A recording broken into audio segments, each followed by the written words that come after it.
So, yay. Oh, I hope you enjoy it. Yeah. Going to be nice.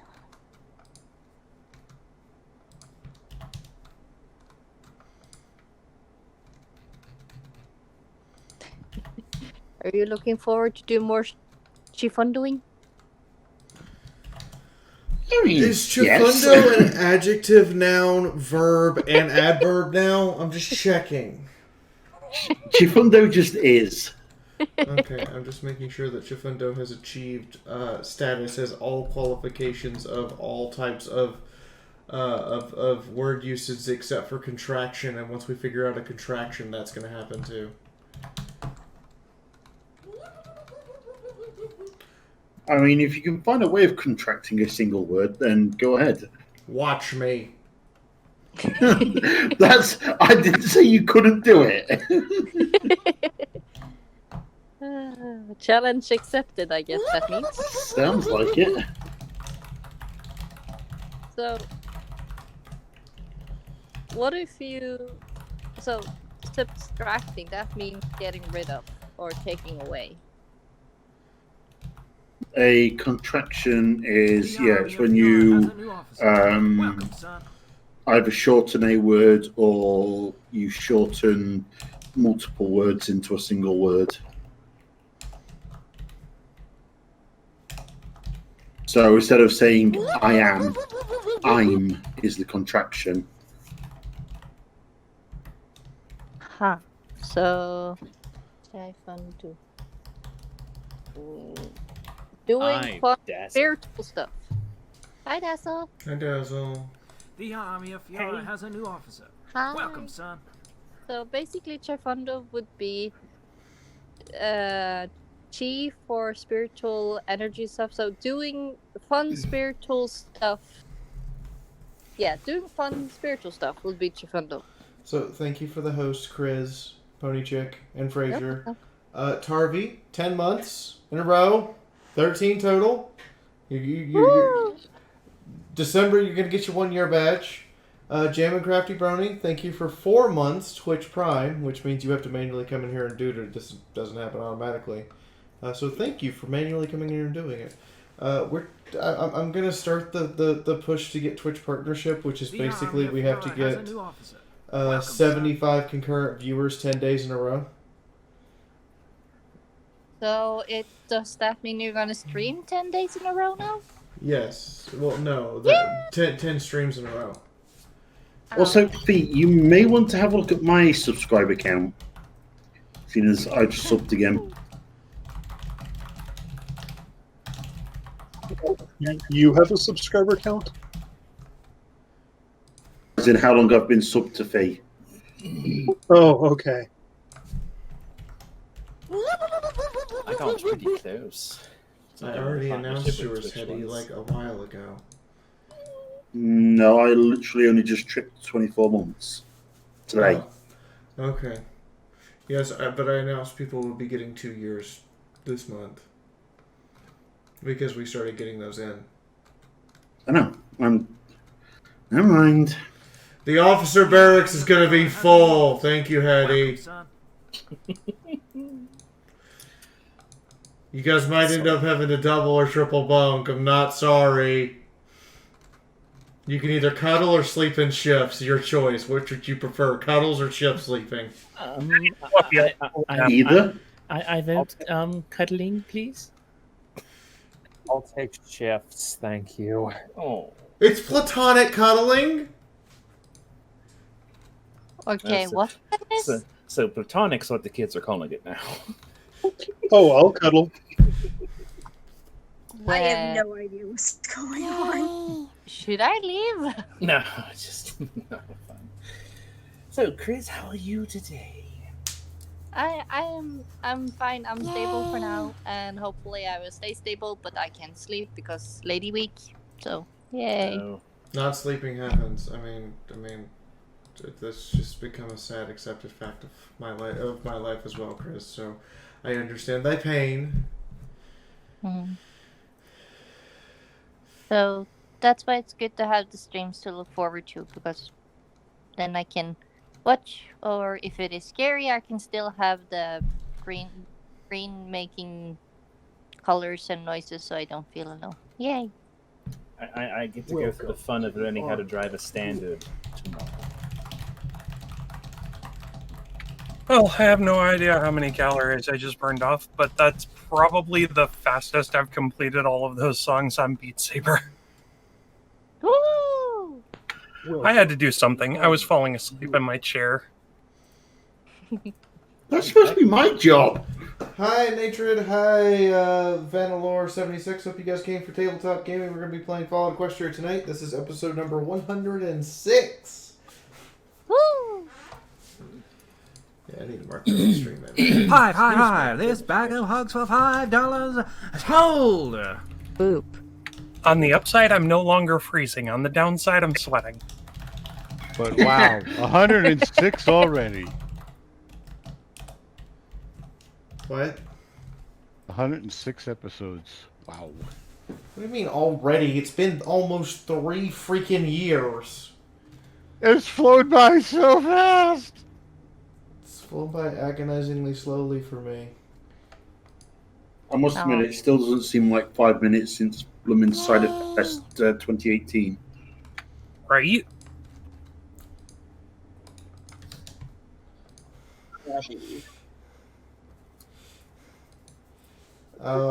We can't cuddle the kobold. Okay. My stomach hurts. You know, I'm trying to figure out the recap, and I'm looking at some of the stuff that was in the off stream, and I'm like, this would make great shit for you guys to read. No. Script wise. No. Because see, here's what because I found us doing script readings were a little stiff. Okay. And not as animate as just, making it up as we go along. I want to do more recording. All I've been doing this week is recording in my spare time. Just random stuff.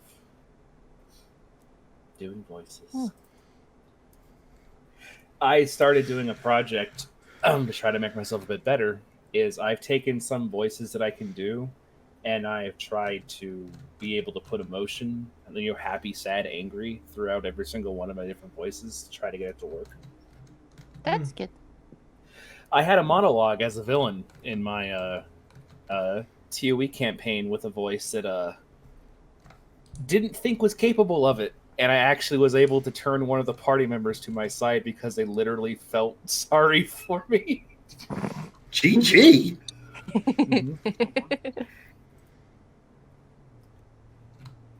If you're wondering, it was this voice. No. No, don't worry, Chris. I won't do anything bad. See, Chris, I'm holding a puppy. Okay, so holding. Why am I suddenly worried for the puppy? Yeah. I've gotten a lot better at just sliding into the voice, which makes me super happy. Okay, you're scaring me right now with that voice. Don't worry, my friend. I won't hurt anyone. Hello, Cinder. I hope you're having a fantastic day.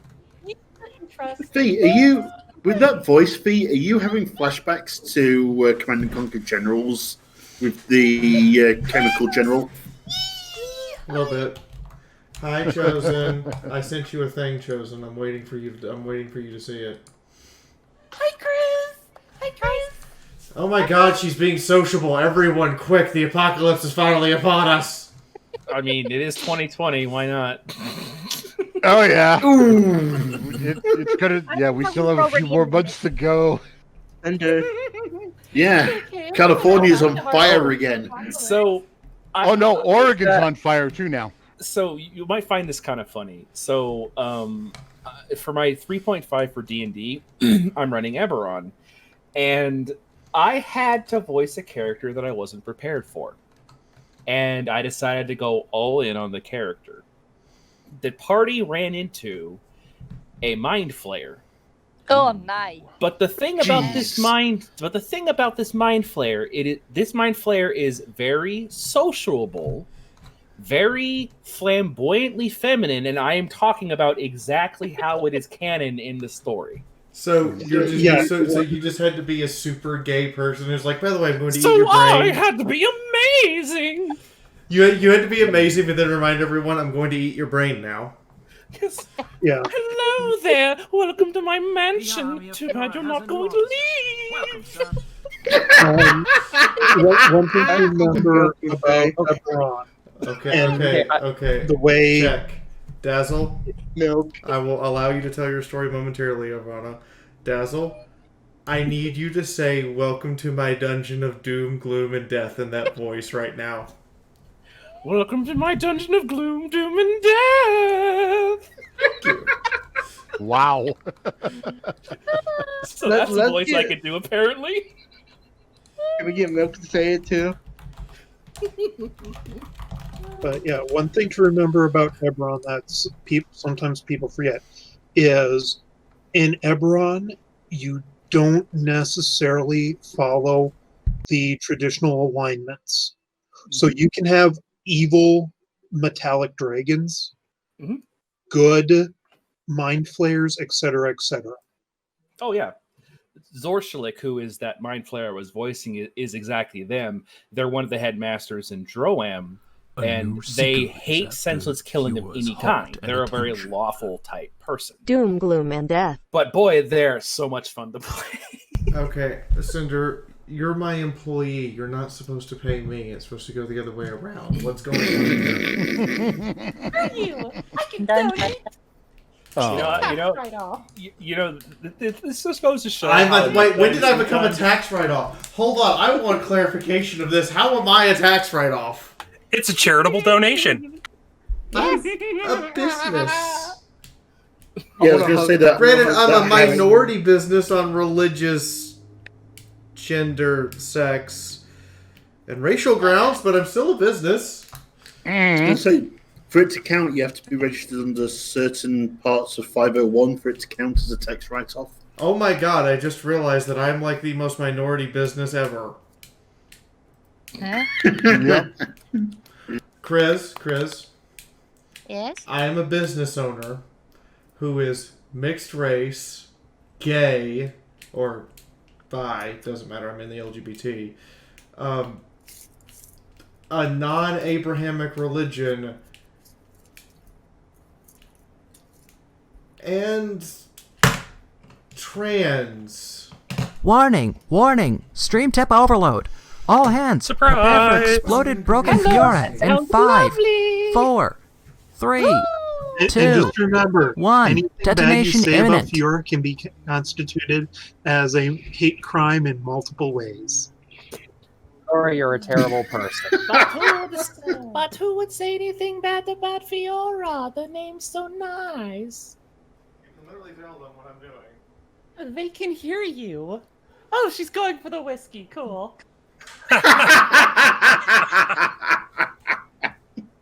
Hi, Cinder. Fully agree. There's nothing. It's a perfectly good name. Hug You need a hug, Cinder? Always. Yeah, so Two things that I always need. I always need hugs, and I always need panzers. Okay. yes. Careful, no, yeah. Can I have a panzer now? This will have to do. What's a pan? You mean the tank? What's a pantsler? All I heard was pantsless, and I was just like, what? And German for tank. Oh, I know and- it. Ah. Wait, all I know is Patrick. The entire house is taking turns mauling Cinder into hugs. Yay! Alright, what did I miss when I went to get whiskey? As I realized I'm apparently super minority. Being a minority is great. We all agreed that Fiaura is a great name. I see. Well, I see. I said that I wanted a panzer, and also I need to do some recording, and it's really annoying. We could record a Panzer for you. No. Look, I take payment in cash, panzers, and Flammenwerfers. Hey, Fee? Question. Yes? Yeah. I was going to say, while you're away, you could also take a look at your bar.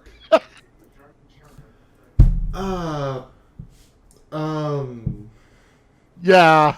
Linzabi, can anybody have the hat, or is it just you stealing it? Or is it just you sitting there on the throne at this point, literally like the Lich King from World of Warcraft, but wearing a commissar helmet, covered in ponies? That's it.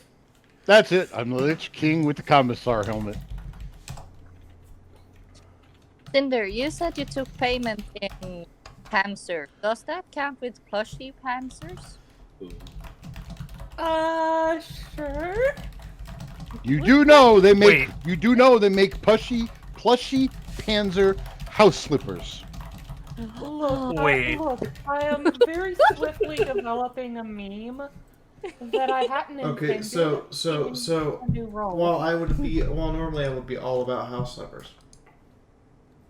Problem I have discovered with house slippers in Arizona is that house slippers, just like your shoes, may contain scorpions or spiders. And not the kind of spiders that I would normally be like, oh, I'll just put you outside, it'll be fine. No, the type of spider that bites me and I go to the hospital because I'm allergic to it.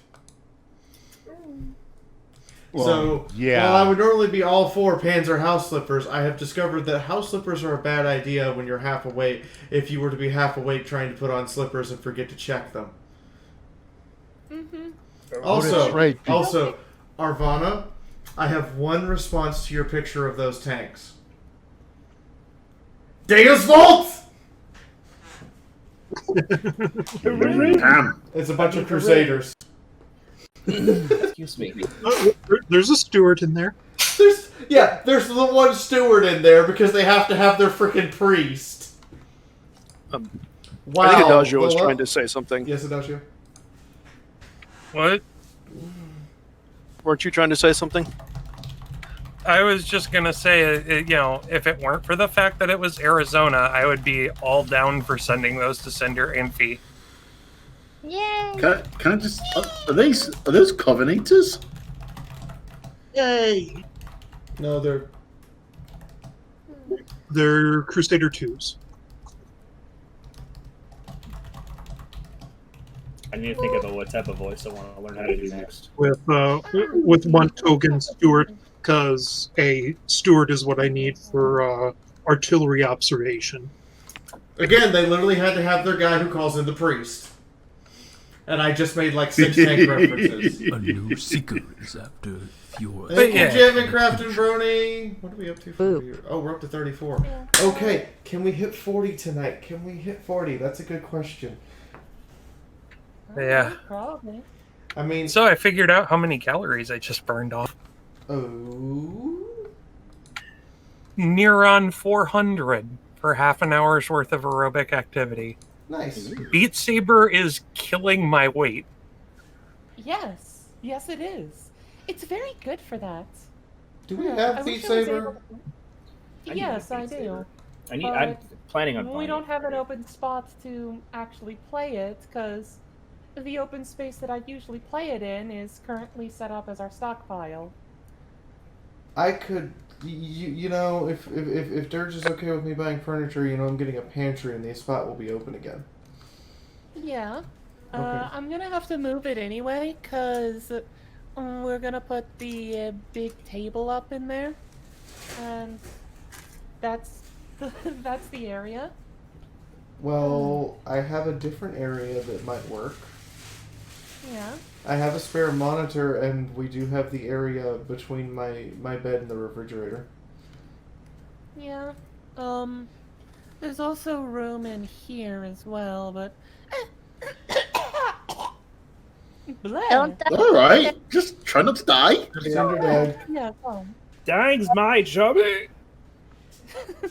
Sorry, that's not. Sorry, I haven't gotten warmed up yet. I've got some Don't you recording die to on do me. a little bit. Yes, yes. Are you recording more changelings tonight?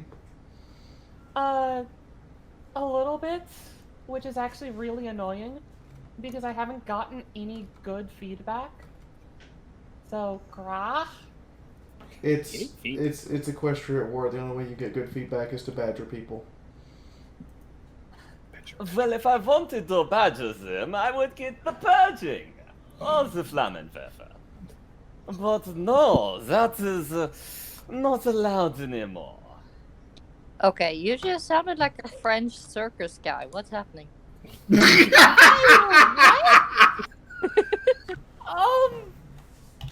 Okay, that's the most unique response I've gotten for that voice thus far. Well, I've been a few years in France. I've been to circus there when I was a kid, so that was very similar to one of the people there. Sounded Kraut to me, so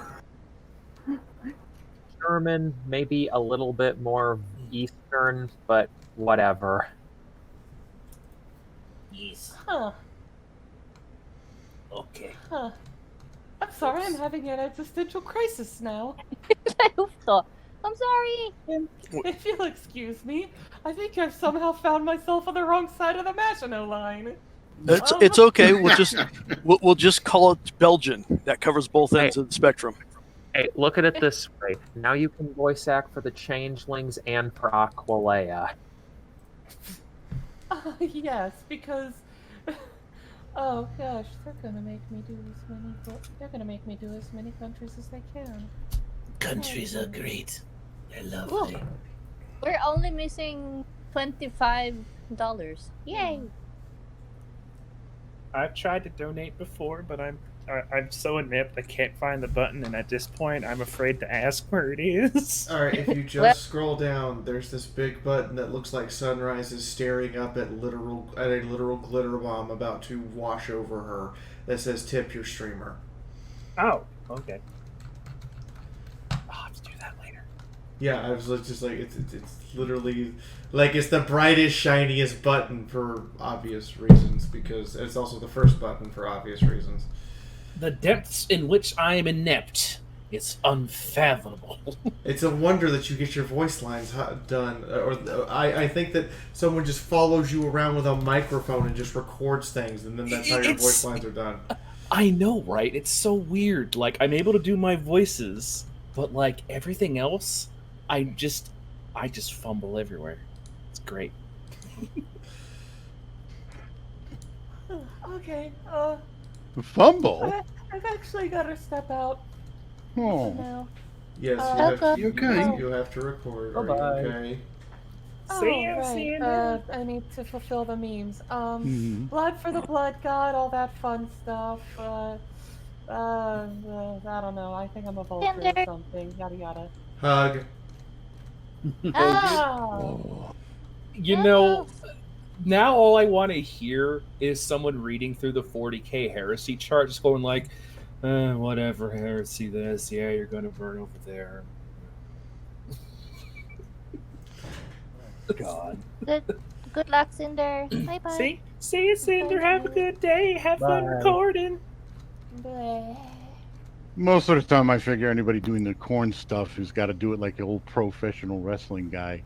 Like blood for the blood god and skulls for the skull throne. Blood for the blood god, skulls for the skull throne. Yeah, that's better. Or, I mean, you could go with Slanesh and just do it all for the porn. Well, that's what you're wanting. Okay, Cinder's got the Slanesh down perfectly there. I think the closest thing I could do to any type of Slanesh thing is that Mind Flare voice I did earlier. That would be great. And then, of course, there's always the most happy-sounding voice of Nurgle, because every day is a gift day for Nurgle. I want Nurgle to sound like the Mind Flare. Hi, guys! They're a much more powerful group, and I was beating the shit out of them. That's awkward! What? Hey, you know this is a hot mic, right? We heard that! Dirge! I feel like you just confessed to assault and battery! You realize that they can hear you, right? And that Fee's currently streaming. I am sorry. No, you're not.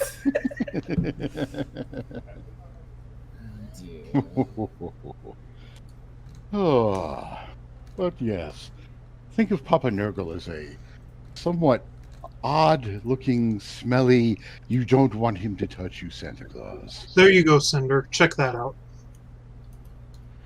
Okay, he has meandered back. Okay. I think it's relatively safe now, Chris.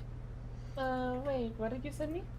A new secret is after Fiora's heart and attention.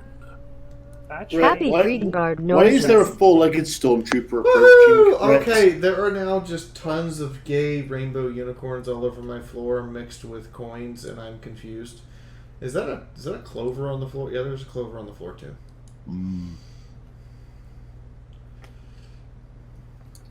I've got a lovely bunch of coconuts. Here Here they are, busted in the row.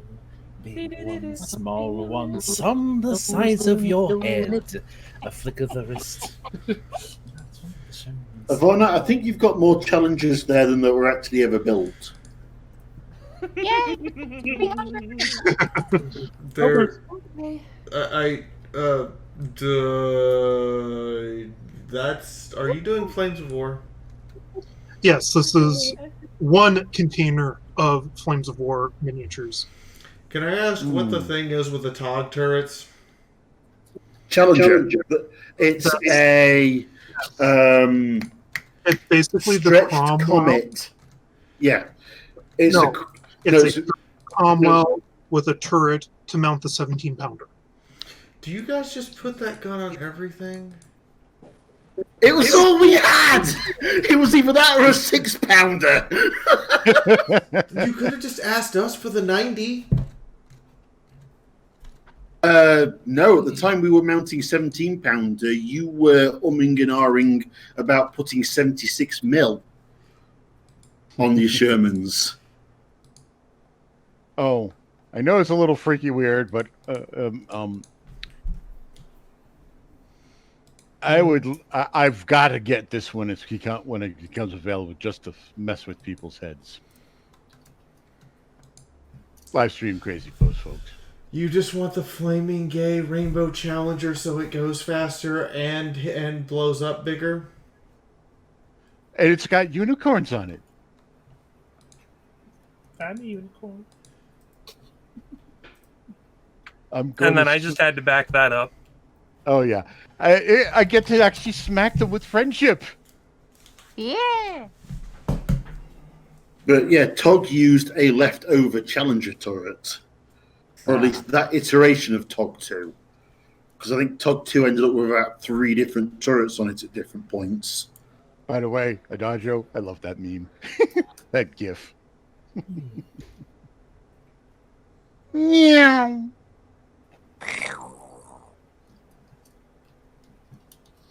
Excuse me. Goodness gracious. I guess the British didn't realize that at some point they actually had a tank that was vastly superior than anything else at the time.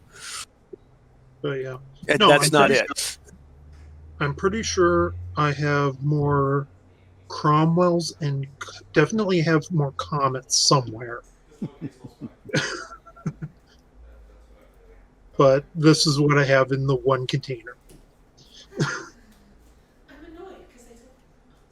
Why do I get the feeling that teaches from that movie where they that anime that they fought with their butts in a swimming pool? I mean, Keijo? Keijo, yeah. The one that It's a sports anime, I swear. Yeah. You know, I have found that some of the most bizarrely entertaining anime are the sports ones because they are so silly. Have you ever seen the basketball one? No. That one is so funny because they had to try to make it interesting. So the special ability of the main guy is that they can have like an after image effect that makes them move faster, and that's it. You do realize that you've heard of Girls in Panzer? Yes. That is a sport. That's a sports anime. Yeah, it is. Tankery. It's a sport. Though I will admit though that my favorite sports like anime that I've watched was the boxing one, Hajime no Ippo. I really liked that one just because it was really fun. Then you need to find and watch Make Way for the Ping Pong Club. I Oh, just God. realized that out of context, this is absolutely the worst sentence ever. Be safe, Snips. Be safe, Snips. You still have my crabs. Ah. The context is he borrowed my painted king crab, but you know. Oh. Man, I haven't played freaking MechWarrior Online in a while. We're playing BattleTech, like the tabletop game. I know. I hear the king crab and I'm like, oh man. You hear the king crab and you go, oh, they just put 2 AC-20s on a mech. No, that actually exists in the tabletop game. Someone just said, I wanted an assault mech that can level a mech in 1 turn. I've never played a tabletop game. I had someone who tried to get me into it, but they were a person that I view. Yeah, sorry. Mounting 2 AC-20s on heavies and larger is fairly easy. Mounting 2 AC-20s on a 45-ton medium, now that takes some doing. Also, I like how people say Texas is the largest state, and then I laugh at them because I actually know geography. Laughs in Alaskan. Exactly. My favorite is like, yeah, but if all the snow melted in Alaska, it'd be smaller than Texas. No. This is the geographical map with all of the glaciers gone. It's so funny because I'm just like, it's like, yeah, they have permafrost up there. Like, you know what permafrost is, right? It's ground that never thaws. It doesn't mean it's ice. But I don't know. It's funny. I just don't think you understand, Fee, that basically Texas is the only it's a rational state, not like Alaska. Oh, I understand that Alaska's batshit crazy Wendigo land, but you know. Yeah. You know, they say that everyone from Alaska is slightly insane, and I, being a perfect representative from there, I lived there for like almost 30 years. I'm a little bit insane, so that's fine. And you know Alaska now has birthed out a thing called the grizzly bear, right? Who knew Canada actually breed at more dangerous? Will you guys stop finding new ways of killing yourselves? Oh, hey, Chris. Hi. Hey. Yeah, it's a bear that's part grizzly, part polar bear. It's big, it's mean, it's hungry. Sounds like something up in Norway. It's hungry. Well, it's like take all the bad parts of the polar bear, mix it with all the bad parts of the grizzly bear, and there you go. Well, when in doubt, scream percolate at it. So take a polar bear, take a polar bear, inflate it. Sorry, take a grizzly bear and paint it white. Sorry. You know, one of my favorite when I was in Boy Scouts up in Alaska, my favorite video they showed us was, okay, so there are 3 types of bears you have to look forward to. There is the black bears, which you're probably never going to see. There's the brown bears, and there's the grizzly bears.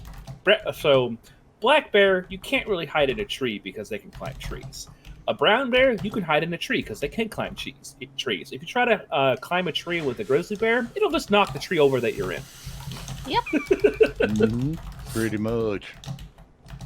Oh, and then you have the bears. Polar bears. You can actually just scare them away by yelling and waving your arms. So I could just scream percolate at it, and it'll go away. Yeah, unless it is a mama bear. Because then it'll. You can never scare off the mama bears. The hardest thing I've ever had to explain to someone is what a bear whistle is for. They think, oh, when you see a bear, start whistling. No, the purpose of the bear whistle is you always keep it in your mouth and you tweak as you are walking. Because if the bear knows that you're coming, like, from a while away. So, ladies and gentlemen, I have to do this because my inner science nerd requires it. I have to call someone out for literally not being able to do math, and they're trying to make a point that I'm dumb. Uh-oh. Fiaura, how tall is a lictor? Between 3 to 5 meters, depending upon posture and growth. Taller than a Carnifex? 4 meters. I show him a picture of a Carnifex, which you can actually see down in the 40K channel. Based on this image alone, 40K doesn't know what an actual meter is. Those Space Marines are supposed to be 2.5 to 3 meters tall. Yet here the Carnifex towers over them and is easily in excess of 10 meters. Astartes marine median height is 230 centimeters, and Primarchs are 300 centimeters. Yes, which is 2.3 meters, or 3 meters. Did that not process through? Centi equals 0.01. A cm is 1/100th of a meter, not 0.01. Mom, Dad, stop fighting. I'm sitting here staring at this going, 1/100th equals 0.01, or in word form, I spell out 1/100th. Or further to illustrate, if you have 230 out of 100, that means you have 2 and 30/100ths, or 2 and 15/50ths, or 2 and 3/25ths. A Space Marine is 2.3 to 3 meters tall. This is basic math. Link to conversion table for centimeter to meters. To be fair, Fee, it is an English game, and we're lucky they didn't call the bolter a 2-pounder. You know what? That's look. fair. That's There you fair. go. I will agree. Yeah, the heavy bolter's a 2-pounder. Okay, I just for sake, I left the comment in the comment section of the Twitch saying how tall 3 meters is an Imperial. So Yeah, I know. But yeah, like 40K does. Oh, holy shit, we did hit 40. Holy fuck. Hey, nice. Good job, guys. That's halfway there. If we can do this 10 days in a row, we're halfway there. In the meantime, this is one of the reasons why I don't like doing 40K stuff anymore at all, because people will say that you're wrong, and they can't even do the basic math to make that. I'm just like, I need an anti-stupid pill. I desperately need an anti-stupid pill. I have one of those. I've always had a laugh about when they say that the Lehman Russ's main gun barrel for the battle cannon is 120 millimeter, and then I take a 1/35th scale 125 millimeter, and the heavy bolters are about the same size as I was going to say, isn't the Lehman Russ like 152 millimeter? No, it says in their layout it's supposed to be 120 millimeter battle cannon. No, I mean when you actually do the conversions and measure models. When you look at the actual models, the thing's more like a 280, 300 millimeter barrel, like from a Sturmtiger. It's ridiculous. It's almost about the size of a KV2 gun. It's well bigger than a 152. I was going to say KV2 is a 152. That's why I mentioned it. Yeah. It outsizes even a 152. I could probably buy a 130 scale 152 and still slip it inside the gun barrel of the. Again, you have to understand when I make my tanks and stuff like that for 40K, when I used to make them, I went ridiculous.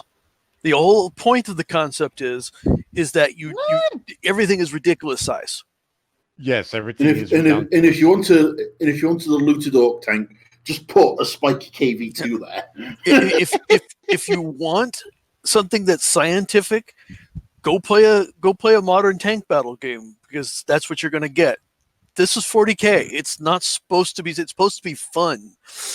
Something that's been lost in that game for a couple decades now. I realized I was muted and I was streaming check and wondering why no one was listening to me, and I was muted. Hey, Moon, what's up? Shit. Hello, Chris. Hello. So, how are you? So, from now on, Moon, I'm calling you Corgi Man. Corgi! I do not like how the evolution of this has gone. Just because I found anti-depression dog does not mean I want to be. Wait, no, hold on. This has connotations. So wait, does this make me like Saitama? Not the ability to knock anyone out with a single blow, but the ability to just fucking summon corgis from the aether. Yes. If you manage that, then you've got more in common with the Queen of England. I've already talked to an artist. We're on the list to have you drawn as Corgi Man. I'm not sure how I feel about Corgomancy.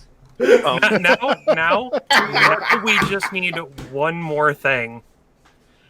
Somebody do a Pepsi Man remix with Corgi Man instead. What the fuck is wrong with you? I I thought Corgi Man was just because he could hide a corgi in his beard. No, Tactical corgi. I am actually genuinely okay with just referring to Moon as Corgi Man. I don't know how I feel about this. I'm not opposed to it, but I don't know how I feel about this. Well, Sir Corgi Man, you should be happy to have such a gracious title bestowed upon you. Moon? Wow. Wow. What about they call you Viking Corgi? I don't know how I feel. I don't.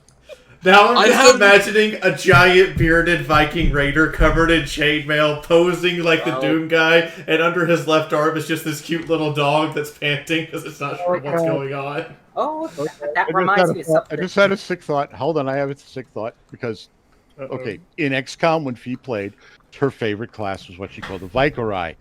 Moon with Corgi, and with Chris's suggestion, that would be a Vicor guy. Vicor guy. You ruined it, Lanzapi. You ruined it. So if you were to look in livestream crazy. Did we oh my god, we found Corgi Vikings. We found Corgi Vikings. I'm gonna try to work my magic It's to just get more. staring at this like I don't know how I feel anymore. Yeah, Viking Corgi. I'm gonna see if I can't Do you use know my amazing magic to get more people to watch the stream. Give me a minute. So how are you doing, Moon? Did we kill him? I think you killed Moon. I think he's either muted and screaming into the ether and Vital's looking at him, or he's making adorable large man see small dog sounds. Him's got a tiny little broadsword.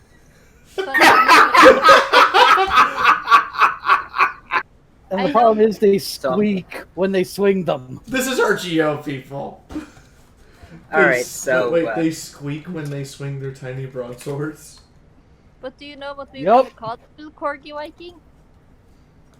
I'm sorry, say that again, Chris. You know what we're gonna call you, little Corgi Viking? We're gonna call him Money Money, because that's Norse for Moon Moon. They're like little, like 6 fucking feet tall. What the?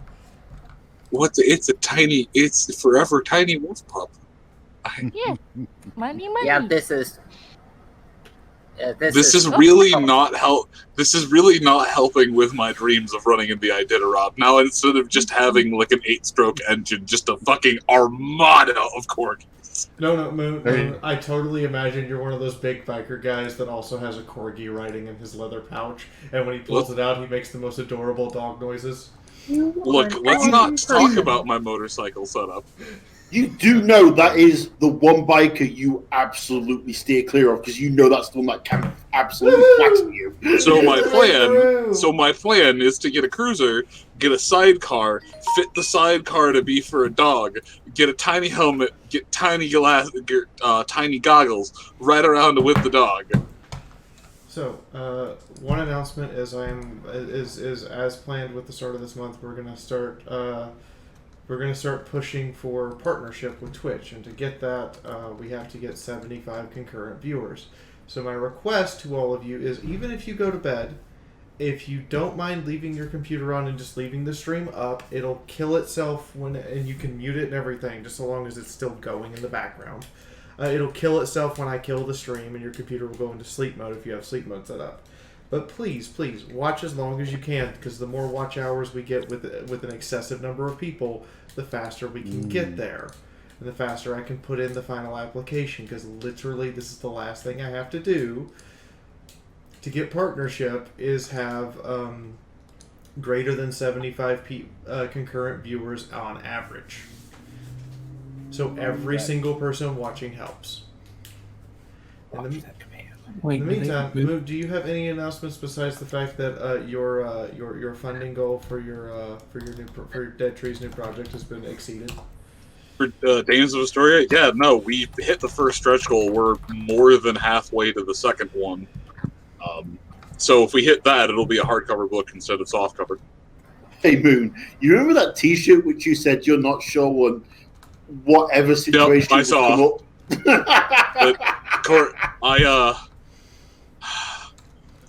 I'm GG Shadow. GG. not sure how I like the evolution of the event. Why do I feel like this is going to end up with me? Like, not even just going out. I'm gonna find a corgi and just someone yeet corgi. Yes.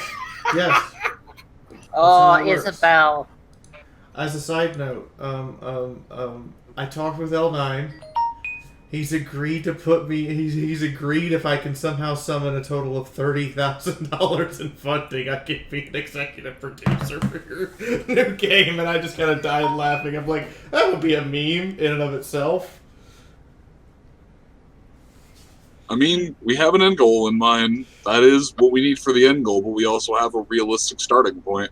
Yes, and you guys have started fantastically, and hopefully it will keep going. Oh my god, it's a sticker. It's so fucking cute. That sticker is amazing. Do I need to make like a corgi pony sticker for Moon?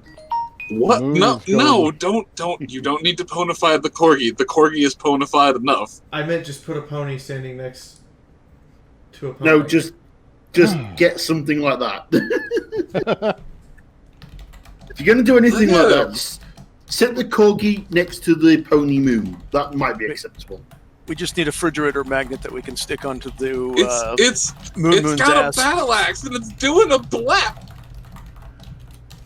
It is awesome. Yeah, we just need to find a refrigerator magnet that we can slap onto Moonhoof's butt. Oh yeah, hey, Von Holtz. Yep.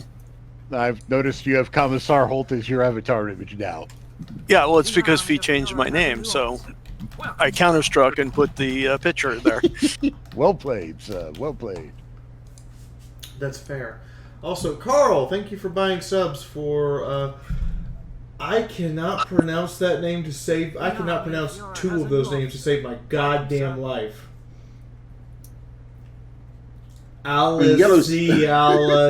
Alessialanetsoria and Rakivitvork and Yellow Saint. I can pronounce Yellow Saint. Oh, she says Apparently Alicia Alicia is is- fine.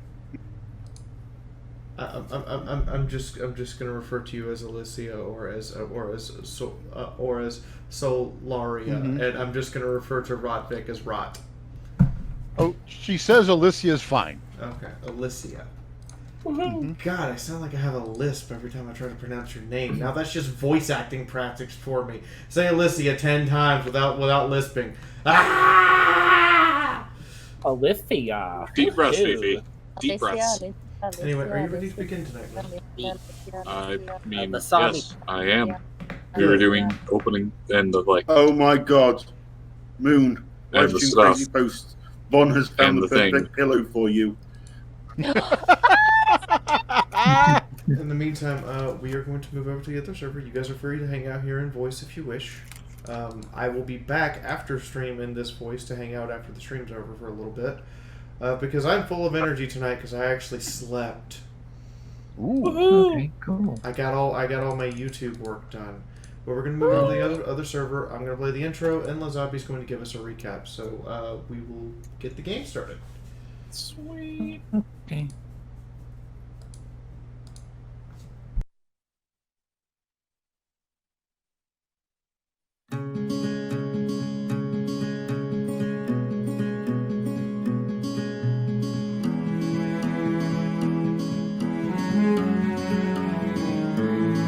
As fires burn out from yesterday, a wandering mare's found a better way. For just as night seems most dark, the sunrise comes to warm our hearts. From the ashes of war, through the blood and the gore, a man who once more than this world that is torn, a group that cannot just be stopped or forgot, will rise and overcome all odds. And with every new day, through the parts that we play, as we push fear away and remember the ways of a man who was kind and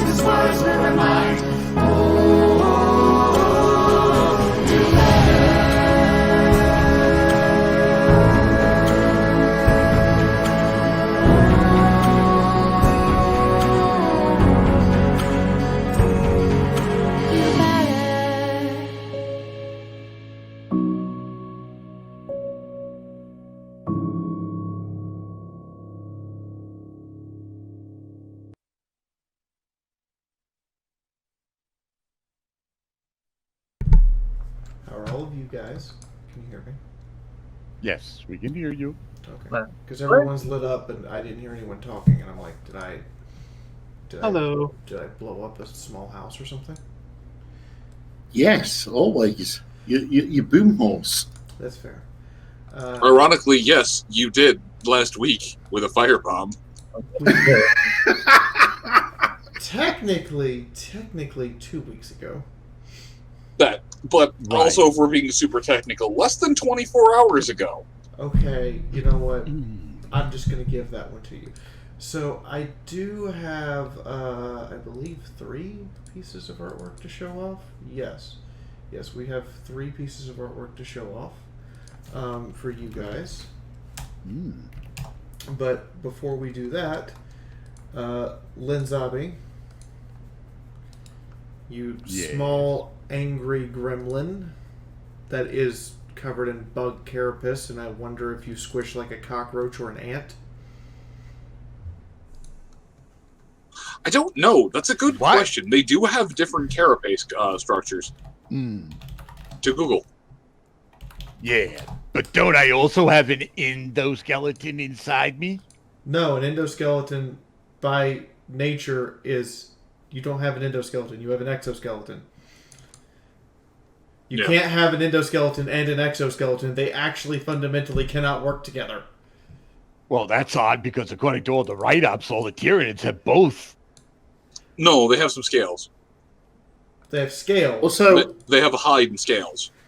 Also, just the GIF that Fiona draws posted if you cut a Kieran, it will bleed. You need to cut slightly harder than a normal pony because it's hide. Okay, in the meantime, Lindsay.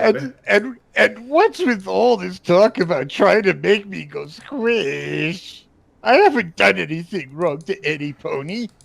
Twitty, if there ever comes a day where I'm not talking about some gruesome, horrific death for you, assume I have been replaced by a pod person. I mean... Or start running because it means Agent Watsit's now in control of the body and probably wants to experiment on you. Anyway, I do have many, many pieces of artwork for this week, but before we get into that, Twitty, would you please start the recap with your very bug-like self? I can do that. And yes, we did have a week off, so we're back, every pony and critters of all ages. As I recall last time, well, the party, they had a section where they finally left the town, and when they got up, they found this one place. It was kind of like an outpost. Hi. I don't This bag know, of something hugs for strange like that, $5. but... Hold! Well, Never Nyota, stop who did the leading scout from the work, front was wandering super sneaky sunrise. stuffy, and We like believe in practically you. like a cloaked Klingon ship. Found that the place was full of what are called floaters. Now, floaters are not nice things. You don't want to mess with them. They're kind of like a weird plant. They got a 15-foot tongue grab reach, and they're nasty. Oh, and some of them go explode. The party decided, rather than try to fight with those things and blow them up, they would just leave a note on one of the doors, warning about floaters, and leave. Oh. Hi. This bag of hugs for $5. Took some of the birds that he collected. Never forget your roots, wandering sunrise. We believe in you. And gave the fleshy parts a nice little burial. Although, if he was of the mindset, he could have also just had some fried bird. But, practicalities.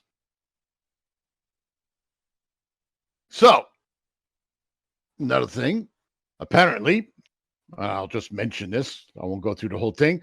But apparently, also, after that one bit where there was a little bit of tension between Sunrise and Jafundo, they had a nice little talk after hours, and they figured things out, fleshed things out, got the understanding, and made up and hugged.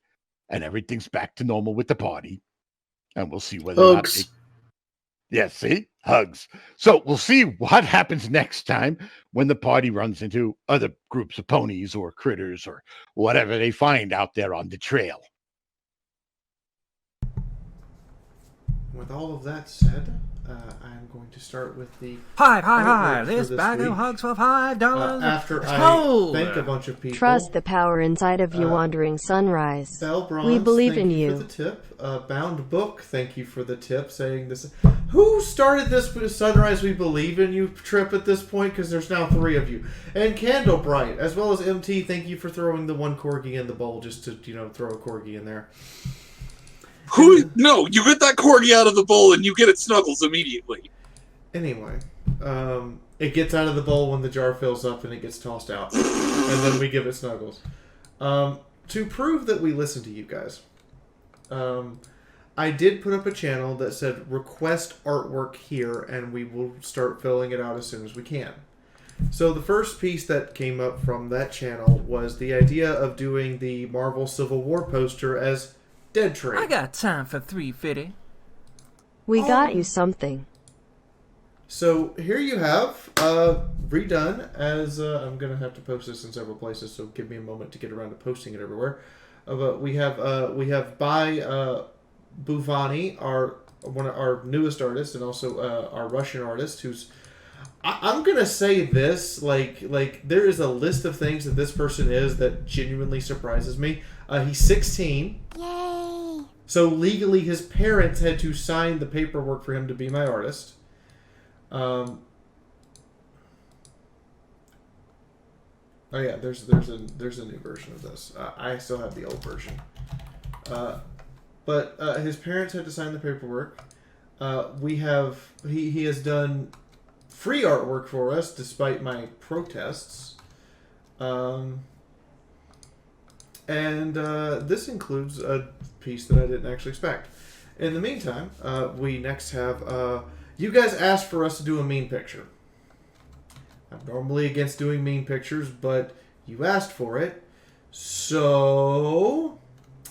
here is Chifundo pointing at marker light in doing the traitor pose. I can't believe I had to say that entire sentence in one I can shot. hear that picture. I can hear that picture. In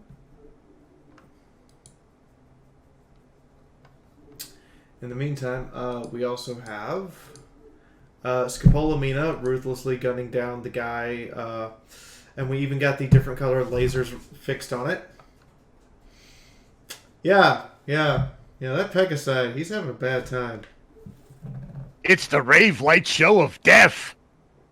And we finally actually have a picture of what the rave light show looks like before you receive it. Here is the preview picture. I'm just going to show all of these at this point because you guys... I'm still so salty that he went down like a bitch. I laugh at it a lot, and of course you do. You're a player. Your job is to laugh at my pain. One other thing with the Civil War picture, I will actually be getting a print of it made and sending it to Ellie Ray, since Ellie Ray actually is playing Shadow Window for our audiobook. So that's happening. I've already put in the order with the Traveling Pony Museum. Next we have, this is by Renz, who lives in England. This is Sunrise getting her hair done by her mom, which is the Chapter 6 artwork for the audiobook that comes out. Chapter 6 does come out later this week. I just have to go finalize it and give the thumbs up because I've already listened to it. I just haven't sent the message back to be like, yay, because I haven't had time. This is so... part of being on Patreon now is I will agree to include your character as random NPCs that have to do various things. In this case, Lunar Spice being told by Nyota that part of the message that he had to give when Nyota went off to deliver things back at Upsville was a kiss. Have fun with that thought. And again, the Patreon... I keep forgetting that I can't post linked stuff directly from my hard drive because that's technically not on the internet. You stop doing that! I know how to internet, I swear! This is becoming your quick stitch and Chifundo. You know that, right? Yes. Next, Buvani actually drew a reference picture for us for Shadow Window, so I now actually have an official reference for apparently our main bad guy. Let me see that. It's a quick and dirty sketch, but it is technically a usable reference piece for an artist. So that's good. And lastly, we have a piece of fan art the piece of fan art I will be using tonight. Also, Buvani, our latest artist, is so invested in the story, he just sends me random pieces of fan art. So this is Sunrise apparently wrapping up before she gets into her armor as an anthropomorphized character. So there you go. That is the fan art for tonight. In the meantime, it's all yours, Moon.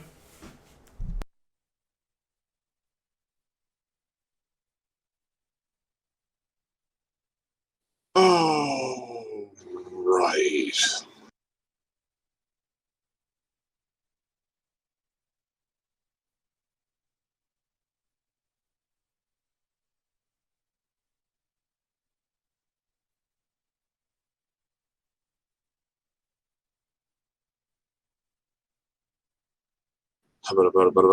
Okay. Oh, shit.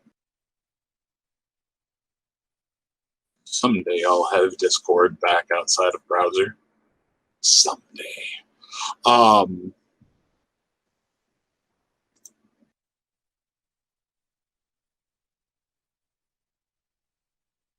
Also, Hetty, while I was giving all that spiel, thank you for the 67 additional corgis.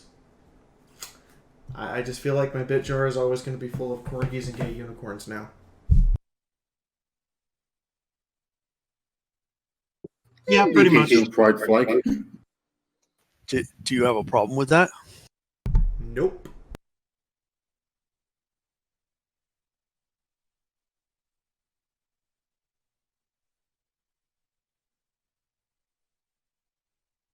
Okay. So you're running from the floaters. You figured out the floaters are bad news bears. Let's go the fuck back up. Let's see. Rule 20 is being angry. Is your fundo of shamanism. Shamanism itself is mild.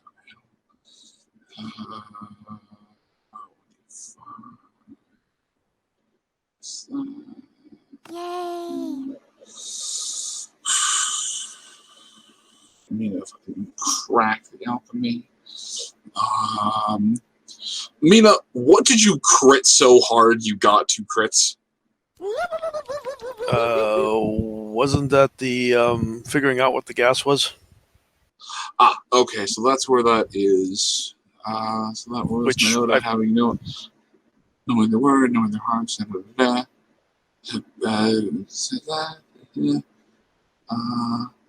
oh yeah, right, and that was the moment where no one besides Night. Okay, yep, all right, so it was there. Perception to find the thing, and then I can't remember. Mythic, what did you roll willpower? That was to. Okay. I might have been just that was just a for fun roll. That was just a for fun roll. Okay. Was it anything? I think I know where we are. Sorry, the last session just ended so abruptly that I lost my place with everything going on. Moon, I've also included 2 pieces of fan art I didn't show. One is someone actually made a winking version of Dumpster Waifu as a GIF. And the other is actual fan art of Hot Cross Buns. What the fuck? Yeah.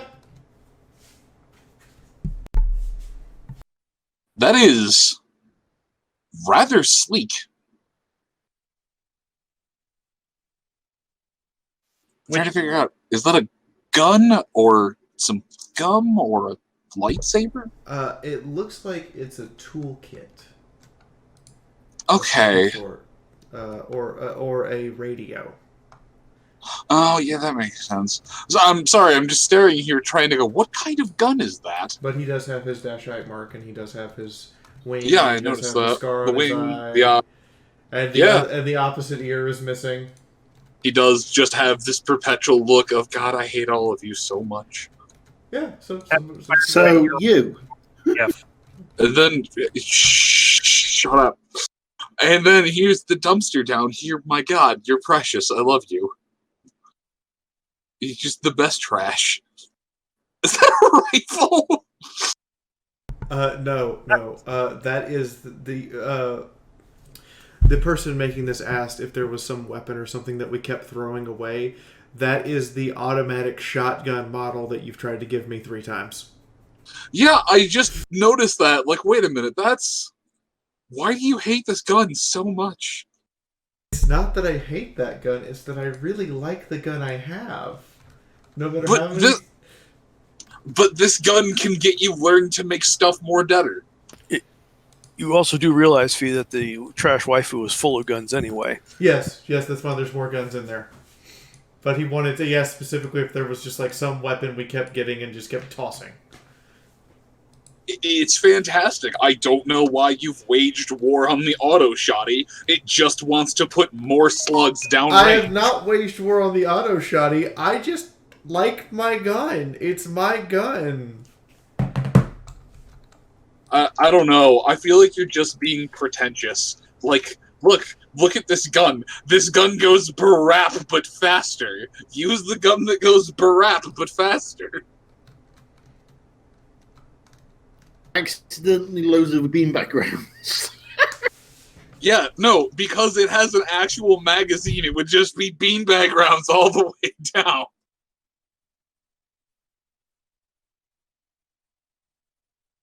The hijinks. I know I loaded slug in here today. Why did my gun just belch fire? And then you can check it, make sure. Nope, those are still slugs! Why am I gun just belch a beanbag round at a robot? Stop. Spend 15 AP to check the magazine. Nope. Those are all slugs. Oh, Jesus. Alright, so, if I remember correctly, the exact landing point was you ran away from the floaters, you caught the blippy thing on the you caught the blippy thing on the radar, that was buried, okay.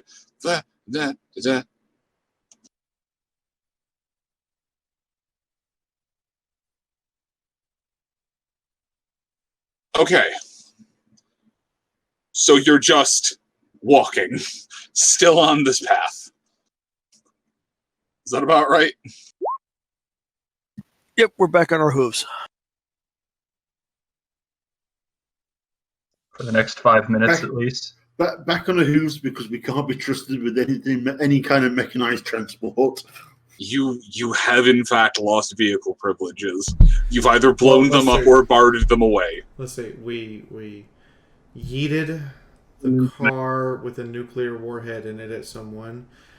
We had to barter the tank for someone's life, and the strange bacon-flavored cart we still have.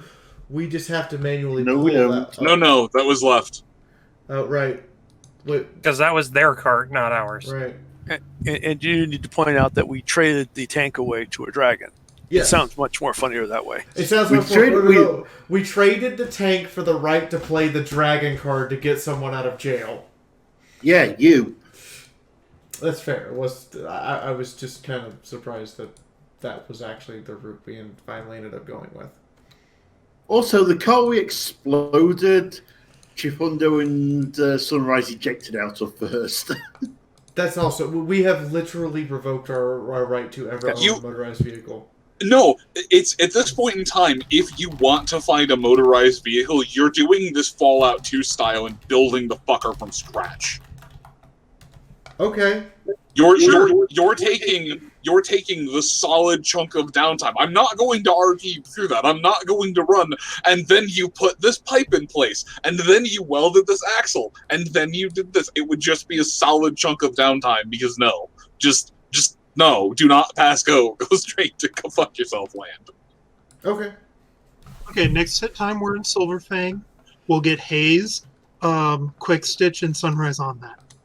Yeah, we'll all three just gang up on it, and we will totally build... You know what, Moon? I will make you a deal. We will design and construct the most Russian car you have ever seen.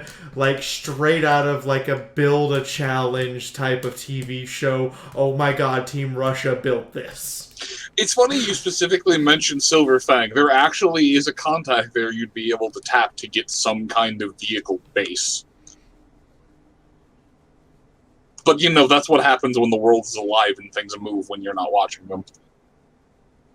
We just need the space, Winnebago. For fuck's sake. They're already on about sticking a hyperdrive on a fucking truck in the Star Wars game. I mean, there is still the Winnebago at the roof.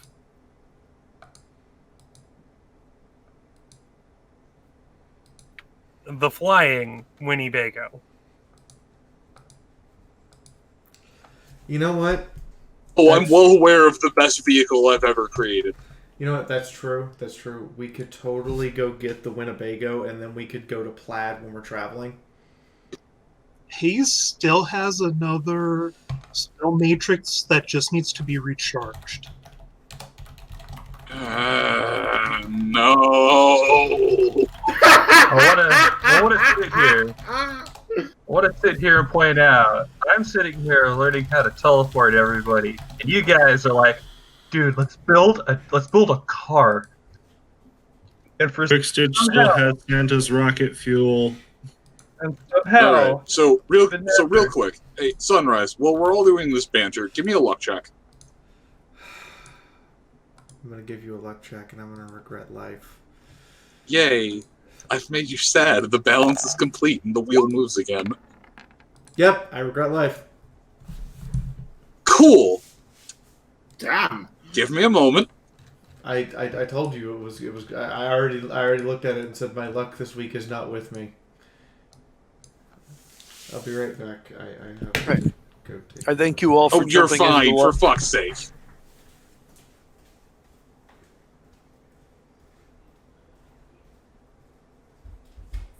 You fail one luck roll and you're convinced that life is just over. That's it. I mean, considering the sorts of things that happen when we dramatically fail a luck check, not entirely inaccurate. Amateurs.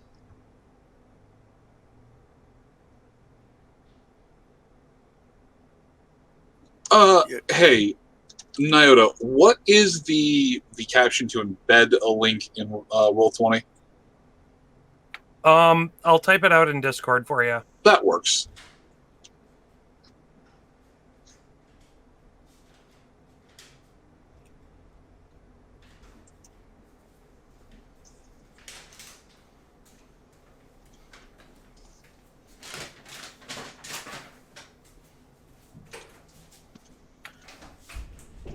Just so you know, yeah, you need all of that, but replace the insert link here bit.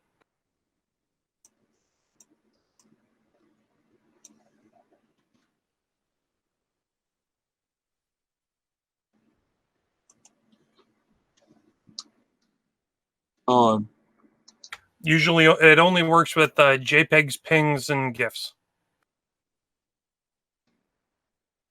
Oh, well, this will probably break then, but it'll be fine. Fuck it. What's the link? Alright, so everyone loudly just hears this glorious sound come out of Sunrise's pitbuck. And I'm going to post it again here because I can't.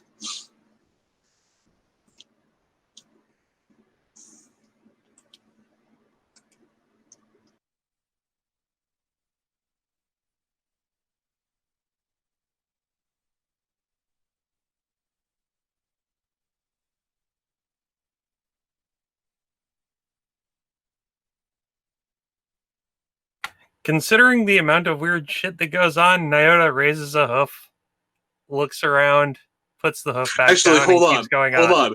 Nyota, if you're starting to recognize that sound, I need you to make me a sanity check.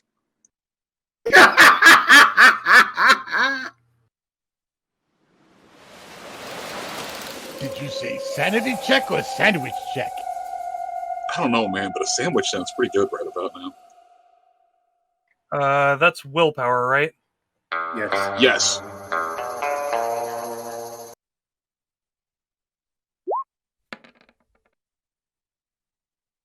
All right, and what am I taking off my sanity for that? That is just a -3. You'll be fine. -3? Sorry, -1. I'm sorry, I didn't hear what came out. Yeah, that's only mundane. Yeah, -1. Oh, I'm back below 90%. Recognizing the wild wasteland noise is only a 1 sanity. Oh, okay, it was just Wild Wasteland. Yes. Recognizing the noise is just a 1 sanity. Recognizing the effects as mundane and normal, now that Yes, no. If you've decided to internalize the fact that that's mundane and slightly normalized, you take an automatic -1.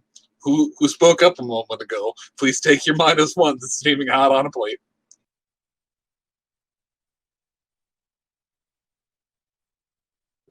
Hayes just lights another blunt. Damn. You're already catching on. That's how you make your sanity rolls around here. And he's just deflects the penalty. Fantastic. Okay. Just do what I do and just take it and just see whether a crazy train takes you. All right. So it blares. It's this just slightly haunting sound, and then everything goes back to normal. If you were listening to the radio, it would go back to the sound. If you were keeping a signal frequency open, it would go back to the soft searching static. Regardless of what you were doing before, it would return to that state. What was that sound? It happens. It's always concerning. Sunrise looks at her pet book to see if there's something on it now.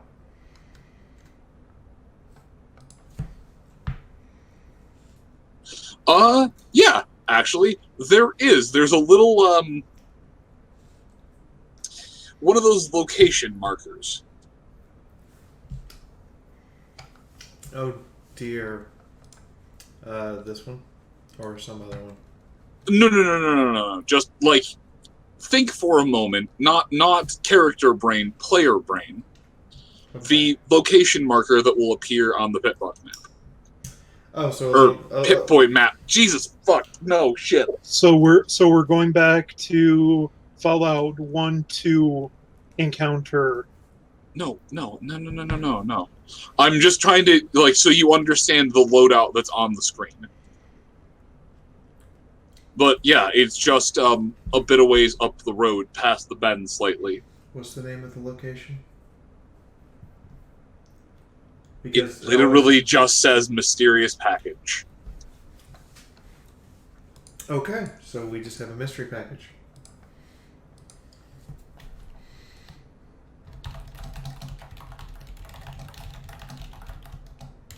Why do I hear boss music?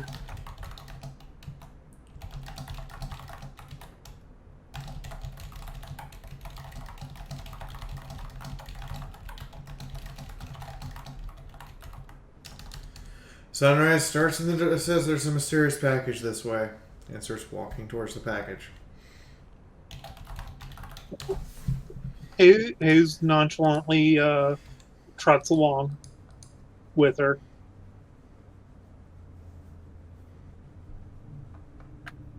Iota turns and joins Sunrise. She's leading the way.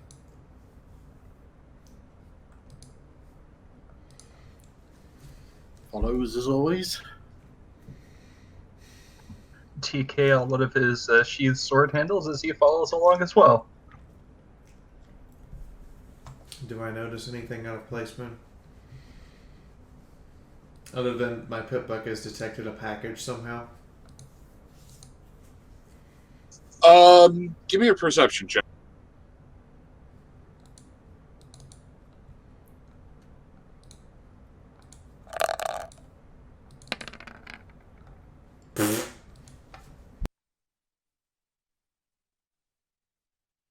Wow.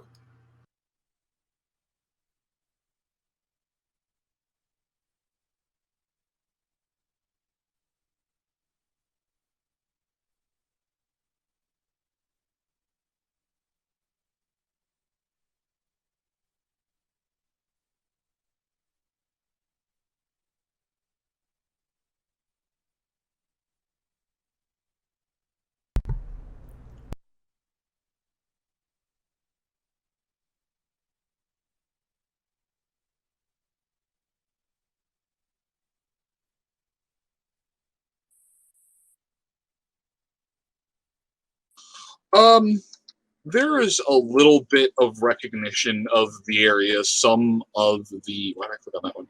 Some of the mountainous formations are familiar. There are some track marks that are a bit familiar that make more or that seem kind of fresh, a few months old. They're ruts, they're treads. But beyond that, no, there's really nothing you get out of the area. It just seems to be largely slightly hoof-beaten along the tracks, but largely just raw stone on either side. Well, they're getting close to a place where, while it sounds similar to a diet food place, you don't want that diet.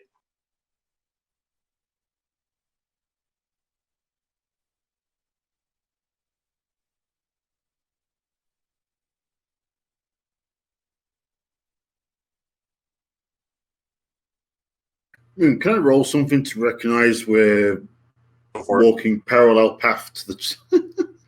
what do I need to roll? Well, what exactly are you trying to figure out? We're actually following the same path we took with the tank. It +1.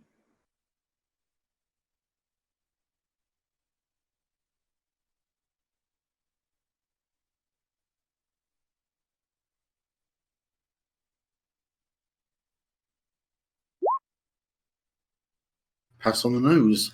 Wow. Just okay. So as you are walking and your hoof steps down into one of the tread tracks. There we go, tread tracks. There's a momentary realization that a momentary splash of deja vu that you've been here before, fairly recently, and with a very rambunctious young filly who just wanted to shoot a clock tower. Wonder how Soot's doing. Meanwhile, Soot, I am the ruler of the world! I have a fucking dragon!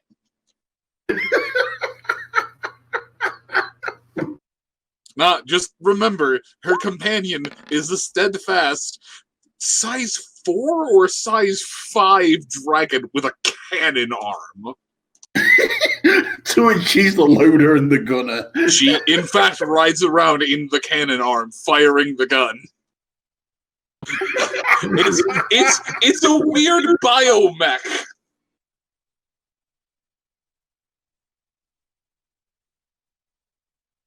I can only wonder what Hayes would think if he saw that cybernetics. It's not even cybernetics. It's just strapped to its arm.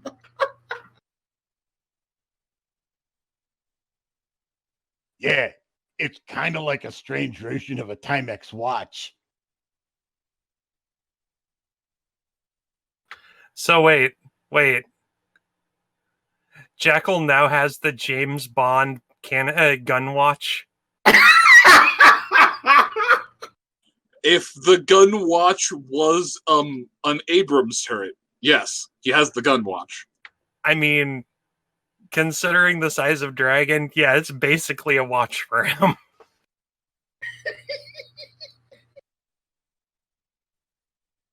That's right. I'm now just realizing that if he had the time, someone might be able to construct a claw, but it'd be like trying to build part of Liberty Prime. I would have to pass that dragon. Well, Moon, Jackal can now go. Somebody could say, "What time is it?" And he'll just go, "It's boom time." God damn it. That was actually really good. So does anybody pick up on Chifundo just blurting that out? Oh, you guys been this way before? No, it's a girl. No, Hayes is asking if we had been this way before. And Chifundo will just tap into the tread tracks. Yeah. We even made these tracks. Huh. Sunrise, you would immediately recognize these tracks. Well, once pointed out to them, at least.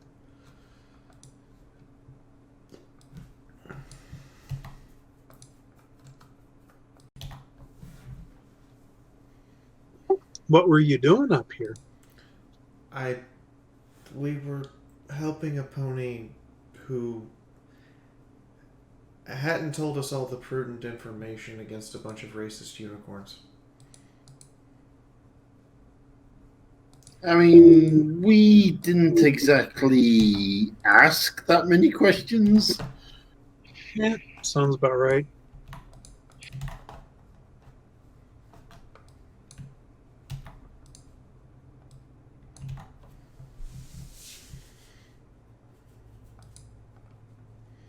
All right.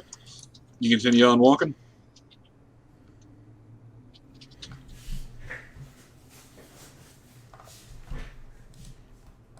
I mean, we have to find this package, right?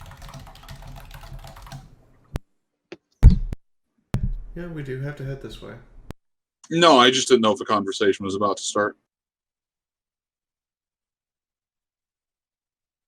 All right, you keep heading up.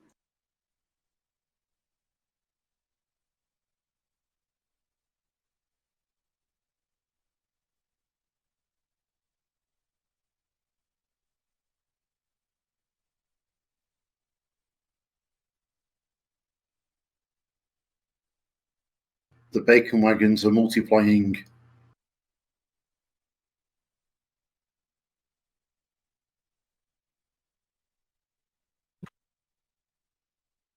No, that one is clearly not the bacon wagon. I just really like the art asset. I want to keep using it. Fair enough. Joe Bowden greatly appreciates it. That reminds me, we forgot about a vehicle. There was also the Earth Mover. I don't really count the Earth Mover. That one. I don't really count the Earth Mover because you got that and then immediately bartered it away. You never had the chance to get stupid with the piece of construction equipment. I do. You shut your whore mouth. Yeah, I was thinking there was 3 vehicles that we got rid of. Yeah, it was the Earth Mover, the not the Winnebago. It was the Earth Mover, the Shaggin' Wagon. Yeah, the tactical car, and the tank. And then there was the Winnebago, but that was never actually yours. I mean, technically, there was the supply convoy, but you ultimately decided not to bother with that.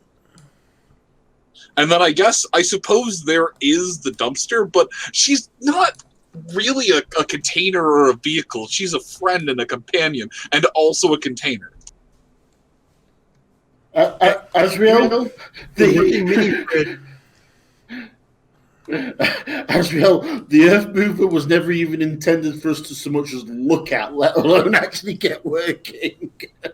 Yeah, there is that. The words cannot begin to describe how happy I am that I didn't have to invent an arc involving a piece of construction equipment that early on.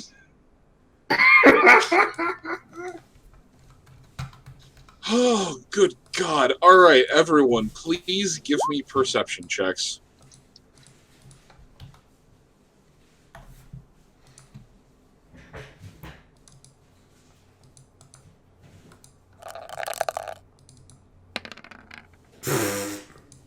Sound or sight?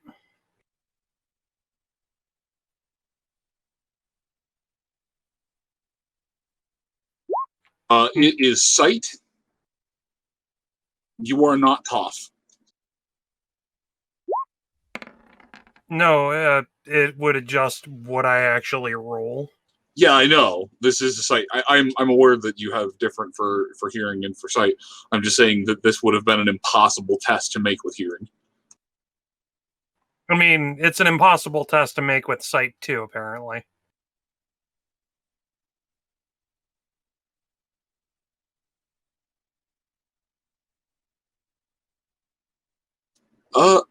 Sun and Fun, why is your perception a 6?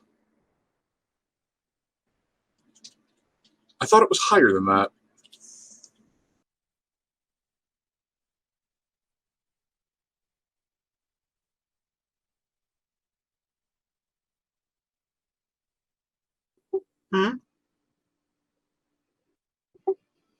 Were you talking to me or? No, Sunrise. It was base 5. It's boosted to 6. All right. So even with the inherent +2 that came from this, everyone but Sunrise fails the check. Wait, that was an inherent +2? Yeah, I forgot to mention that. Apologies. Oh, then it'd be a pass for me. Yeah, I know. Everyone. Yeah, no, I was looking back over. Everyone but Sunrise passed. I forgot to mention it. Okay. Okay. So you all pass it, and just sitting in the middle of the train tracks, a little off to one side, it seems like it might have fallen off of a cart or a wagon or something. There's this giant, you can't tell if it's a crate or a box or something, but there's this just large kind of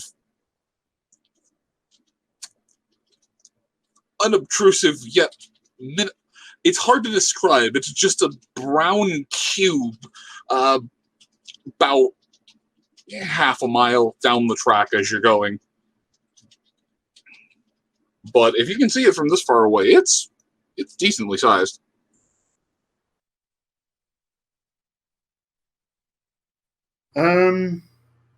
Pulls that rifle, looks down scope at the box, see what I can make out. Same. I was about to ask if anybody else saw that. I have concerns. Oh my god, you're learning. The last time we saw anything vaguely that shape, it got close and started using machine guns on us. So yeah, of course I'm going to be a little wary. This does not appear to any of you as though it is about to pop machine guns and start firing. It does not appear to be someone's home. It does not even appear to be moving. And if anything, it's a little bit hard, a little bit difficult for you to make out the words, but it seems that there's some kind of a little sign or a card with some writing, some odd little package on top. Now that you have a bit more magnification, you can actually make out the smaller details. Whatever's in here was packed with loving care. It's a little scuffed up, but that's more from just the grit and the wind. No, it just appears to be a simple brown package. I'd say the float has put a little bit of caution into everybody. Chifundo, how long do you continue to look? I suppose Chifundo and Hayes. How long do the two of you continue to look down your scopes? I mean, given I tend to be sniper anyway, I'll probably hold watching it for a little while as people approach. Hayes would probably lower his lower dinner killer, and go to approach the box. All right. Who else goes to approach the box? I volunteer as tribute. Nyota would also approach. Sunrise is going to check for landmines. Okay. Roll traps. I might as well do my job and do the same. Can I substitute well, explosives traps in since general. I'm only looking for explosives? I will let you use explosives to look for explosives. And I'll look for the more mundane traps. I will keep cover with the others. Little in between, though. And I'll keep studying the box through my scope.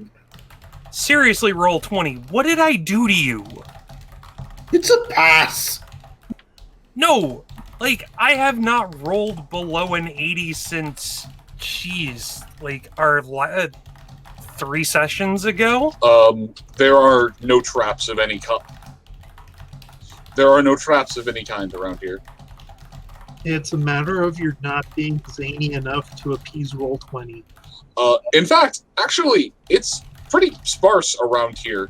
There's some birds kind of cawing overhead, but there don't really appear to be smaller critters. The wildlife. There's vegetation around here, but it doesn't really seem to be. Can I get a good look at the birds?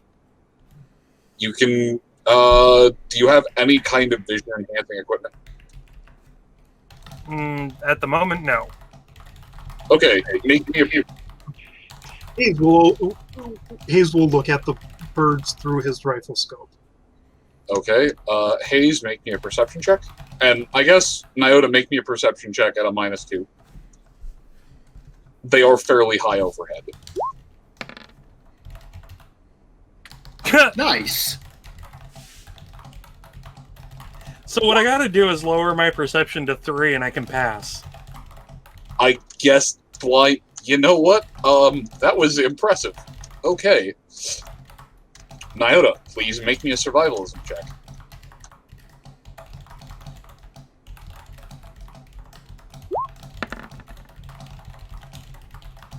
Okay.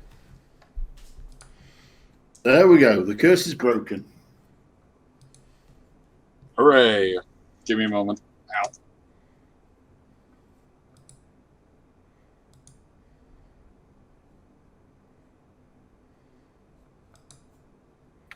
Moon has taught us to distrust anything that looks normal, anything that seems safe, and birds. You know what? That's fair. Birds are evil, but I'm proud of you all. You have taught us to distrust every single thing that looks even remotely normal. And all of your NPCs. Yes. I mean, ultimately, at the end of the day, you need to trust your gut over anything that looks trustworthy. If it seems solid, go for it. If it doesn't, don't. But you need to rely upon yourself, not necessarily the context clues surrounding a thing. Trust in your judgment. Do or do not. There is no try.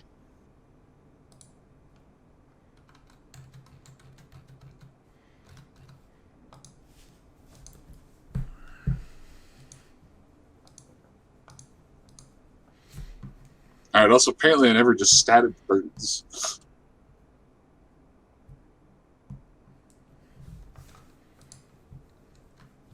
Wait, you never statted birds? I'm probably missing it, but...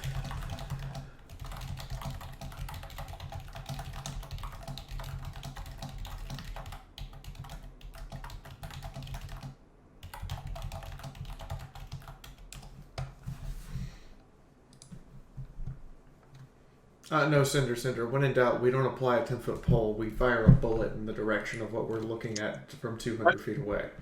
Anyway, Nyota, you're able to identify them as some of the local avian wildlife that's become indigenous to this region. They seem to be some kind of mutated crow or vulture that's circling ahead. Not circling over you, just happen to be circling at this moment and continue on their path. They don't seem to be cyberized like the other ones. You don't catch any glints of steel. They just seem to be normal mutated birds. Okay. I let everybody know that the birds are safe. And, I mean, they're circling. They're probably just getting height to keep an eye on things, try and get breakfast or lunch at this point. Alright, sounds good. Now, based on that check, you also know that one of these is large enough and strong enough to probably pick up and carry away one of the... not Sunrise, because she weighs as much of as a small fucking block of concrete. But if so decided, could probably carry away one of the lighter members of the party. That said, they're scavengers, and you're all at full health. I mean, you're all in good shape. All tasty with ketchup. Anyway, so you continue towards the box? Yes. Yep. We are approaching the box. Do I resolve any extra detail from studying it? You were able to see that there is a note on the box, but the writing is a bit too faint to make out from this distance. That said, it doesn't appear to have any kind of wires or anything coming off of it. It doesn't appear armed or rigged with any kind of explosives. There is nothing kind of sketchy sitting around the outside of it. It's just a plain old box. In that case, I start looking at any kind of bushes, undergrowth, overgrowth that's in the general vicinity behind it, looking for any signs of anybody waiting in ambush. No, doesn't really appear to be a good ambush spot, at least not from this vantage point.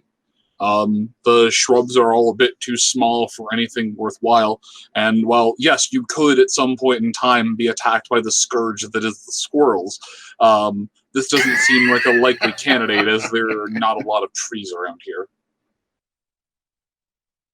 Okay, Trundle, lower the rifle and kind of keep it at a low ready and keeping an eye out on what's going off around him. Although, yes, as far as extra details go, there seems to be some kind of gleeful scribble on there that just has Sunrise's cutie mark kind of crudely drawn, but then lots of exclamation marks around it. Run that by me again? Sunrise's cutie mark kind of crudely drawn, but a bunch of exclamation marks around it. Like someone just kind of heard the gist of the details about what the cutie mark looked like. So it has a bunch of exclamation points around it, like you would see a bunch of exclamation points in, say, Gmod, where there were assets that didn't actually exist that it was trying to pull. I literally don't know. I've never played Gmod, but yeah, that sounds kind of correct. Well, this raises a bunch of questions. Okay, so let me clarify. Are there question marks drawn on the box, or are there question marks floating around the box? There are no question marks. There are exclamation points, like someone was really excited. So they're drawn on the box. They are drawn on the box. Okay. I would like to pick it up from range, if possible, with TK. You can pick it up from range with TK. It's a really large box. As you bring it, do you lift it up and pull it closer? Yeah, he'll kind of stop at the 9 yard mark. He'll pick it up in his magic, kind of give it a little shake, and just kind of cautiously bring it over. Give me a perception check from that far away.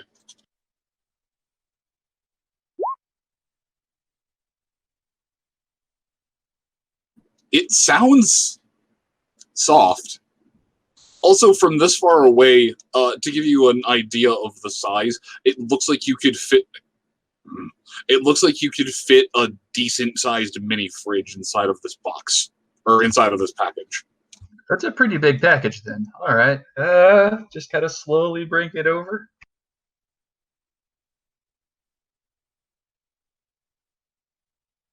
If this is a mimic, it's awfully patient.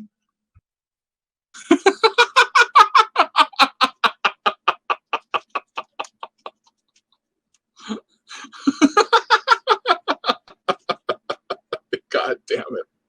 Yes. I mean, yes. Okay. So you bring it over, and where do you just leave it at the 9 yard mark? He'll pull it in He'll pull it in close enough for them to actually kind of look at it and possibly open it. Depends on what the other party members want to do. All right. So once you pull it past the, I'm going to say 3-yard mark, you're able to see kind of faintly. It's written large, but it's still fairly faint just because of the distance on the card. But you can almost swear that you make out on the card the words.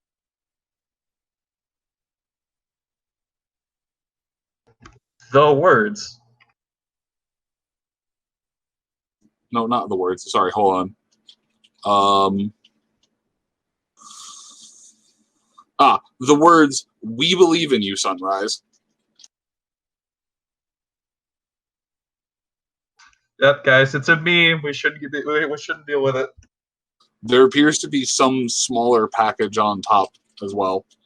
It's in some kind of bluish, greenish pre-war packaging. It looks very visually striking, but it also has the same color coordination as a book of matches. Well, Sunrise, it's clearly for you.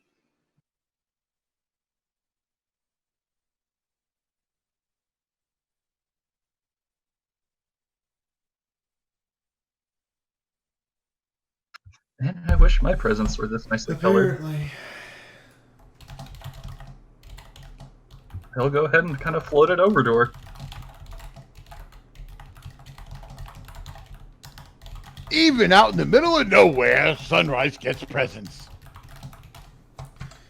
Sunrise checks the box thoroughly just for anything like a wire or anything of that nature, and kind of goes, I guess we should have everyone stand back, and I see what happens when I open this. I mean, you can roll again. You can roll explosives again if you'd like to. I mean, at this point, it's not paranoia because they really are out to get us. Yeah, they really are out to get us. Okay. No. The box is not trapped.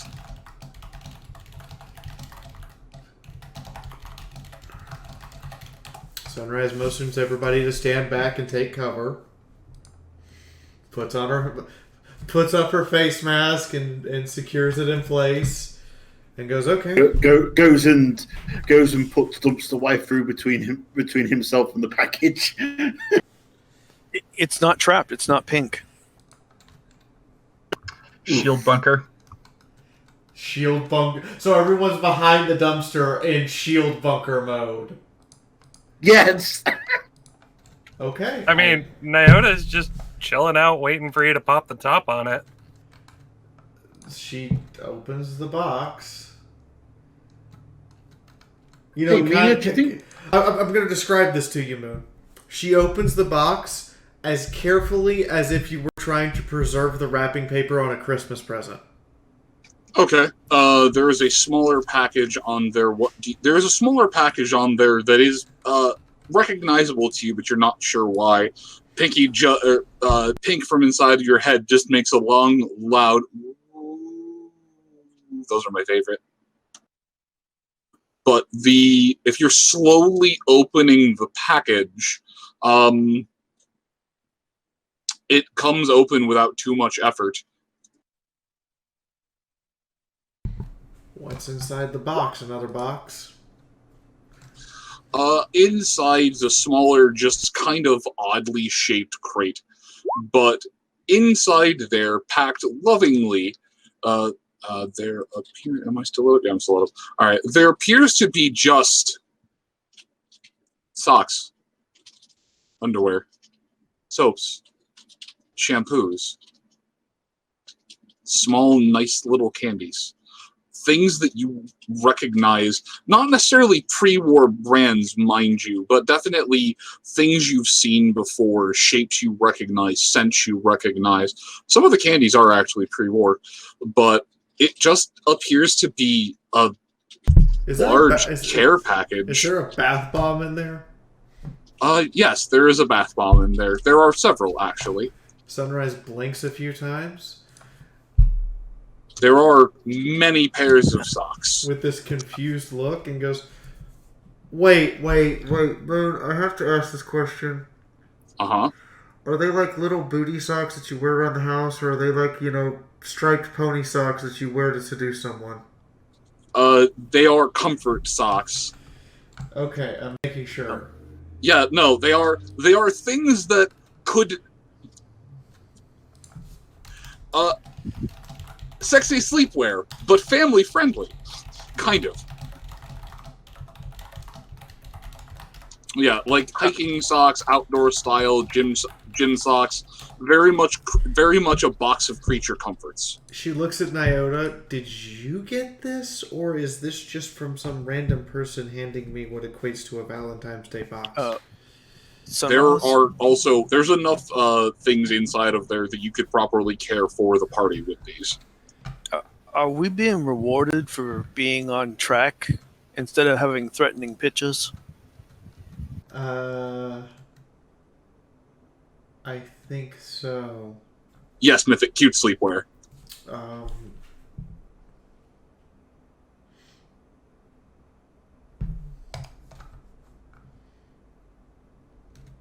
So that's it? Just a bunch of soaps and other fun little things?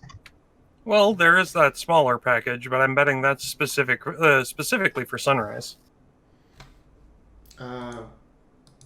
She starts passing out socks and, quote, cute sleepwear to everyone. Why don't you take a look at that other package first? She looks at the other package and goes, the other package is literal cinnamon buns. They are small. They're like homemade cinnamon buns instead of like the Cinnabon monster ones that, diabetic coma. I wonder if they're from Coffee Stain. Coffee Stain would know Sunrise's cutie mark all too well to do that slapdash job of it. I'm betting it's probably Nugget. The little cinnamon buns, they're these kind of stylized little cinnamon bun candies, but no, these are basically pills. They're cinnamon bun pills. Yes. Eyebrow raise. Okay. Sunrise? Mind if I try one of those real quick? He blinks a few times and goes, assuming... What? They smell good. Yes, I know. Assuming that they're not poisonous, sure. They are very much not poisonous. They have the word on them, novelty, 18 plus. Wouldn't it be better to ask Mina to test them first, as she's the one least likely to be dropped on her backside by them? I mean, Mina can try them, but given what's printed on the package... Are you saying that the pill makes you taste like cinnamon buns? That is what you were saying. I am not confirming or denying anything at this exact moment in time. But you do recognize it. They might even be them Rule 63s. No. Rule 63, make him taste like cinnamon. That would be a funny one.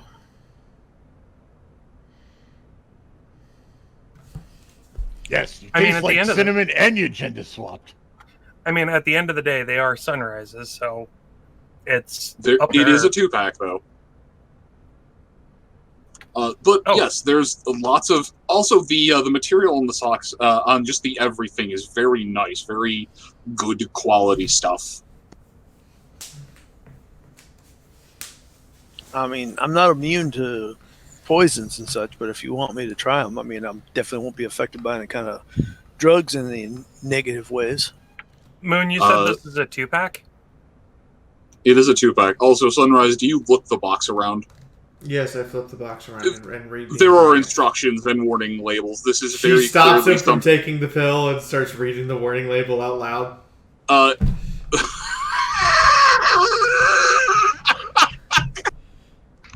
Here we go.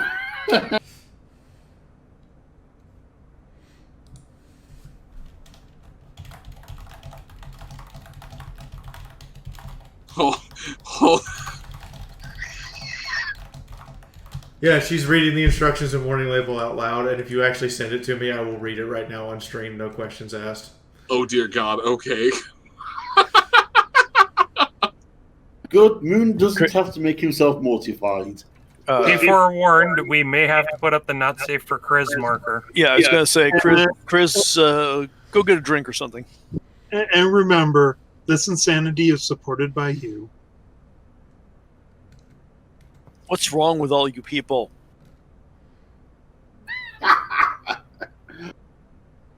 All 43 of you. Oh God. But yeah, there's as I'm floundering for this at the moment, and you're flipping that around, you've just kind of passed the stuff out from inside the package. Mm-hmm. Okay. But yes, I am now reading the directions in the warning label.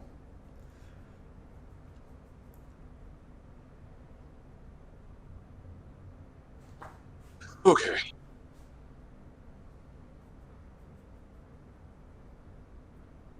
If any of them are purple, Nyota is going to take them.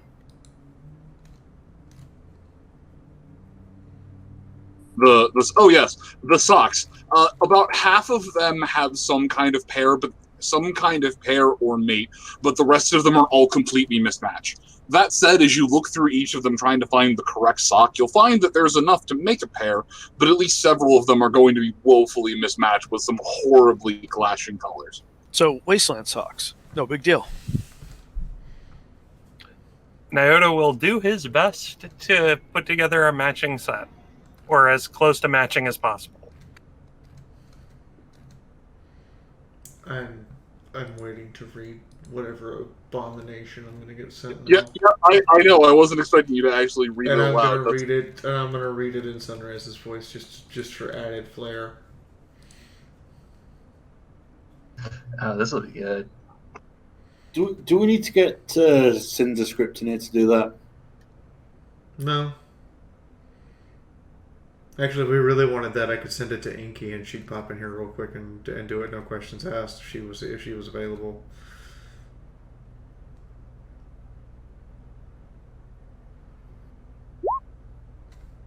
Just some small packets. There's a thing of nutritional information where it's all just 0, 0, 0, 0, except for the sugar, which reads out 10 grams.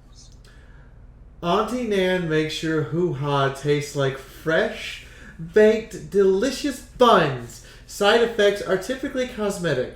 Cinnabon tablets, take one with water. Effects typically manifest within 30 to 60 minutes and last up to 30 days.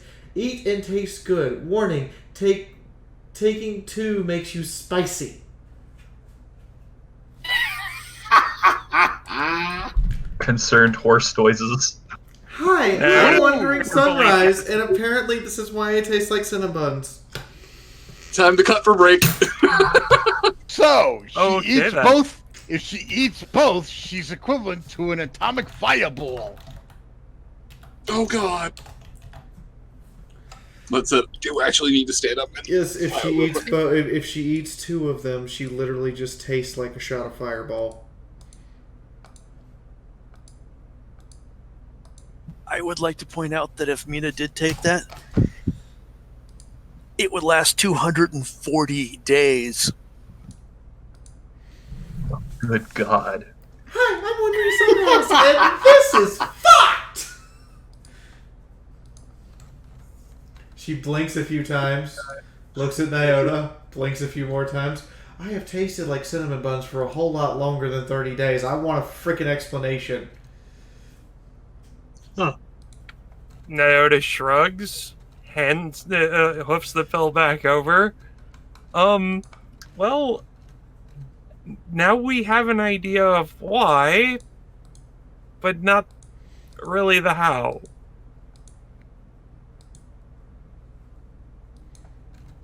Might want to cut off the pills for, I don't know, several years. What do they mean by spicy? So have you ever tried to put a whole spoonful of cinnamon in your mouth? No, that would be retarded. That's probably what they mean. Okay. Well, yeah, we're gonna... we'll save that for later. Hey, Naota is full on, just like beat red at the cheeks, thinking about, trying not to think about this while thinking about this, while also trying to figure out, if the path forward is safe, and just everything is just causing him to just completely go into shutdown mode and just focus on the path. Before he walks off, Chifundo walk up. Would you like to borrow my cloak to hide things? Naota, I have never seen you this red. As a matter of fact, you've turned so pink that I can't tell which one of you is Chifundo and which one of you is you without looking at your butts. That's easy. I have spirals, he doesn't. Yes, but even your spirals now look like solid stripes. They're so pink. So Naota, do you want to do you maybe want to down the road do a taste test? I was thinking more along the lines of the first safe town we get to, but Naota let's at least strike camp first. Naota turns and looks at Chifundo. I can't tell if that was a joke or actually racist. Racist? Well, I mean, now because I've been blushing, she can't tell us apart? No, I was being genuinely serious. It's very difficult to tell you apart with how deep you're blushing right now. You and Chifundo You'd could figure very that the well... armor would be a dead giveaway. She looks him in the face. She looks the armor, the cloak, the spirit eye. Naota, I'm trying to tell you a joke, and you're literally trying to make it about your race. No, it's that's racist. Oh, shut just a little flustered. A little flustered. Okay. Yes, just a little flustered. Right, so I should take 2 of these before bed. Let's stick with 1, please. As much as I enjoy spicy things, well, there are some places that spice is just not appropriate. Besides, the way I understand it, Sunrise will only have to take 1. I mean, you could split them in half, right?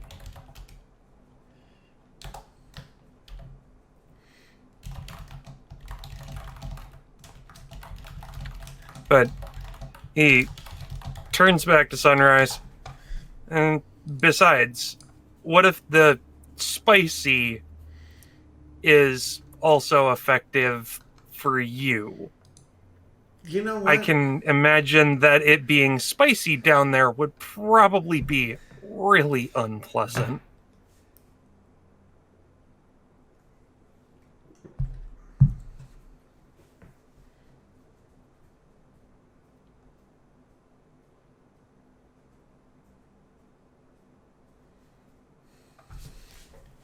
And Fee has gone silent. I'm just imagining Got him. what the spiciest curry you've ever given me is, and then multiplying that times 10, and then adding you flavor to it. That sounds like pain and suffering. That sounds like pain I might enjoy. Raises his eyebrow and then looks back, looks back to Naota in "oh yeah" kind of face. Naota sits flat on his butt, holds up a hoof, starts trying to find words, and you can tell because his mouth is opening and closing. Collapses on the floor. No words are coming out. Like he's just.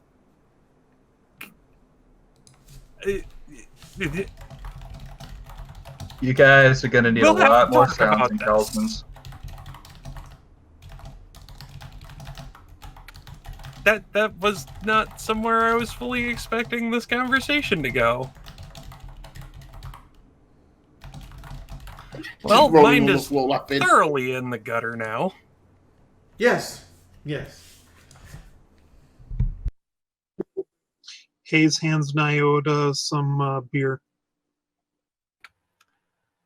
Nyota just slams it, just like completely and utterly unfazed at this point.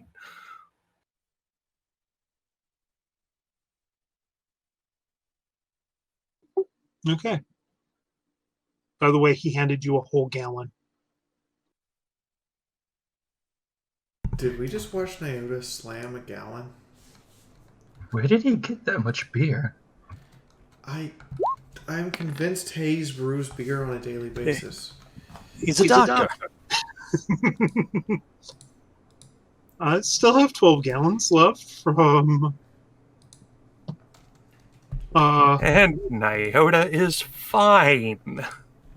From being caught out in the magic storm. One of the places he stopped had a rain barrel set up, and the magic storm turned the 50-gallon barrel of caught rainwater into a dark stout. And he still has 12 gallons of it left. What, is he just walking along with this great big water pot strapped to his top of his back that's now full of beer? I mean, we basically. I thought he just put it in his inventory. Most of it is just in random bottles he found. So some of it's in buckets. Some of them are in empty water bottles. And You have 12 gallons of booze. Dear Yes. God, I'm so proud. I suddenly feel incredibly horrifically bad if an explosive goes off near you and ruptures every vial of every single container of that, because the amount of alcohol abuse that would have been committed is worth murdering someone over. That's tantamount to a war crime. Yeah, like that means anything around us. Oh, I mean, if you waste that much beer, justice will be swift. Justice will be painful. Justice will be Wait a minute. Are you saying that if one of your raiders throws a grenade, hits Hayes, and breaks all his beer, you're totally going to just have a god on high, Thor himself, come flying down, smash him with a lightning bolt and say that's for wasting the beer, and then teleport away? No, that raider just suddenly suffers a heart attack. Either that or the spirit of justice. I'll put it this way. What happens in Mage when you're running around with like 20 plus points of paradox? That will be that raider. Yeah, when you hit that level, there's an entire universe that even the creators don't know about that you get shunted into. That will be that raider. They will wish they were turned into a lawn chair. Anyway, but yeah, various assorted soaps and shampoos. There's a sandalwood detergent to keep the clothes clean. Various bar soaps wrapped in butcher paper. But yeah, just a care package, a joyous little find out in the middle of this blasted hellscape that is surprisingly verdant.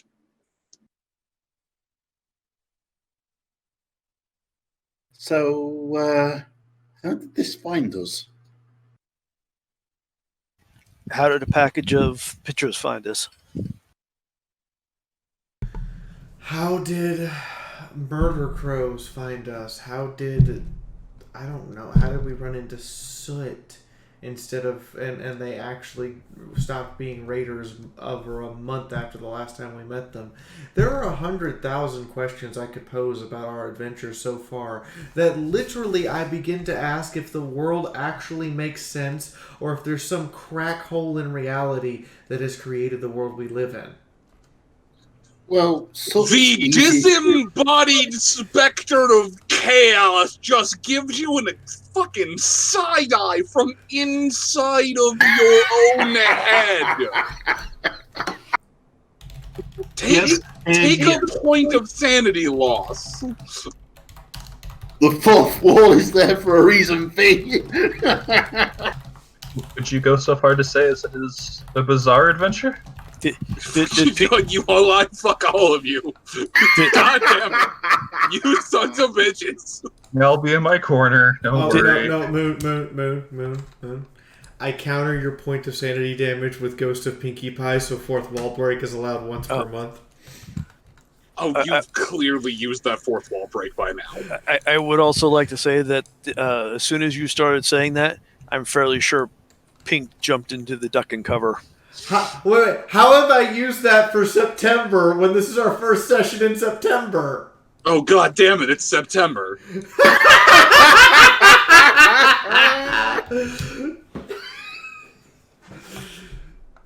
Although now, the next time I make a fourth wall break, I'm totally just taking like 4 sanity to the face. Oh, you're just kind of gliding this negative one off. It's waiting. Remember, pay attention. There'll be questions. But yeah, Chifundo will turn around and say, well, sup is simple. You walked up and said hi. You know what? That's fair. Wait, other people do that?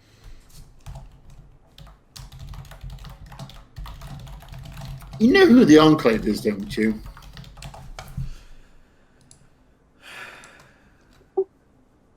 Talking to Hayes. I want to say he probably does. I mean... Might need a GM ruling on that. Wait, what the hell is going on?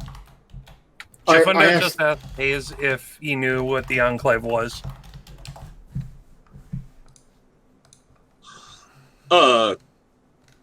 Hayes, the Enclave is ubiquitous enough that you can take this as common knowledge, or you can just roll for it if you want to. Okay, yeah, he'll just take... yeah, I've heard of the Enclave. Well, in our first weeks traveling together, little Green over there, despite all of us telling her it was a bad idea, walked up to an Enclave soldier doing whatever the Enclave was doing and said hi.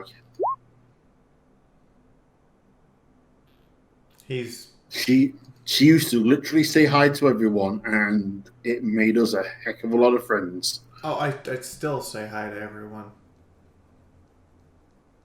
Which is... You know what? You're right. You're entirely right. Me saying hi to everyone has made us a lot of friends, and at the same time has definitely confirmed our enemies. Yeah. I don't see a problem with it. Iota, can you share some of that?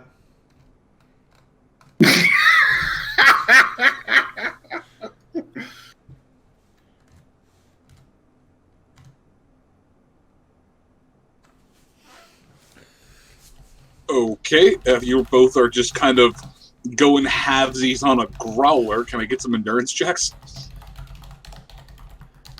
I didn't hear Iota respond yes or no.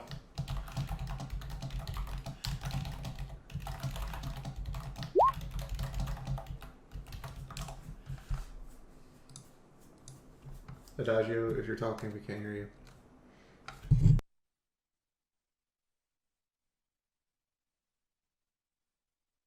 No. Hayes will happily pull out another gallon for Sunrise. Oh, good God. Oh, no. I don't drink hardly ever. A gallon will kill me. It's technically more liquid than she can carry. Adagio, you alright? I think he's still okay. I'm reading his be right back, need water. Anyways, So, are we continuing on though? The thing is not trapped. This is not an ambush. You are not going to get descended upon by hordes of woodland critters. It's just Sunrise is going to pass out cute sleepwear to everyone that has an appropriate size. Yes, including Mythic, because let's be honest, we all want to see the anime weeb have to wear women's cute sleepwear. Oh God, are we turning him into the anime trap? Yes. God damn it, guys. If he wants to be every anime trope in existence, let's make him a trap while we're at it. God damn it. Well, regardless, there are bits for...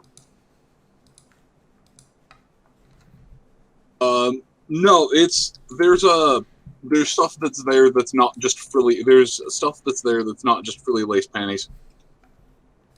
It seems like there are things that were made specifically with each and every one of you in mind. Although, if you want to be a very pretty boy, I'm not gonna stop you.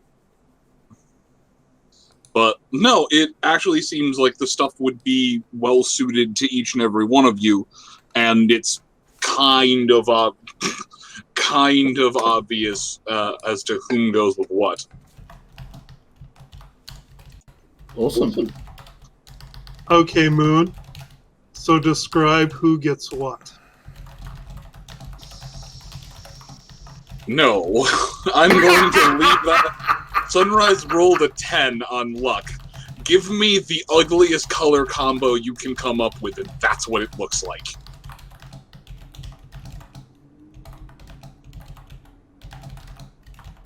The cuts are right, the links are fine, the material's spot on, the colors are ghastly. Lots of blacks and, weirdly off greens and, the like. It's just kind of a garish color palette, but there's also some other, splashes of color thrown in here, some soft blues, pinks, a couple lilacs, a few hunter greens. I was going to say, did somebody leave us a goth package? Is Mina going through a goth phase? I want to support this. I stand goth Mina. Because if Mina's going through a goth phase, I have plenty of goth Fluttershy photos I can Photoshop. Oh God. Anyways. Alright. Yes, we need this. Alright, I'm just gonna go over here to FOE artwork real quick. Hold on, where is it? There it is. Goth phase Scapola Mina. Okay, done.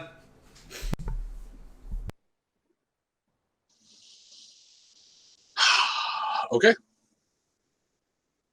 And remember to submit your fan art, and we'll make Mina use your fan art as her token next week. I will absolutely enforce this if there's something good. Okay. So you're continuing on. Where was your destination? I know there were a couple. Where was the immediate place you were trying to head to? I know the ultimate destination, but I'm not sure where the short-term goal is.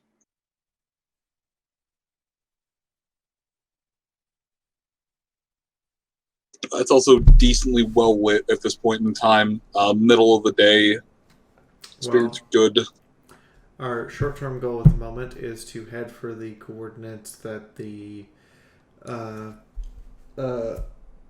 crows were supposed to report back to. Our long-term goal at the moment is to head to Site 2. Okay. I wasn't sure if you had put off finding the facility where the crows were reporting back to or not, because I've heard a handful of, not conflicting, but just simultaneous things. You need to know the layout. All right. So you continue pathing their way. Who is leading the? Who is being your navigation horse? Since you no longer have access to Martini and his speed boost. Looks at navigation horses. All I've got is the coordinates on the pip bunk, which I can put on Nyota's pip bunk, or Scapola Mina has her scout navigation badge and can get us wherever we're going. Also, Mythic has a pad. Or not Mythic, fucking goddammit, Hayes. Here we go. Hey, wasn't Jifundo and Quick Stitch? Shush. These at least both start with M.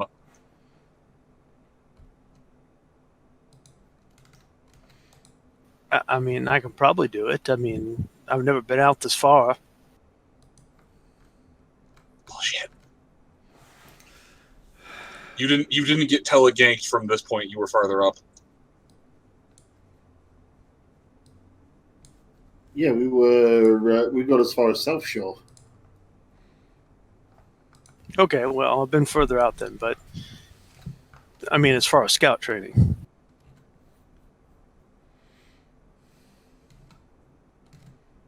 I'm sure I'll be fine, don't worry. I mean, more than one of you can roll.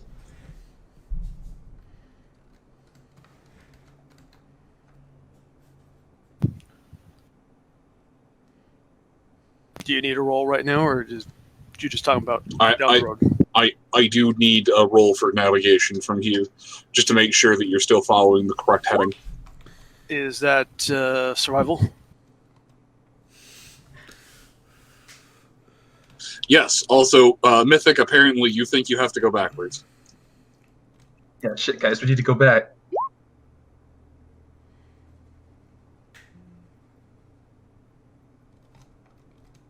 Probably looking at the maps upside down.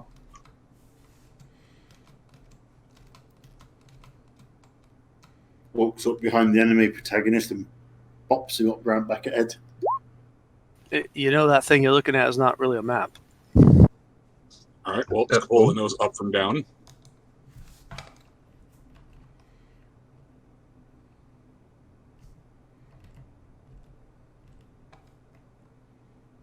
Anyone else?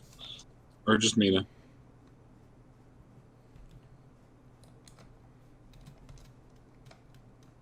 No, I'm just bopping the enemy protagonist to tell him to leave it to the ones that know what they're doing. Sounds good. Oh, come on.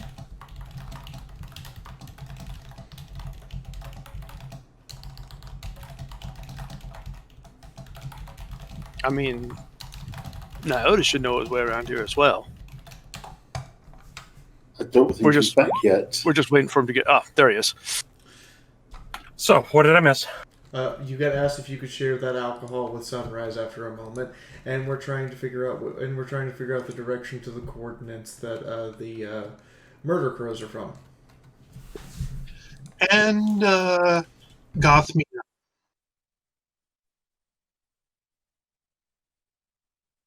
Everybody's got clashing colour sleepwear now. Oh, because I rolled charisma to see if I could put something halfway decent together. You can get something halfway decent together. There are multiple sets for multiple ponies. Although that said, it is pretty hard to get colour clashing on black and white. But yes, Naota will happily pass over a good chunk of what's left of the beer. Like, maybe a third at most. And we'll proceed to take a look around and double check versus the map on his wrist and where the coordinates say they're supposed to be. Survival me.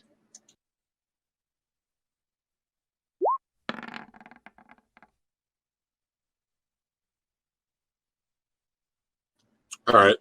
So between you and Mina, kind of trusting your machines and your training as well. Oh, his the check too. And between Hayes going, hey, it's over here. You're able to get a decent bearing of the location. I just need to figure out where on the map it actually is, because we're technically going through a weird slant angle.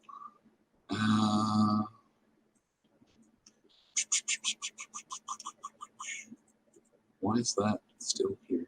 Oh, right, that's as far as they got. So that's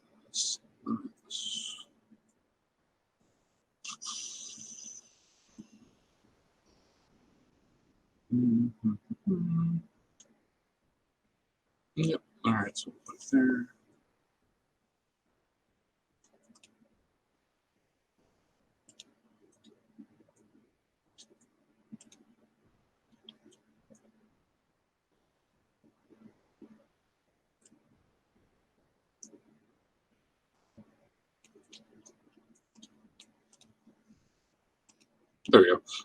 Okay. The best destination you've got seems to be that way in the foothills of one of the nearby mountain ranges.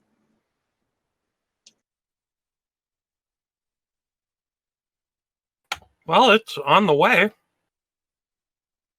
It's a relatively straight shot, but it means getting off the train tracks.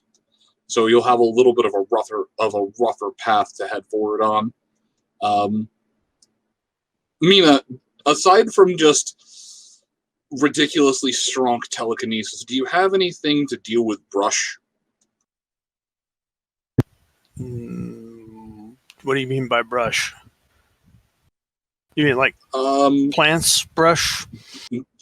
Yes, plants. Do you have some kind of a machete or some kind of sword or something choppy? I have a cleaver. Hayes has a bayonet on his SMG. Bayonet won't work, but a cleaver will. Am I gonna have to be the HM slave here and be the only one that knows cut? But besides, we have a weeb pony. Well, I mean, there's that, but this He's a would weeb fall under the whacker. purview of survival enough. Oh my god, I cannot believe you made that joke. I can. Nice I am one. supportive of this joke. Alright, anyways, yeah, so there's a bit of a regrowth forest that has come up through here. There's thick brushes, some vines, smaller trees. Mina, give me either a melee check or a survival check. The survival check is at a -10. Okay, yeah. Let's see. Hey Moan, can I? Yeah. Can I roll to check to make sure we're not about to step on any familiarly unpleasant types of flowers that we know are back in Upsville? What? The the flowers that Nugget used? The flowers that, turn you into a unconscious pony that then fill you with all of their flower seed and turn you into a flower pot. Ah, yes, those. Yes, this area seems to be relatively devoid of those. Just making shy they can't see shit. This area is devoid of those.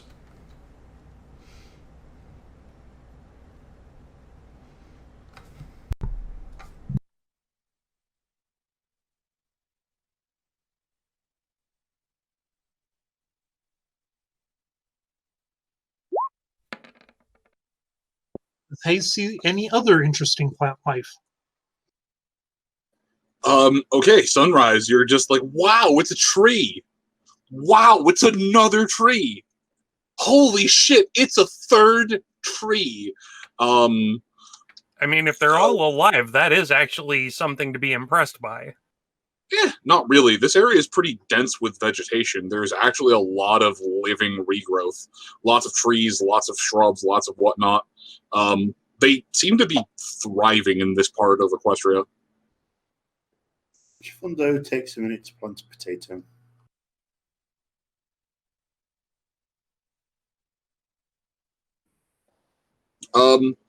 Nyota, there's a little bit of movement throughout the shrubby area, but it doesn't appear to be. It doesn't appear to care about you, is the best way to put it. Fair enough. He will do his best to stay alert, but isn't going to let that bother him.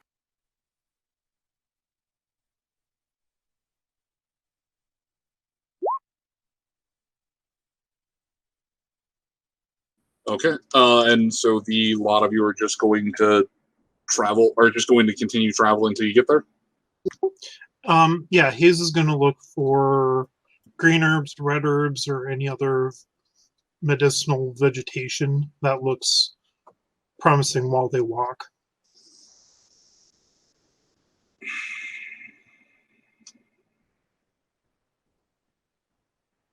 Specifically medicinal?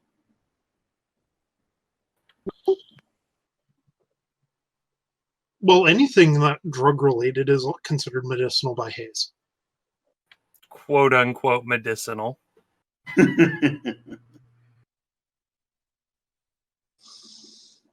Survival or chemistry?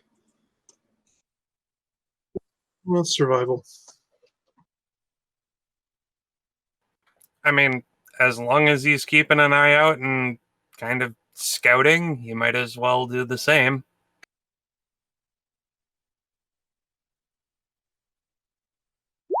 I mean, they're actually pretty obvious to tell once you know what you're looking for.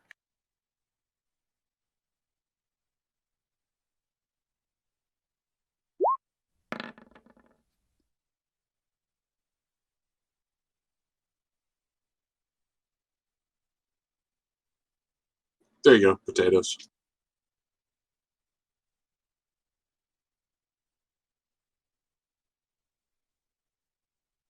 All right, Hayes, give me a luck first, and then luck first, and then Nyota, you're just trying to make your way through, steer clear.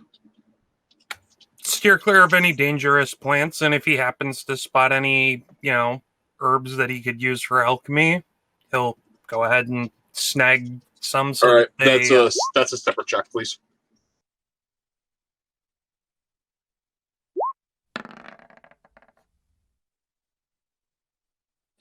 Okay. This area is pretty dense. Nyota, give me a luck check as well.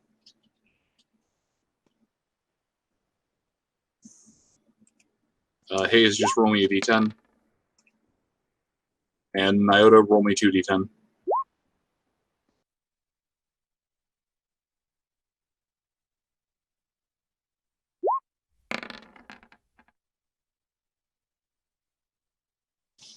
All right. Hayes, as you're wandering around, you find a small little brush with 5 green herbs on it. Nyota, as you're going, you manage to pick up another 8 green herbs from one plant, and then a smaller little hybrid plant seems to have sprouted a couple of red herbs as well as a few green. So there's another 4 green and 4 red.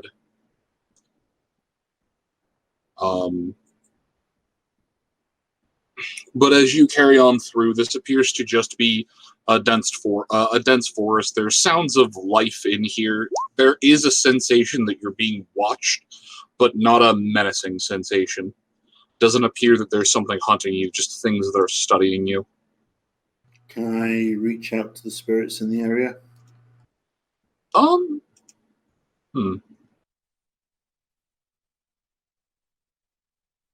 Give me a charisma check.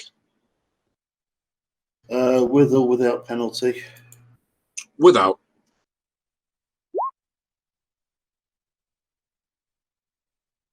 Oh, well, shit. Okay. Shamanism, please.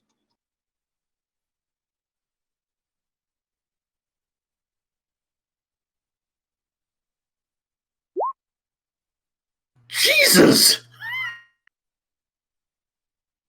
Hello, Roll20. How are you? I see you didn't take your bipolar pill today, Roll20. No, Alright, so apparently this is not an important role. So apparently I know where all of Nyota's good rolls are going. Roll20 can't tell one zero from another. Chifundo, as you make your way through the dense foliage, there are a decent chunk of, there's a decent number of spirits of nature, spirits of light, spirits of life. This is a very spiritually active little strip of land. They greet you warmly, but they do not stay around to chat. They seem to be preoccupied with matters of spirits. That's pretty much what I figured, and I wasn't looking to really interact or interfere with them. So, yes, we'll greet them warmly as they go about their business. There is this spectral You're not sure if it would be a dog or a fox or a wolf or something, but there's this spectral canine that kind of floats its way through, gives you a slight little boop on the snoot, and continues on its merry way through the forest. But beyond that, nothing really exciting happens. It's just a very lively area. Yeah.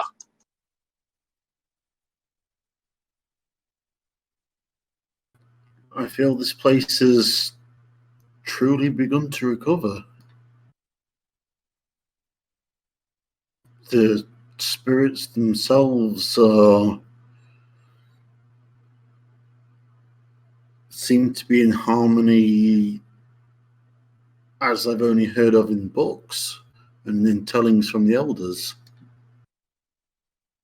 This is amazing.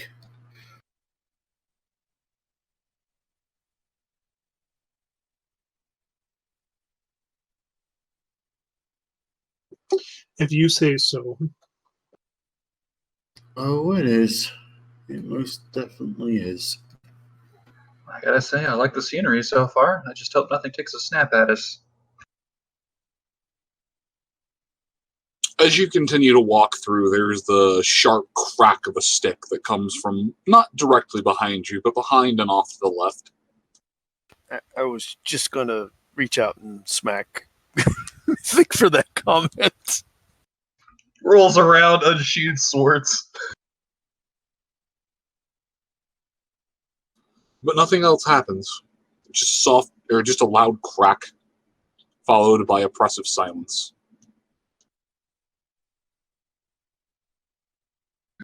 Alright, I mean, if they're gonna follow us, it's kind of rude, and that, yeah, never mind. As you continue further on into the stretch of forest, there's a small issue that becomes quickly apparent.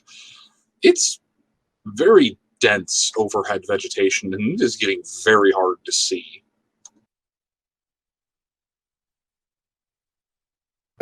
Flicks on lantern.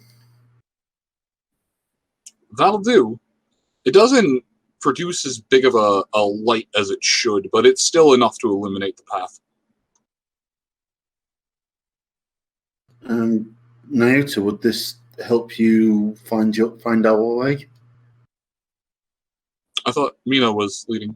Because is it Mina?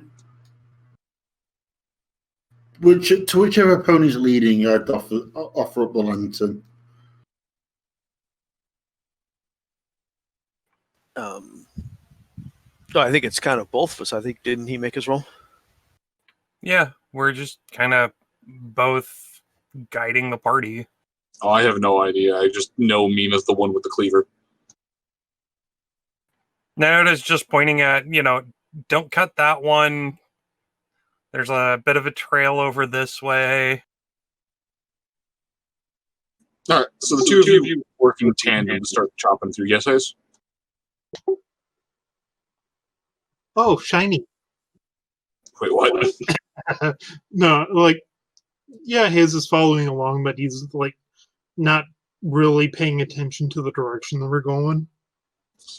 That said, Hayes, make me a hacking check real quick, and then another perception check.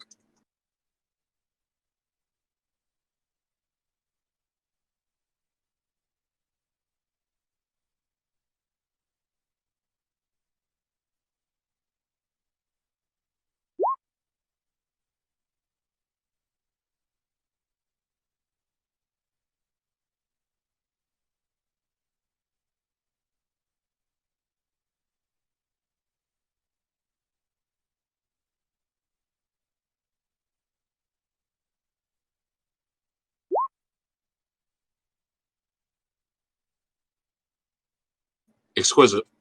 All right, as you're making your way through, as the now more immediate source of light comes, there are soft glints on this floor, bits of metal that make themselves appear known to your more trained eyes. As you're wandering through, you pick up a grand total of 5 pieces of scrap metal and 5 pieces of scrap electronics. Okay. Hayes will scoop them up.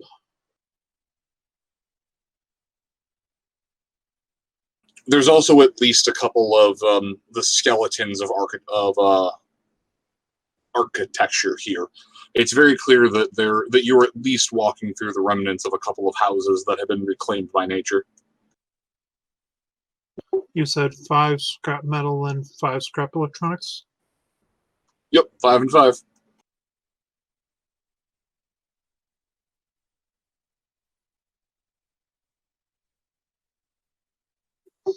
Okay.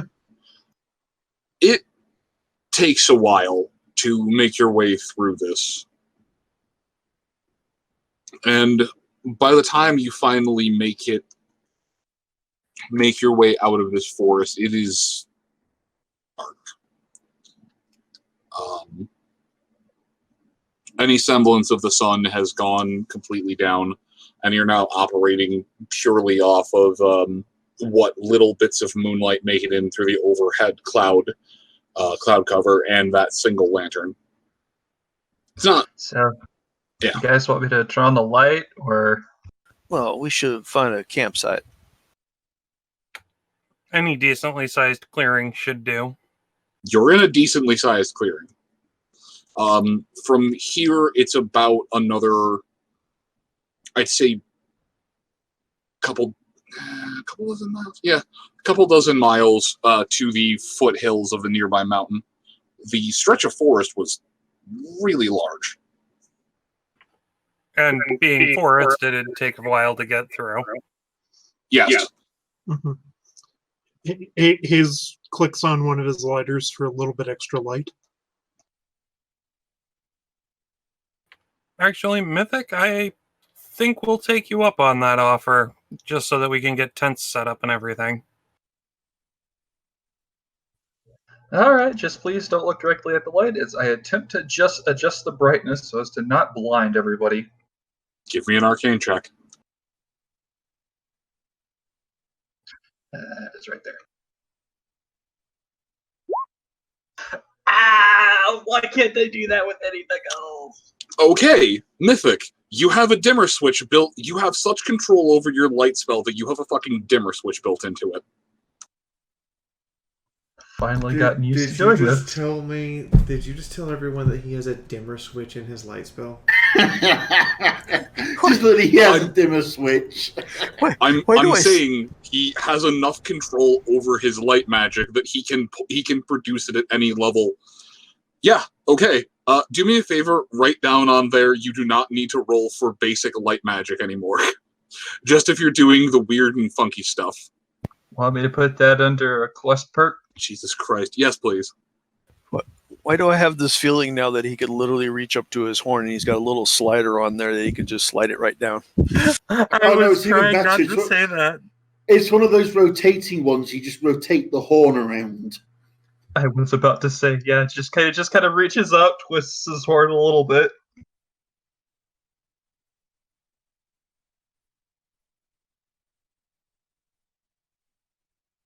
All right, guys, there you go. Let there be light.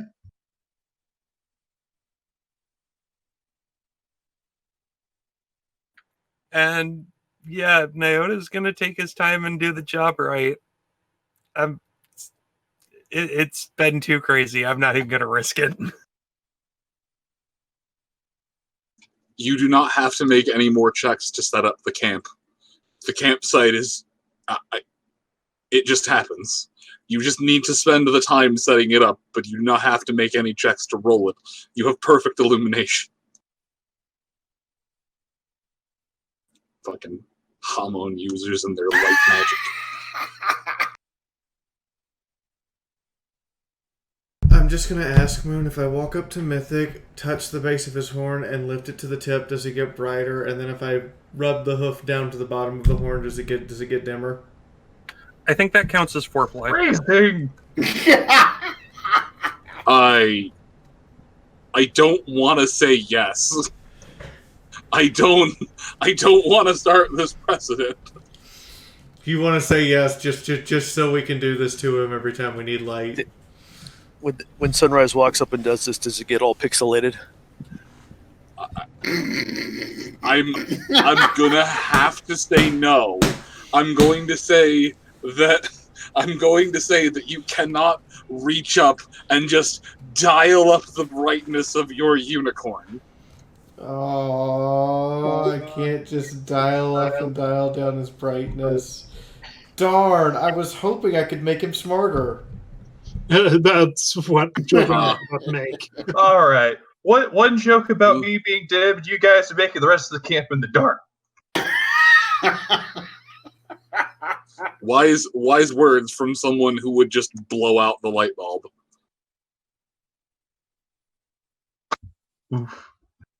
But okay, so you have the camp illuminated. It is basically daylight in the radius where you're at. The tents are set. Hayes, I take it you're not sleeping? You have to sleep eventually, damn it.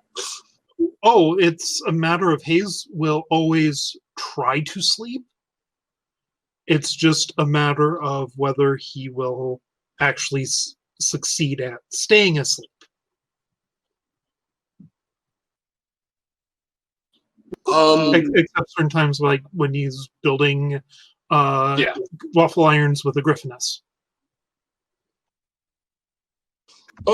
Hayes, you'd find that after having spent so long in that forest, you'll have an easier time actually resting if you do attempt to. Okay.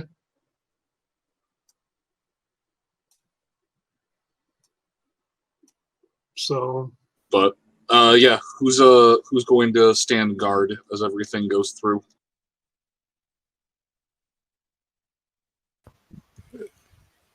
I'll take first watch. Say, Mina usually tries to take the last watch so she can start working on breakfast. And Nyota's gonna try and put something together for dinner out of what they've got. Trundle will take up any shifts that are short for watch.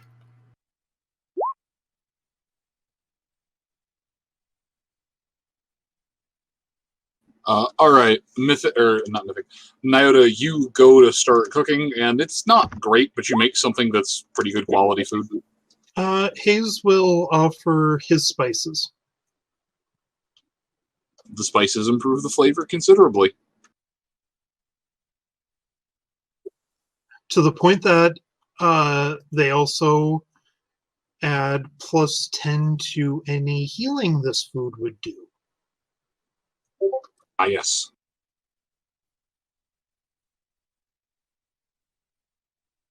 Hey, Moon. Hey, Chifundo. Did my character just go 24 hours without losing sanity? I think so. I think he did. He went 24 whole hours without...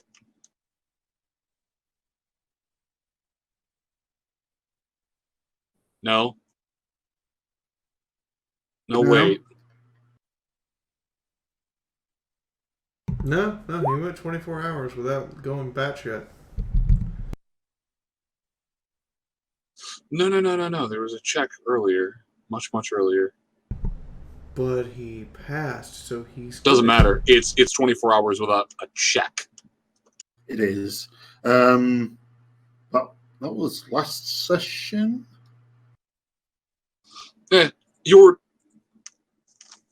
said, have you put on any of... If you were utilizing any of the comfy sleepwear and actually resting in it, that will be enough to restore 1 point of sanity with the sleep.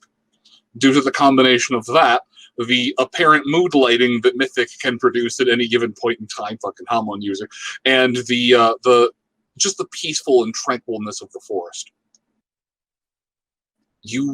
Being in this area, there's even a small mountain stream. It feels like you're in a secluded part of Equestria, this almost postcard-like location.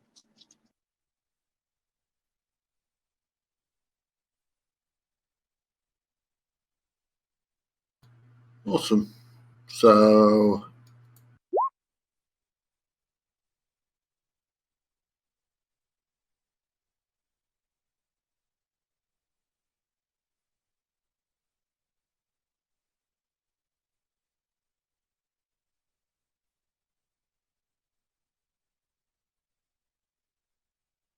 Yeah, well, with that 1 point, that's back up to 50% sanity.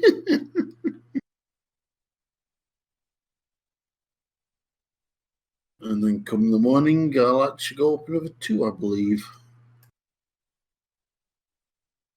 Okay. As long as you don't whack me with another check. Yeah. All right. So you go your bouts, take your rounds. It's aside from just the standard nighttime sounds, some timberwolves howling off in the distance, various insects in the woods, the sound of water moving. It's peaceful. It's quiet. In a better life, it would almost feel like you're camping.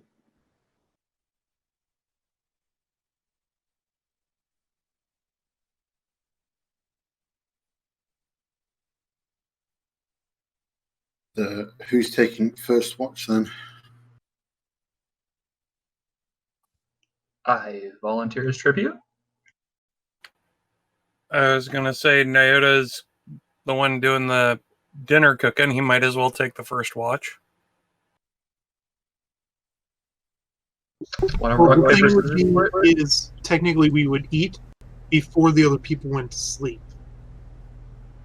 So Yeah, I think what he's on about is Nyota would then, as tidying up after cooking, would be part of his watch. yeah. So yes, Nyota We'll will see. take first watch. Chiffonda will take second then. yeah, Hayes will take watch. Just he's a light sleeper, so there's a serious possibility that he won't get back to sleep if he gets woken up. So,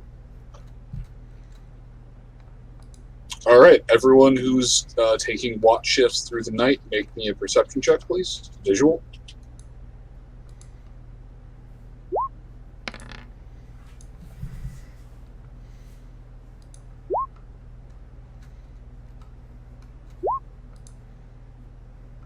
Damn, Mythic.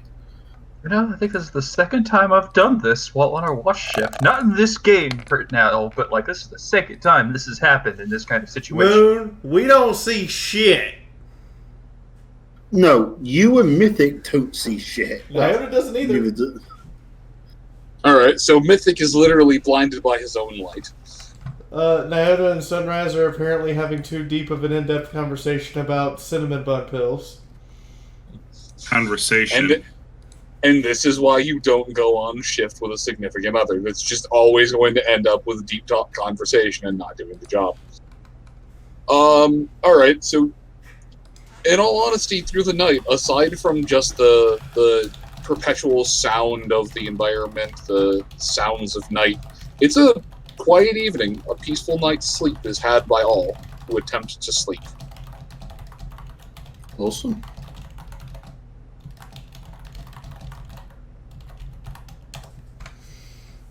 That's all right. I guess we wake up, pack up camp, and start walking. And just pretend we're not in an episode of The Twilight Zone? Why, whatever do you mean, Sunrise? Moon, I'm gonna gut you like a fish one day. No, you're not. You love him too much. No, bitch, try me. I would, except for it wouldn't be you, and I'd actually be worried about I used to wake up every morning and basically have a Mexican standoff with pocket knives with my old roommate. I wouldn't be worried about you, Moon. It's vital that actually concerns me. I just deploy the shield maidens.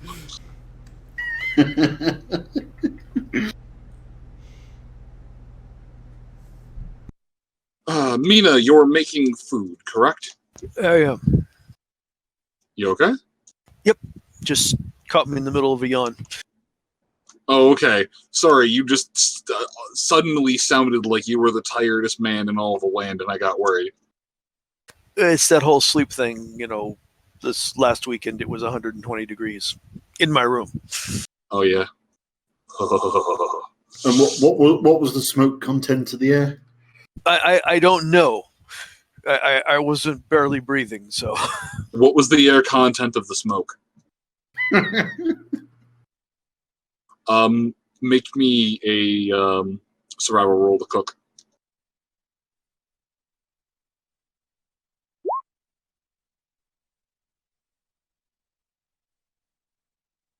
It's passable. Well, it's nothing extravagant, but it's food. When people wake up, there's food.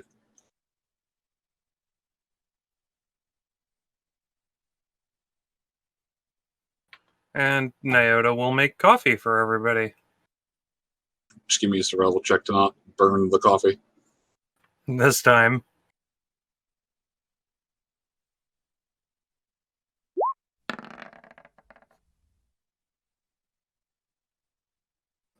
Gourmet coffee. He even breaks out the French press this time. Yeah, that was your issue. You were trusting the percolator to do all the work. No, actually, when he failed his role, he was trying to work with decaf.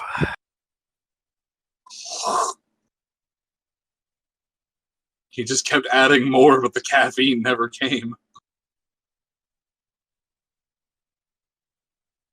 Yeah, everyone's able to start the day off right with a hearty plate of food and a decent cup of coffee if they so choose. The air is pretty crisp in the morning.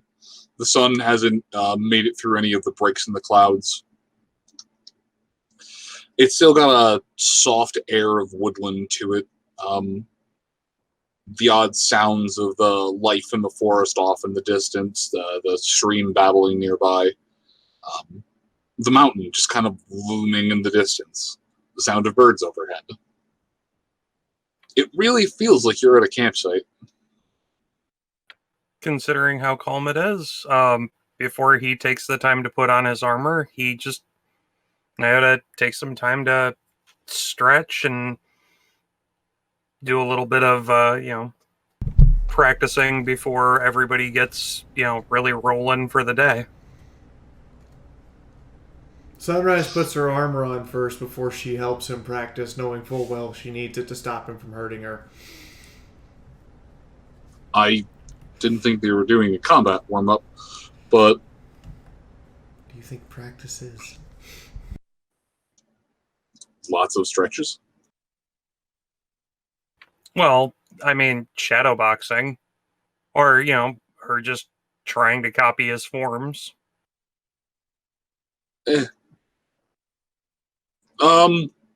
Yeah, it's a conductive environment to get in some stretching, some practice. For anyone who goes through some early morning warm-ups, this is a very good location for it.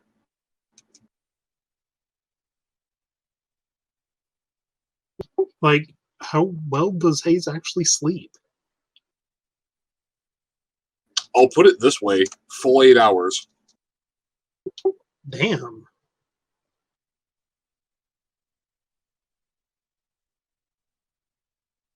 There's just a very peaceful sensation about this glade.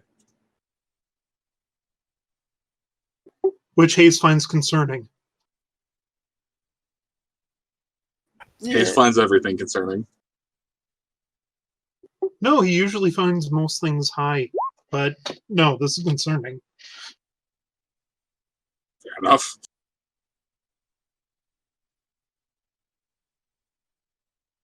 And to a certain degree, I have a tendency to think that this is unusual.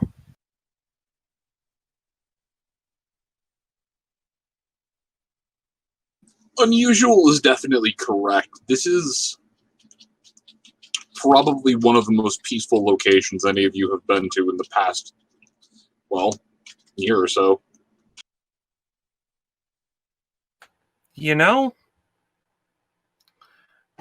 Nyota's gonna do something as part of his morning routine that he hasn't done in a while. He's going to sit down. He's going to begin meditating and reach out to the spirits of the nearby area.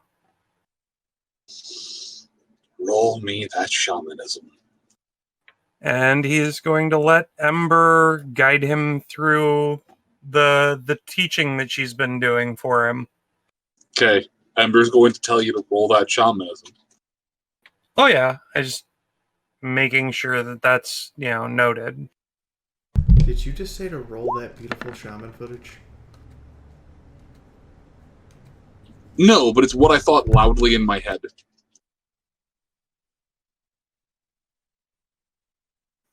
Nyota, as you center yourself, there are a pair of voices that you hear first inside of your head. Clear as day, the voice of the familiar voice of Ember and the new, yet still vaguely strange voice of Boda, as they attempt to not even commune, just to be a sort of bridge between you and the bulk of the spirits. Not so much that you need it, more that they just wish to be there for moral support. There are a lot in this area. These woods are very thick with spiritual activity. It's not a primeval forest, not in the slightest, but it is very old. It seems this is one of the things that first started regrowing after all of the snow, after all of the hot ash settled down. There are spirits that have taken residence in here that are young, only a handful of years old. And there are spirits in here that are old enough to remember Star Swirl when he was young. There are spirits in here that were there in the very earliest days of Equus, and there are spirits that were born yesterday. This is a place that is thick with life, and it is, as you reach out, almost a little overbearing. Kind of like being submersed into just a giant pool of water, from going from dry land to ocean. It's a bit much at first, but after a moment you're able to get your bearings. I will take a moment and begin to allow my mind to wander and seek out those spirits that, well, he assumes aided them throughout the evening, and just politely thank them for allowing them to stay in the clearing. And they are skittish of you. They back up as you come closer. They hide in the trees or try to slip into the spaces between. While they have no problem viewing you from a distance, up close you are stranger. You are outsider. In which case, he will keep his distance and bow in the general direction of the spirits that are nearby and say, "Thank you. We will likely be back if you would extend an invitation." They're a bit confused by your words. However, they can sense the intent and the emotions. They are drawn down off their guard. They approach you a bit closer. One even mimics the action, bows back to you. A couple of them draw closer, and there is a large stag, something that towers over you, that does not kowtow, but simply comes and sits before you, so that the two of you are on a slightly even eye level. But even as it is seated on the ground, you still have to look up to see it. That is appropriate. I thought the pink one was the crazy zebra. Sunrise leans over. You think those two are crazy? Think about this. I've been on most of these trips with them. Also, meanwhile, a lot of you are just largely seeing Nyota kind of crouch down in the grass and just occasionally mumble out soft things. Although, Chifundo, you were able to see the entirety of this transpire. The large, ethereal stag of nature. It just kind of snorts at you once and speaks in a very... It's not even deep. It's more that the voice echoes, speaking through the trees. The weight of the trees and ages. Why do you come here and speak as though we care about the intent or the actions of you and your kin? We are We always have been, and we always will be. The words do not fall on deaf ears, and the platitudes, while flattering, are unnecessary. Just do not defile what you see before you, and you will not be at the mercy or the wrath of the woods. Noted, though it is customary to thank your hosts. It is appreciated that you as a guest understand your role in this transaction, but understand that the right of host can be revoked if those who are staying turn out to be unruly. We will endeavor to make sure that we leave nothing behind that was not here before. Please leave only hoofprints. With a small nod, the stag stands back up to its towering height and proceeds to walk back into the woods, effectively disappearing into a small copse of trees. It had given you a moment of its time, and a moment was all the lord of this forest could spare.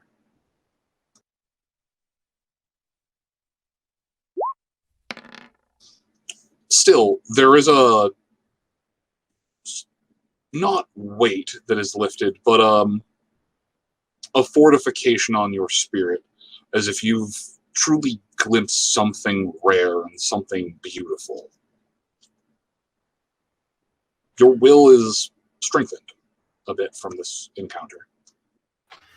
And yeah, he once the Lord of the Forest has moved on, Nyota begins to have a minor panic attack. +1 to all of your will saves for the next 24 hours.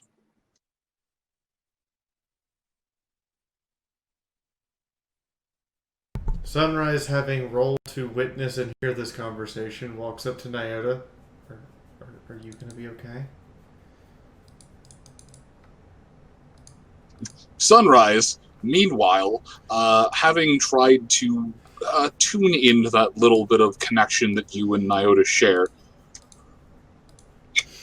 would suddenly feel as if all of the anger that exists inside of Equus was just pressing down upon you, as if suddenly you were at the bottom of an oceanic trench and there were atmospheres of pressure weighing down on you.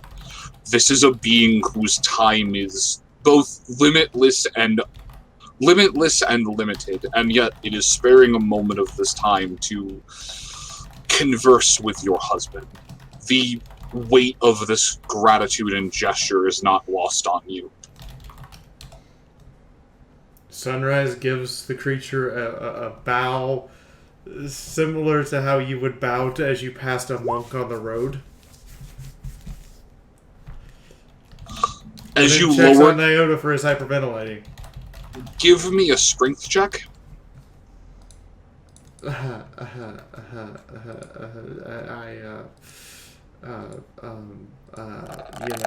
That's kind of far-fetched there. As you bow, you are unable to lift your head back up until it leaves.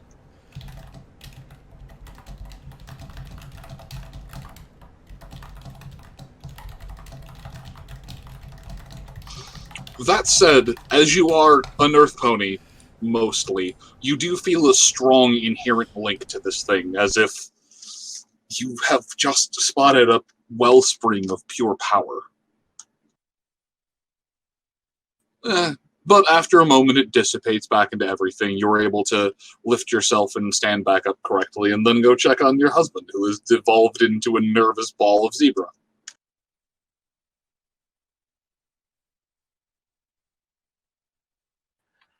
I get the feeling that's never going to get any easier, and yeesh. You know, it was great when I was just talking to one of the stars through a campfire, but actually coming face to face with something of that age and power is wow. And, you know, I get the feeling that, not to be mean, but I think Ember might have been a little intimidated there. Ember just turns around to you A little? I was being nice. Sunrise does not say a word. And Meanwhile, Bodapet, the slight astral form, which you would be able to see, though Sunrise would not be able to, because the thing is mostly just in your head, is just kind of standing there, stalwart, shaking a little.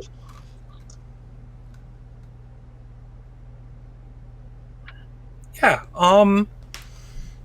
everybody make sure you pick up anything that you might have dropped, and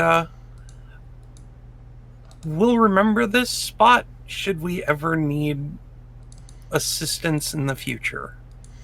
Sunrise gives Nyota a hug. You gonna be okay? Yeah, give me like 5 minutes for my heart to stop racing, and yeah, I just...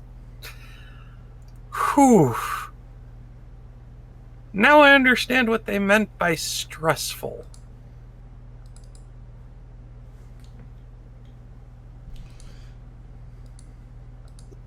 Case passes Nyota a joint. I want you to think about this. This is normal for Chifundo.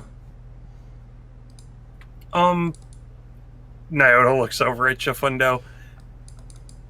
Was that being anything like your normal, Chifundo?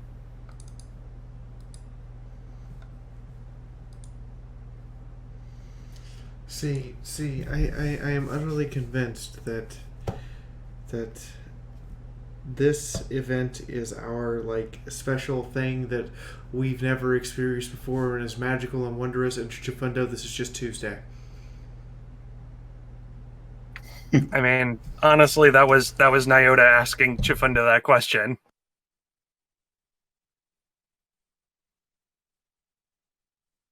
Sorry, I missed something there. Oh, Chifundo, were you AFK through all of that?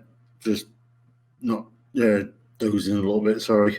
No worries. After the stag turns and leaves and Nyota is coming down from his minor panic attack from, encountering what is effectively the god of the forest, Sunrise says... let me give a little better description before you say something. No. The god of this forest. So, Hetty, you've seen Princess Mononoke, right? Not necessarily. Yep. Remember the giant stag god? You mean the day god as opposed to the destructive night god? Yeah. We just met him. Ah.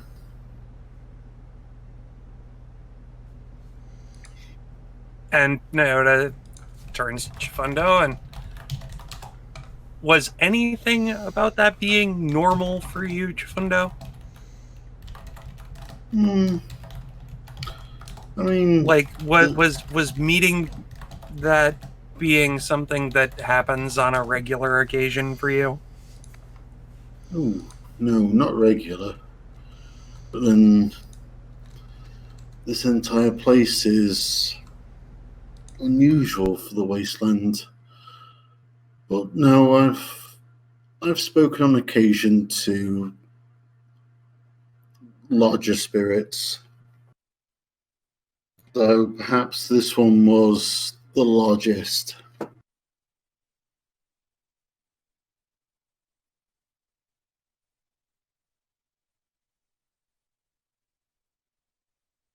Yeah, even speaking to one of the stars through a campfire didn't affect me like this. So, yeah, a little bit,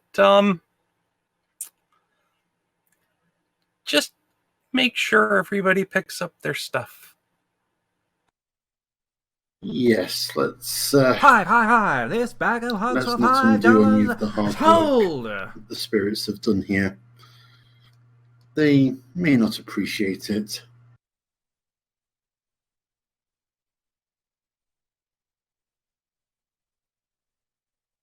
Is there like a gift or something we could leave them?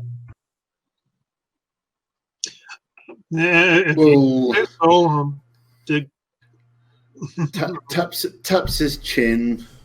Sunrise holds up hoof. He just told us not to leave anything behind but hoof prints. So, no bullet casings, no wrappers, no grenade pins, no random pieces of scrap metal. Nothing. Just. And I'm pretty sure that's the best gift we could give him, is we actually listen to him. Ding, ding, ding, ding, ding. Because, trust me, if Chifundo has encountered anything like similar to this, isn't the best gift usually the thing they ask for, Chifundo? That is an actual question. Yes, normally if a spirit asks something of you, if you're able to reciprocate, then that is usually the best plan. It is rare that you know something that the spirits don't. Yeah, fair enough. All right, I'll make sure everything's all spick and span, exactly how we left it, or exactly how we found it. No, we'll take an extra 10 minutes after packing up most of camp and just double check that they haven't left anything behind. Chifundo will assist with that. There are the remnants of a campfire, but aside from that, which ultimately is natural in nature anyways, aside from that, you have done a good job and have managed to clean up your campsite as best you possibly can.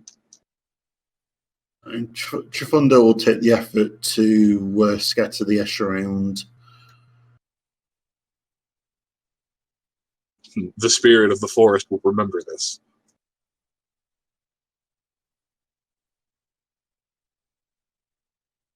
Okay, you take the extra effort to properly clean a little bit more, and do you continue onwards towards the mountains? I think that was the general game plan. I am just making sure. I'm not going to move your tokens. Oh, no. I was double checking with the rest of the party. I'll move your token. That's an absolute lie, but I'm just making sure that's where you're planning to go. I mean, where's our ultimate goal at this point? Is it there? I mean, that's where the Robo-Crows come from? That is the GPS, or that is the coordinates inside of the one that Hayes managed to hack, yes. Well, that's where they're to return to. It's not necessarily the same as where they come from. No, it's not exactly a huge detour, so then there might be something interesting there, or we may just find an entire mass of those crows sat there waiting to be recovered by whatever they're waiting for. All right, casual pony pace then. I mean, nothing's pursuing us right now, right? Not that you're aware of.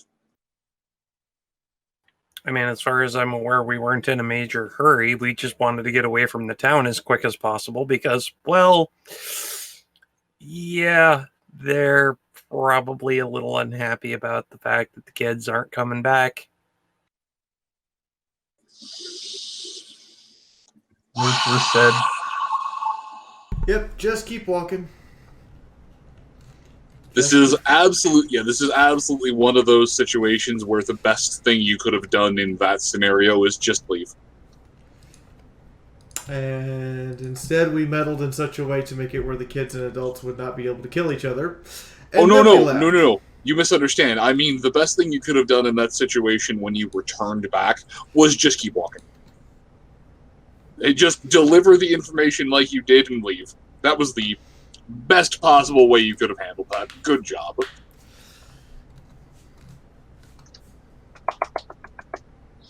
Alright. So you continue walking towards the foothills of this area. Let me grab no. I need the alt key. Alt key. There we go. You go back. You go back. You go back. Alright. It takes you another 3 hours, 3-ish hours to get to the base of the foothills.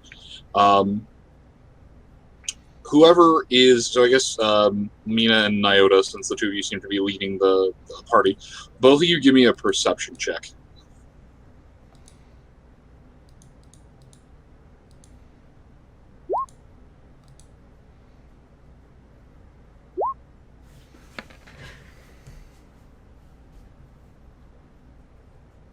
Well, you know it's around here somewhere, because this is where the location is taking you, but you can't seem to find the entrance to this facility. It just seems to be stone.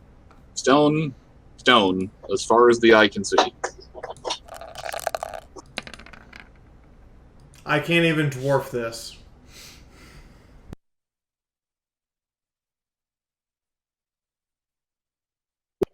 Was there anything in the cybernetic components I scavenged that looked like a garage door opener?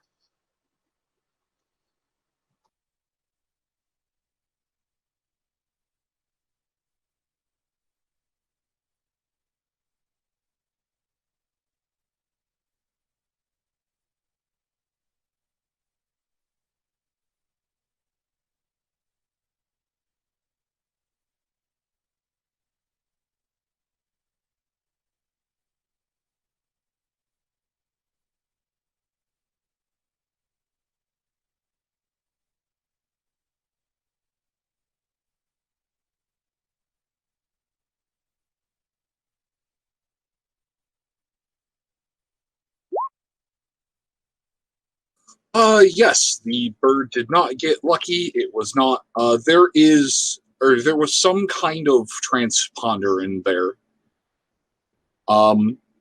Definitely not anything as overt as a garage door opener, but definitely something that you recognize as a relay switch. Though, unless you were to rebuild it back with some kind of battery, it would be completely unpowered. Okay. He builds it back up using a spark breeder.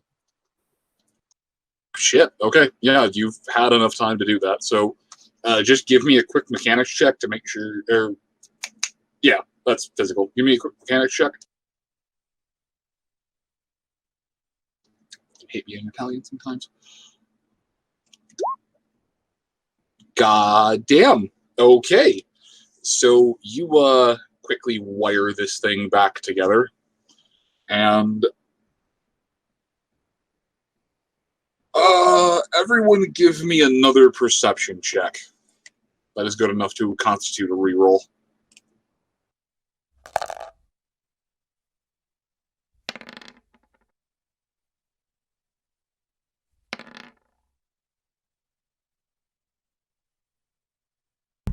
Try universal fail. That would have been a pass if it wasn't from a racial. And Mythic actually passed. Mythic passed. Everyone else? No, I passed. Yeah, Yep. I won. Yep. All right. So as you're wandering around this area, a lot of you each keeping your eyes here, there, trying to find anything. Mythic and Mina, the two of you spot along the side what appears to be a very sharp and flush cut of the stone. As well, more importantly, you appear to see something. It's a little bit less dense here. Some of the grass is, or some of the grass where it's not completely overgrown, there is the remnants of road here. This apparently seems to kind of lead into the mountainside. It's a small cutaway, and there appears to be some kind of, well, you're not close enough at the moment, but you can make out what appears to be road and a cutaway into the mountain. All right. It seems like it's heading in that general direction. Yeah, here lies the road. And as well, since the two of you passed, I need a luck check from the both of you. A nat 10 is not the worst thing in the world to happen. Wait, just to clarify, we found a road on a foundation of concrete. No. Dirt road. I'm not 100% sure if equestrian roads were asphalt. They're cobblestone, is what they're depicted as. Yeah, I'm not 100% sure with the advent of faster, better wheeled wagons if they would still be cobblestone. Yeah, because those things just destroy axles. I was going to say with the So concrete road, it wouldn't be a dirt road because that would be too, no, the grass would have taken that over. Concrete or some kind of asphalt or some especially smooth cobblestone, but it's something that clearly stands out as road. Yeah, with Equestria being somewhere between Industrial Revolution and early Cold War in technology, it's diesel punk. A lot of ray punk and a little bit of diesel punk, but at that same point in time, I don't know what the road material would be. So yeah, some kind of clearly identifiable road. Just say concrete. Just why the hell not? But yeah, leading into a very smooth and sharp cutaway into the mountain.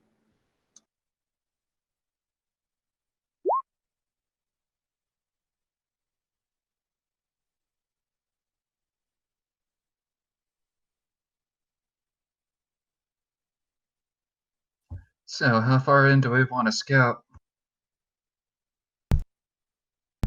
Till we find out why someone felt the need to cut a hole into the side of a mountain.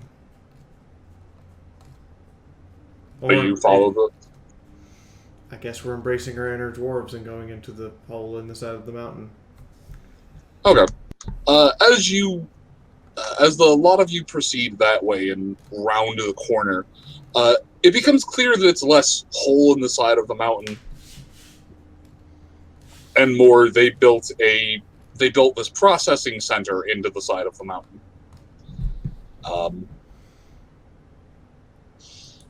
There's a clearing in here where the material very clearly was mined out and repurposed.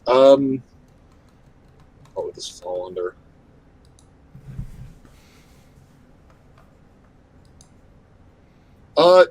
Academics. Academics and lore is what the check would be.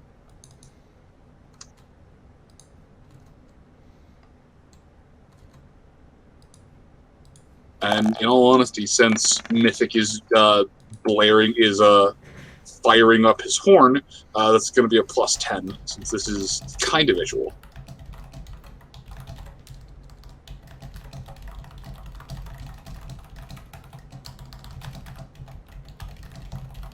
Sorry, taking notes. Okay, well, pre-war horse probably knows something.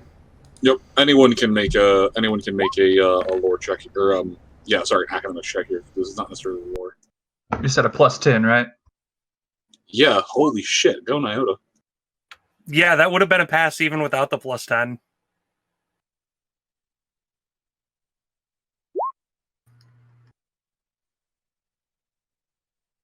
All right, so Mythic, you're a little bit awestruck by the simple size of this location. And that is my second crit fail in a row. All right, Hayes, you just think there's a building in the side of the mountain. You legitimately have no information about this, but there's enough people in here that can fill you in. Those of you who passed are able to make out some of the discolorations in the stone, and it becomes some of the discolorations in the stone, some of the discolorations in the ground, and the fact that this building is a combination of stone and steel. It appears that you're inside an old, depleted iron mine.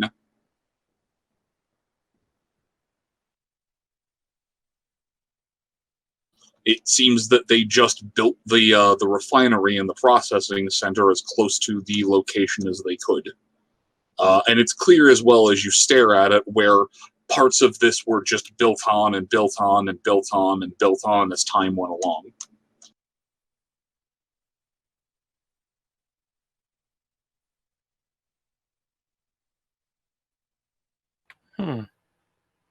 So good. Oh no! Actually, that was a perfectly good opportunity for Nyota to look over at Mythic. And are you thinking what I'm thinking? Yeah, that depends. Are you thinking this is some sort of mining and refining facility, or are you thinking this is some sort of real? Give me a minute. My brain is having a stroke. Shit, what he was gonna say was, or is this some sort of facility for the railroad that essentially goes out, collects the railroad pieces that are broken, comes back, refines them, and fixes them here?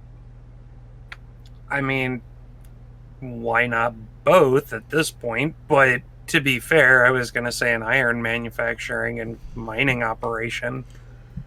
I was going to suggest that this is probably an automated robot repair facility that just hasn't ever been shut off and has been improvising to fulfill its protocols. All along the same lines of thought. Well, I mean, it's on the way, and at the very least, Hayes could probably make use of the stuff that we could find here, and if it would aid the forest, we may even be able to shut this place down and keep it from damaging anything. Well, the good news is that it doesn't appear to be belching out smoke. There's a little bit of a steam trail, but it's not just smogging. It doesn't look like it's been harming anything up to this point.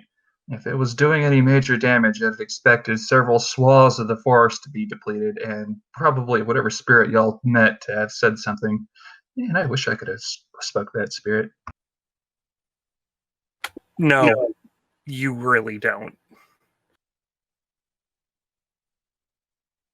I just have to read this answer from chat. I think so, Braid. But where would we find that much cake? Oh god. No. It's I think so, Brain. But where are we gonna find rubber pants in our size?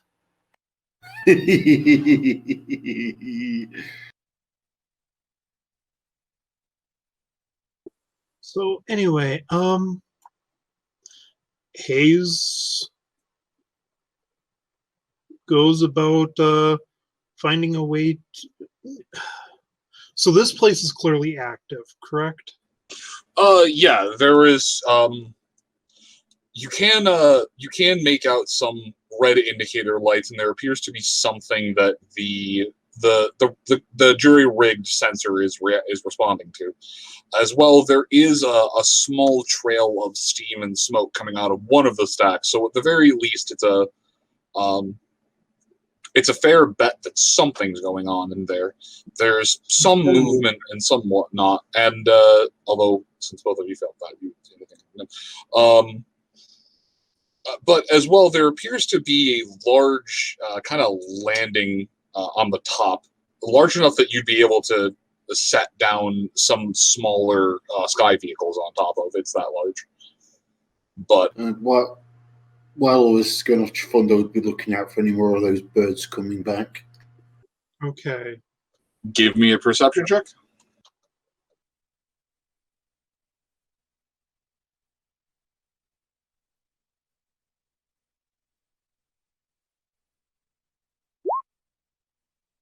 That's a clear miss. You do not see any birds. Okay. So this is likely where the birds are bringing what they collect and then proceed to go out to scavenge more.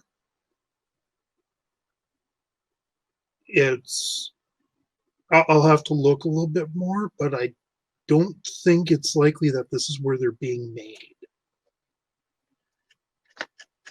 And with that, Hayes will proceed to confirm his suspicions.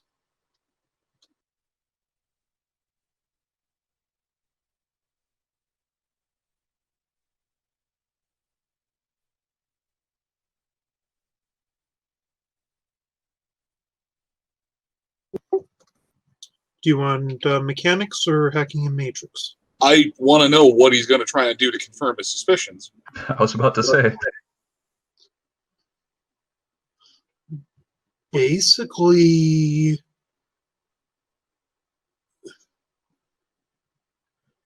he's basically looking. It probably needs to look around for a table or automated unit for implanting the cybernetics.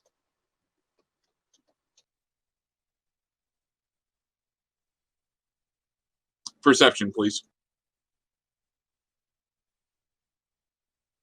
Are we actually going in, or are we still outside looking into the cavern? All right, so hold on. Real quick, everyone give me an initiative check.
Moon, you good?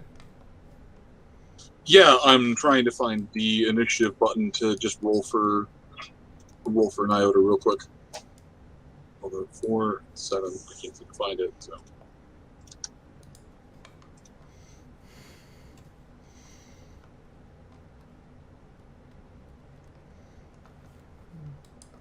Oh wait, I hit the wrong initiative button. That's why.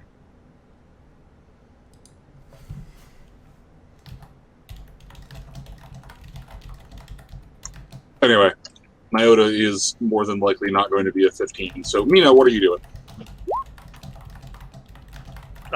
Just looking out for the others right now because they're investigating. I mean, unless we're moving forward.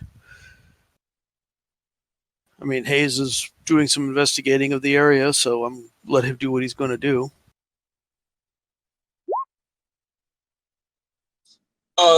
No, I don't think a lot of you are moving forward yet at the moment. Okay, Mythic with that zippy initiative check. What are you up to? All right, so we're standing outside, looking into the big. You are so where you are basically in the parking lot at the edge of the driveway to turn in. The building's about 300 feet away from you. Any part of the building is, I should say, or the closest point. The bulk of the building's about 500-600 feet away, but it's well within eye shot. It's a very large facility, but it's very well camouflaged in these mountain ranges. Holy shit, words. I had that problem like not 5 minutes ago. He'll go ahead and kind of take it all in, a little bit of awe, and I guess begin to make his approach along with the rest of the party.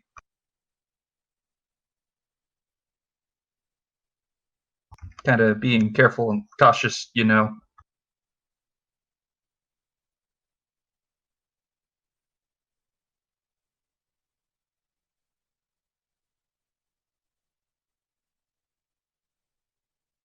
All right.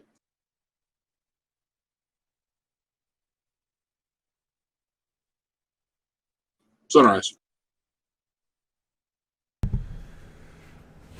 Sunrise is going to focus on investigating the tunnel, since she knows that Mina has the lookout going.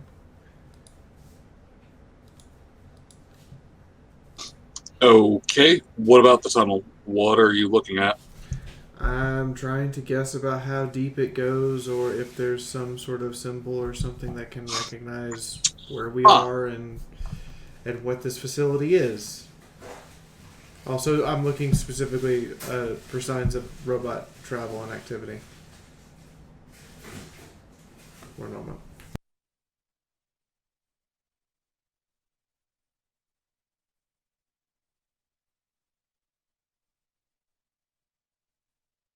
Okay.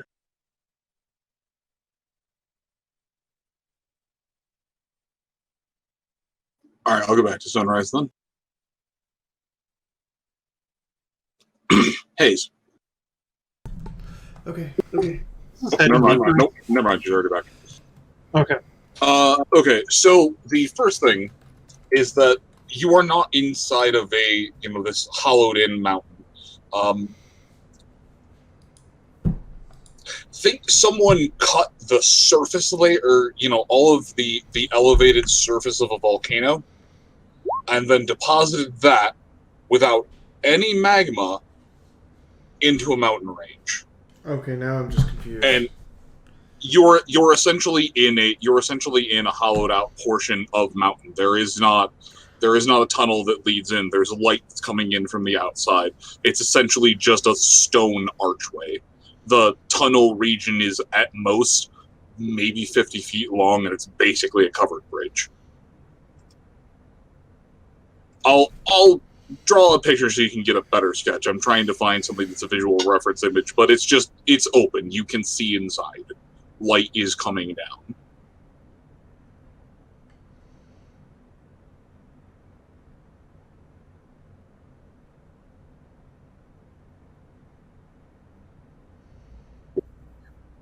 So imagine a cave that has a processing plant built into it, but it's more like a hollowed out mountain.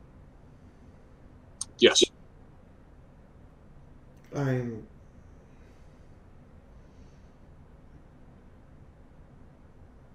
So, who's the pony equivalent of Ernst Blofeld? No, I.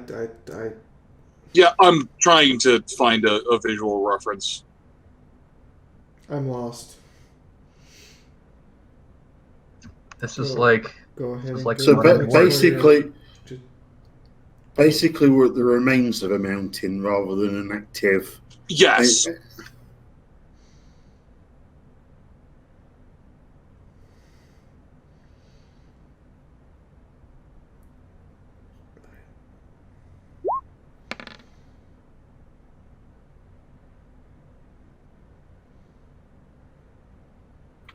All right, and I'm back. So is this like the pony equivalent of like the Cheyenne Missile Complex? Or NORAD is Looking livestream Crazy Post Moon is, I think DB's posted something that might be. Because something here doesn't make sense. Okay, what's not making sense to you, Fee? Hold on. I'm describing this poorly, and I know I am. I was trying to find an image for it. Well, this is described as being smooth and clearly cut. Okay, so it's either someone cut a inlet, a caldera, or a tunnel. And then it's being described as there was once a mountain here that's not... Mountains don't demolish smoothly even if you try to demolish them smoothly. Someone has to go in and resculpt that. And now I'm just more confused because I don't know what makes this significant or important other than it's just an inlet. Is there something inside of it? Is there something we can see? Like, that's what's got me more confused now, is it's like, okay, I honestly cannot picture where we are anymore. Because I have anywhere from the image of a quarry to a volcanic caldera to somebody literally just cut a semicircle into the side of a mountain, created an inlet, smoothed it out, and didn't put anything in it. That's what I got. Those are the three possible things, and none of them match up to what's being described. And now that there are words that can describe the things that I'm seeing in my head, because I was forgetting English for a good 20 minutes. Okay. as you come a bit closer, there is a quarry. This word there is an old quarry. It was a vein of iron. There are the rough remnants of it on the wall, so you'd be able to pull some raw, just chunks of iron from here if for whatever reason you chose to. But no, it is a quarry cut into the side of a mountain that was once an iron vein. So, Part like a of the stripline quarry? Essentially, part of the architecture of the structure of the mountain still exists, but there is a hole through part of it where sunlight comes in. It is still kind of dark, but it is partially illuminated. There is what looks like essentially one of those tunnels cut through a mountain that looks like it was worked with tools by pony hooves, but the inside was clearly some kind of quarry.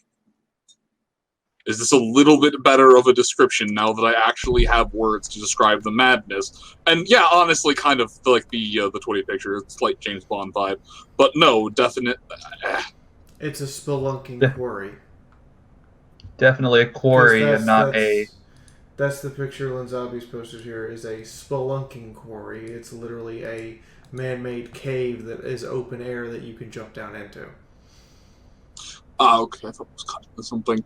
Regardless, this kind of looks like an area where cybernetic vultures would return back with pieces of metal they'd harvested from nearby locations in the Wasteland.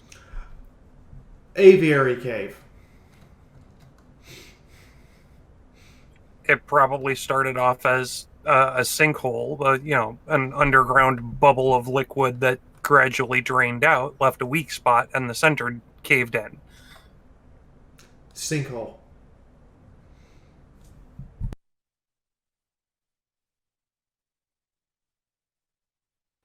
But then ponies decided, oh, hey, there's iron in here. My understanding is the gap was created by the ponies going, oh, there's iron here, let's dig it out. So That's my understanding. So no evil pony stroking a fat white Persian. It is, once again, another point in time where I would probably give one of my eyes for some kind of artistic ability. But no, I draw fucked up stick figures.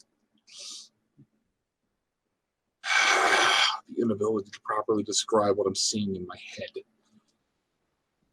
That feel. I think I know that feel. Me. So, if I understand it, it kind of started as an open air quarry and then it kind of went down, and then as it went down, it kind of ballooned out underground. Is that what you're trying to get at?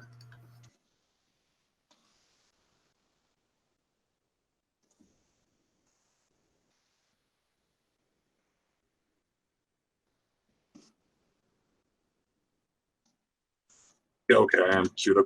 I'm going to try and type this out so that I can have words I can read from, because I cannot apparently communicate the thoughts in my head to the words that are coming out of my mouth. Regardless, it's a structure, and it's where the coordinates on the 3 devices are leading. I'm just munching on some chips, entertained at the fact that Moon can't adequately English in this case. It's not even that. It's this disconnect where I'm saying things and you're not understanding them, and you're reminding me that there are words that I can use to better describe the things that I'm seeing in my head. Shit, I want to say this sounds like the Under from Pokemon Call Sun. Let's just let Moon. I mean, all I'm doing is playing first word that comes to my head from what you describe, and obviously every one of those words is not entirely correct. So yeah, let's give Moon a chance to type it out and see what he's trying to describe.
Okay, there's a mountain. Carved into the mountain exists the remains of an exhausted iron vein.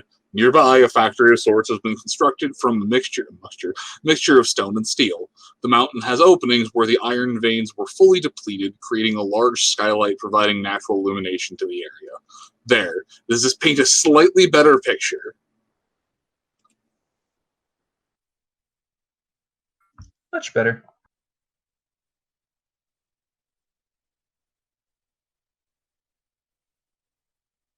I can work with it. I cannot quite find what I am trying to look for. Maybe because you made a unique structure that shouldn't exist. I'm sorry, that can exist. I'm messing with him. If you, I'm messing with him, Eddie. No, at this point in time, I'm aware you're just teasing me a little bit. I'm just desperately trying to find the structure, but the closest thing I can come up with, basically, the image that Twitty posted, except instead of that being some villain's personal playground, that was, a quarry. Anyway, yes, there is motion, there is some life in the area, there are things moving around, and there's definitely power that's coming to here. Whatever is going on, it hasn't stopped in the years following the end of the world. And Hayes, what exactly were you looking for? I know you said a table or some kind of cybernetic station, but somewhere that would indicate that the crows are being made here, and that this just isn't the spot that they return to unload. from the exterior of where you are, which is basically the far edge of the parking lot, you were unable to make out anything. So he would start to proceed further in. Right. There are a couple of skeletons of vehicles here. Things that look complete, things that are not complete by any stretch of the imagination. None of them have spell matrices.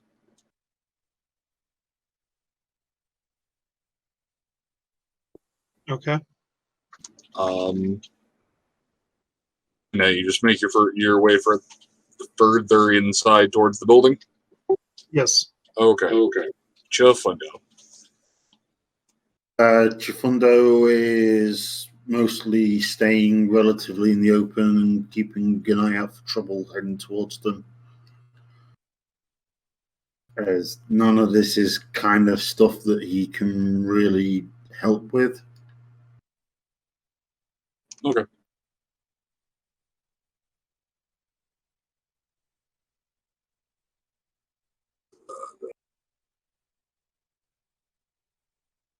All right, and then last but not least, Naoto, what are you doing? Naoto's just keeping an eye out and making sure that things are safe. He's not really much for being underground.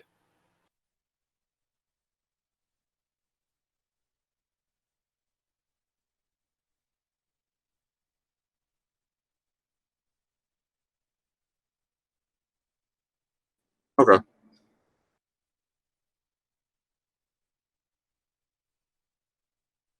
Alrighty then. Mina. Most everyone seems a little bit skittish. They have reason to be because, underground base with giant birds is kind of annoying, but she'll just keep advancing with everybody and keeping cover. I mean, again, this is not her level of expertise at the moment. Hers is chemistry, not technology.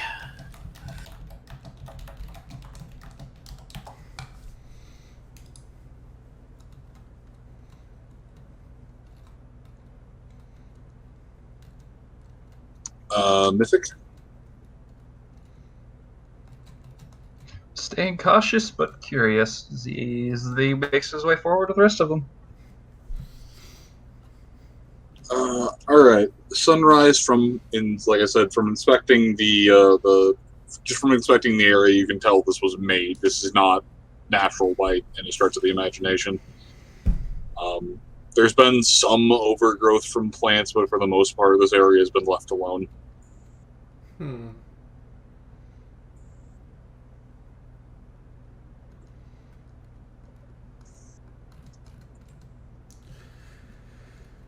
Sunrise is a little more curious and keeps going in. Following behind Hayes. Still looking for markings or something that indicates, who owns this place or who made it. Oh, all right. So you're at the mouth of the cave. Give me another perception check. Sorry, I misunderstood what you were looking for.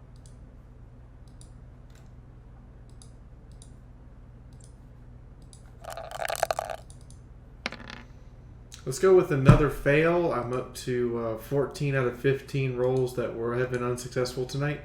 All right, you find a sign, but unfortunately, the letters and everything have been worn away. That said, you are able to make out that it does say processing plant. Or, not processing plant, refinery.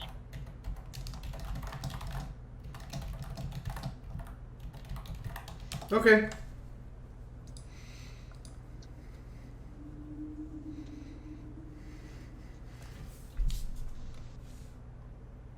Well, this was a refinery.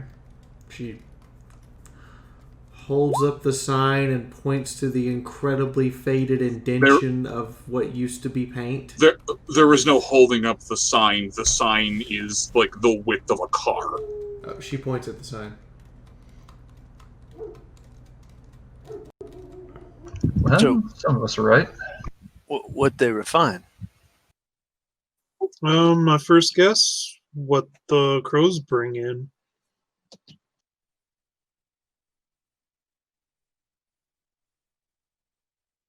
Well, it's probably been repurposed in the years since, but from the looks of things, and Naota steps over to the wall, probably, and he's gonna take a wild guess, iron?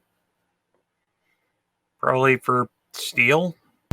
Sunrise rubs her temple. Yes, iron, obviously. They're literally surrounded by it, and it makes sense to build the refinery right next to the mine. Unless the mine explodes if something goes wrong. Naota puts up a hoof. Look, I'm better with stuff that's above the ground and generally growing. You know what? That's entirely fair, and I will give you 100% credit for that one, just like I will admit you're better at cooking than I am.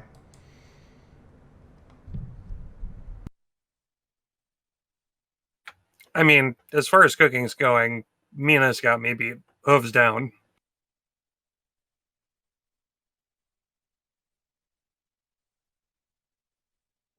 Hayes is not going to make a contest of it.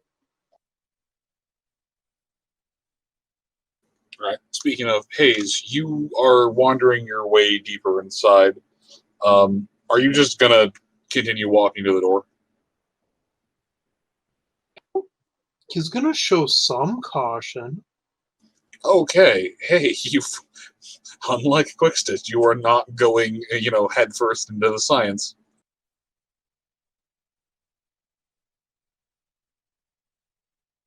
Okay, so you're showing some caution. What are you doing?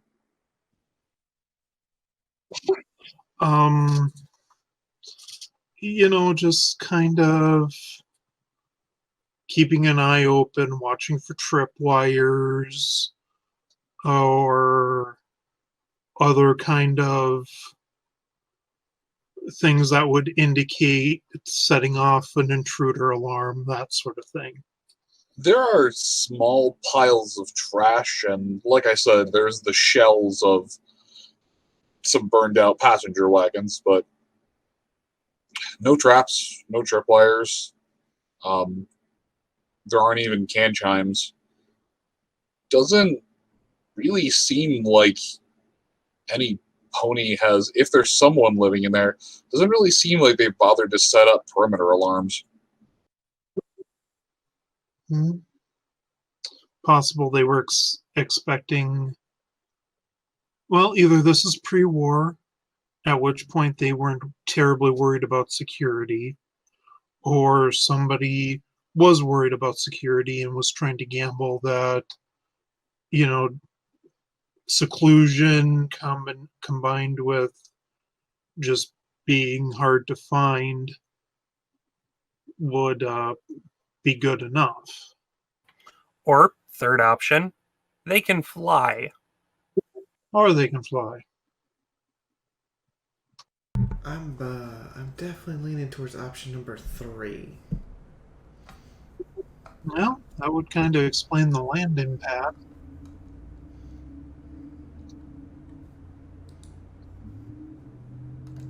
Though I feel like if it was y'all's enclave, they'd have at least guards here. I mean, guards are optional usually.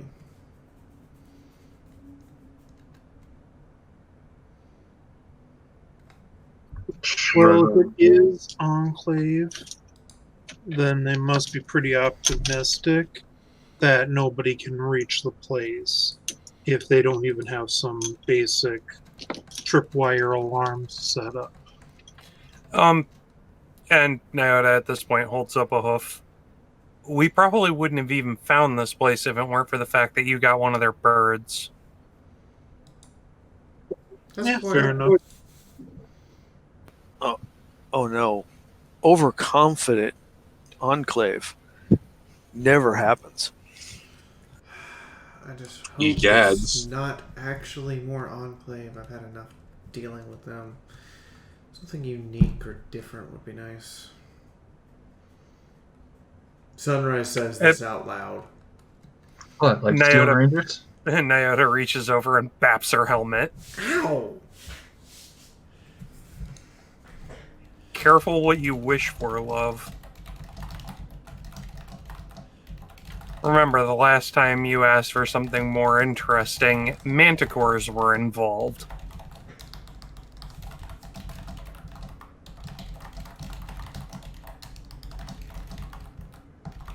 She shudders. You know, we let a sentient one of those go roaming around. Oh yeah, the manticores. Whoa.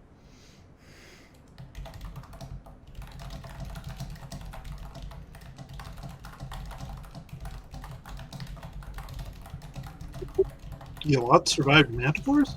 That's impressive. I survived being swallowed by one. You did what? Yeah.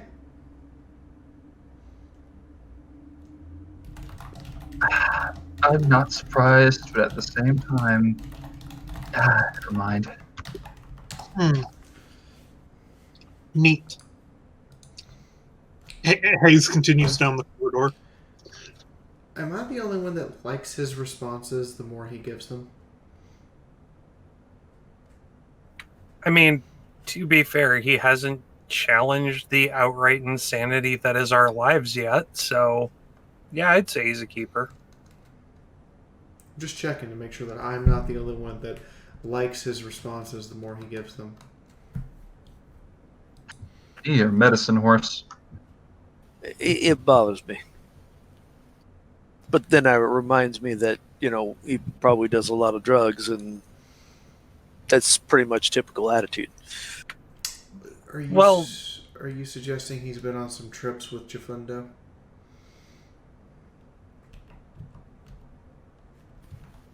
Probably not. Nothing to do with me. I mean, a la Jafundo style trips.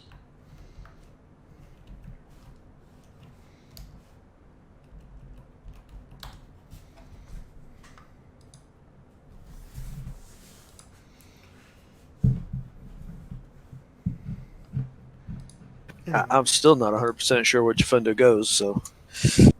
Oh, I've had some interesting discussions. I'm sorry, no, Moon. That commentary is entirely inappropriate for the stream. Oh God. That's why I didn't say it out loud.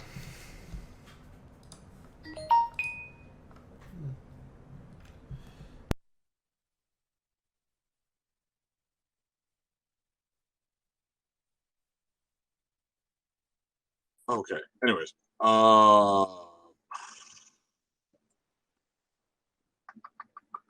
Hayes is following it in. Hayes is showing some kind of restraint. Okay. You're walking, you're showing restraint, you're not just going yeehaw after the door. Chifundo, are you just kind of following along? Yeah, just kind of following along, keeping an eye out for in case anything sort of wanders in our direction.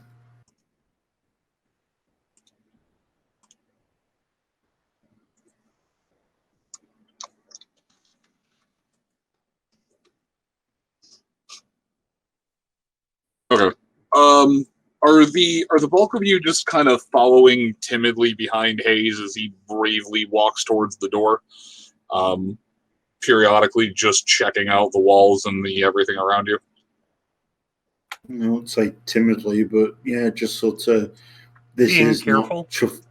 this is not really Chifundo's thing, so he's going to be useful by making sure nothing sneaks up on us. Oh no, I didn't say timid, Moon. I am entirely relying on my friends in EFS to make sure nothing is trapped or something's not sneaking up on us. Sunrise is actually just going forward to everything that looks interesting and trying to figure out what this place is. Yeah, it's kind of the situation. I don't think timid is the right word. I mean, like, nervous horror movie walking speed, but... Nope. More just group of soldiers maybe walking along, sort of covering the bases as they keep moving. The alert walking check. Yeah, maybe not that professionally, but that kind of... Think Stargate with Dr. Jackson going around poking his nose into everything is Sunrise and Haze. Yes. While O'Neill's looking at them going, what are you doing? Yeah, SG-1.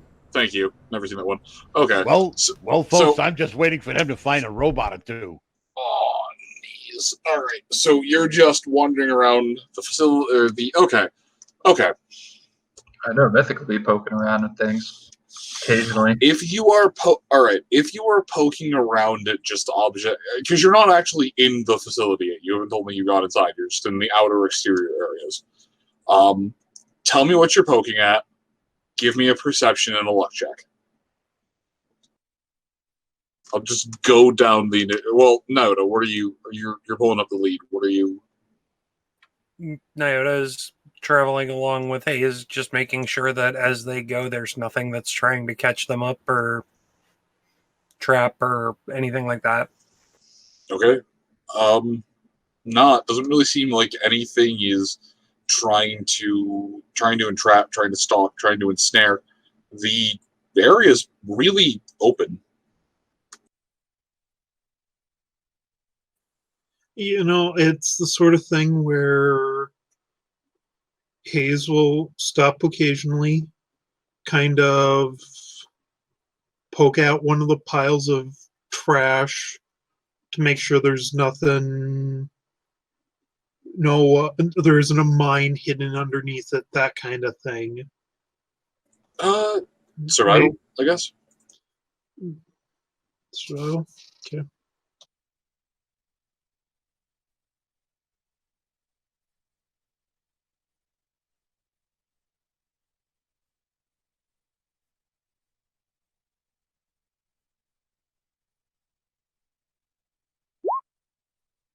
Because, yeah, at this point he figures anything of real interest here might have been taken by a scavenger that did find the place, kind of find it, but didn't venture further in. So he's really kind of waiting to get further in to start doing a Pinkie Pie, what's this? Essentially, out here you just find piles of trash. There's bits of refuse here, bits of that there. There is the odd bit of tech that's just like the odd bit of scrap tech that's left here, but for the most part, it's just barren out here. It looks like a spot that time had mostly forgot and nature has tried to reclaim. All right. So the occasional piece of scrap tech he'd find, he'd kind of push into the middle so that they can find it on the way out. And like I said, continue to just work his way in.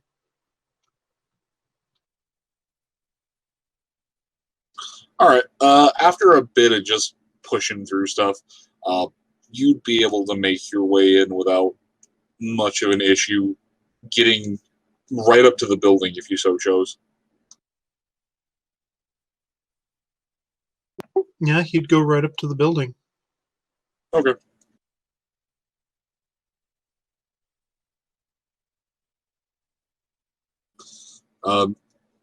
Mina, you're just kind of following along, poking through stuff, yes?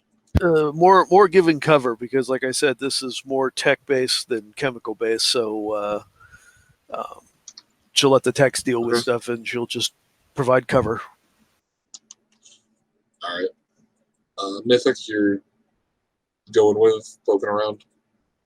Yeah, you said it was pretty barren around here. There's no like little checkpoint barriers or prefab houses or anything. Nope, just straight shot into the facility. Yeah, the open lot and then straight shot into the facility.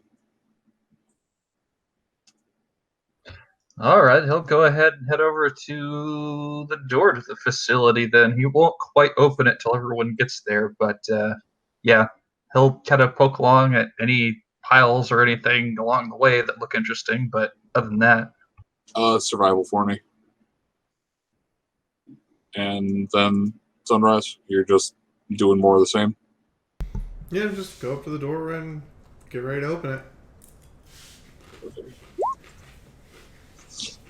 Okay. Nothing really worthwhile in there. Some trash. Chifundo, you're following with, just being a little bit woojooed out. No, just following, keeping an eye out for trouble, just, you know. Okay. And then Iota? Nyota'd probably still be a little unsettled from his meeting with the forest god, and now the rather lacking spiritual content in the air.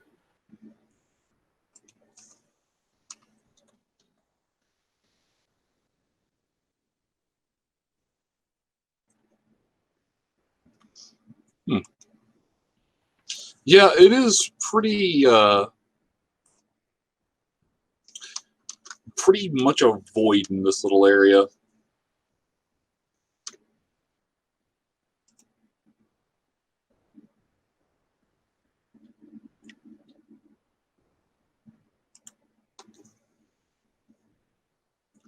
And before we find Harold at the center of the facility.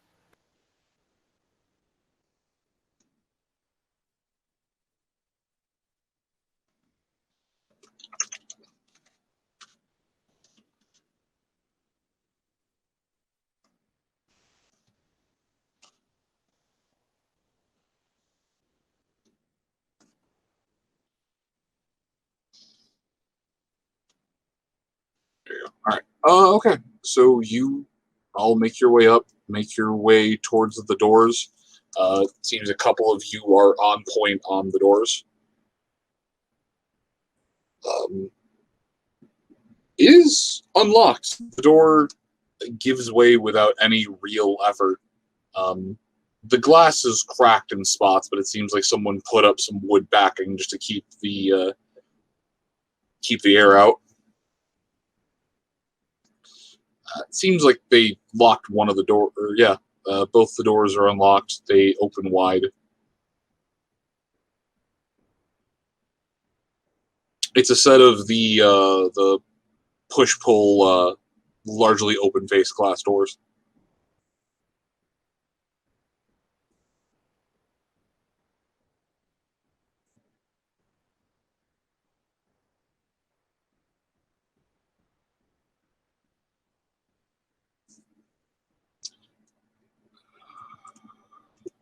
Okay, so there's just some glass doors to push open.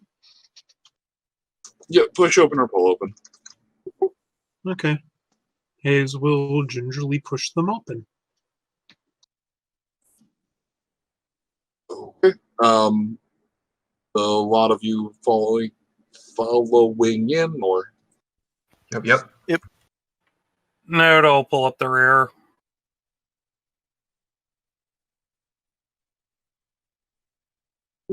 I think at this point Hayes will double check that his police SMG is ready, just in case.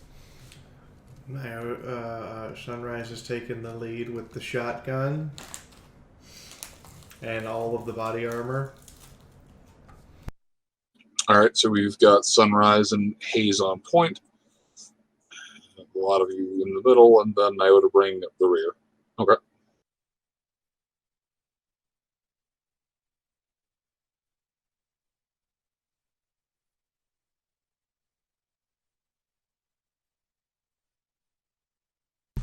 Sunrise will stop a moment, look at Hayes. Hayes, are you sure you want to be up front? Yeah. Never bothered me before.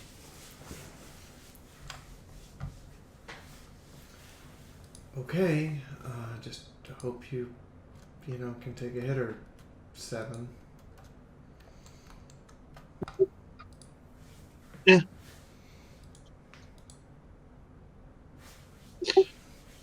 Remind me at some point Hayes needs to set himself up with an auto injector.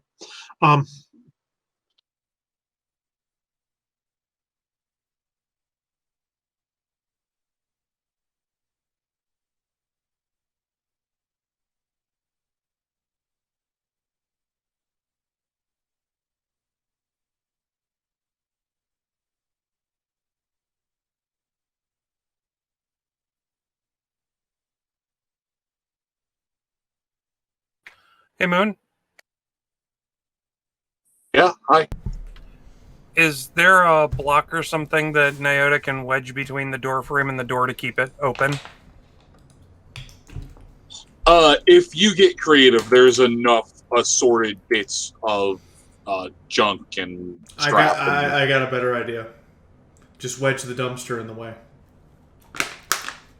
No, we want an easy egress. We do not want to have to move the dumpster out of the way.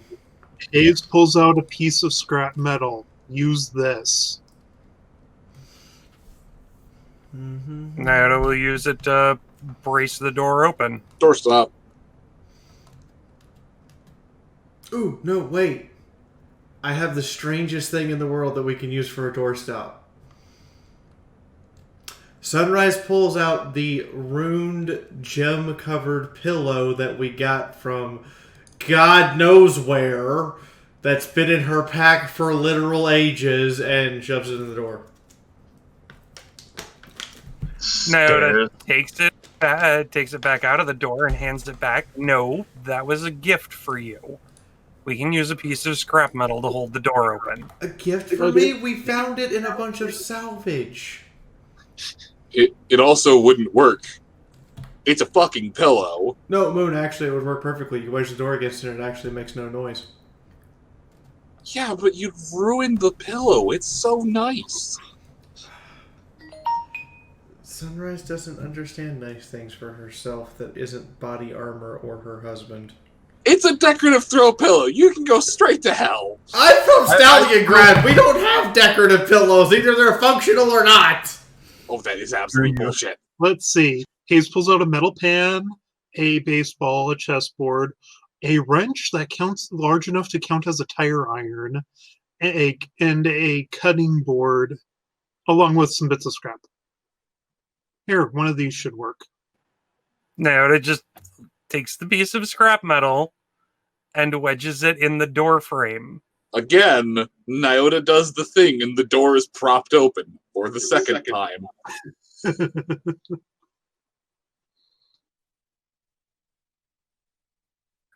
you don't want that pillow, I'll happily take it off your hooves. I thought you'd sold it. Oh, here. Hands Nyota a bar of gold to use as a doorstop. All right, I forgot you had those. And Mythic, that pillow's not a docky, so it's not something you'd want. All right, he pulls out a literal brick of gold. Sunrise goes, yeah, that'll work. Hey guys, I'm fading out fast again, so I think I'm going to call it. Oh no, that's okay. Pulling out a brick of Yeah, I'm door. gonna. I think this is a good spot. Oh yeah, I'm just gonna describe the landing pad of this area, and then I'm gonna call it here. But as you make your way in, open the doors, prop the things open, you are led into the lobby. There's a door. There's a one door that's been barred. It seems like there's a bit of a war zone in here, but at the same point in time, that odd state of there has been a tornado that has gone through here, and yet the tables and chairs are still intact. One of the doors has been nailed shut. There is some kind of droid deactivated behind the desk, and just an odd sense of foreboding as you make your way into this unnamed processing center.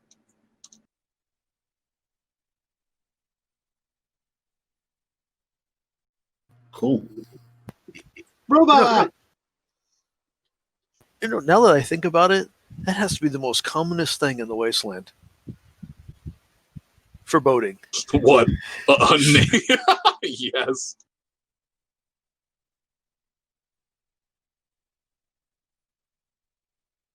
Okay, well, we have got to the end of the night. I'm going to save there. So now my notes are saved. And I'm going to go over here and read off a bunch of people real quick. So first off, Torpid Network and Vanillor and Natrid, welcome to the Army of Fiaura. Yes, I actually pronounced those names right. I'm scared of that. Chris, Ponychick, Frazier, Nehru, and Stay Brony. Thank you guys for the hosts. Nehru, thank you for the 2-person raid. You're awesome. Dragging your friends in here is highly encouraged. Tavi, Jammin, Craft and Brony, Hetty, Adagio, also Zabin, thank you for the host. But Adagio, James, and I know we had some more somewhere else. Where are they? Where are they? Who somebody threw gifts at me. The person, Carl. There he is, Carl. Carl, thank you guys for the subs. I hope that Alyssa, Rock, and the Yellow Saint enjoyed their subs. Carl, enjoy all the emojis that come with those. Carl, Fopdoodle, Hetty, Qwerty, Tariv. I'm trying to pronounce your names correctly, and some of them I just stare at and go, how do you grammar? And Shadow Man and Sketchy, thank you guys for the bits. And Sketchy, Bell Book, Candle Bright, Bond Book, Everfree Magnus, Jammin' Craft and Bernie, Lenzabi, Cinder. Yes, I know she can hear me in the other room. And Hetty, thank you guys for the tips. Oh my god, that's a whole lot of people. By the way, Lenzabi doesn't get the hat.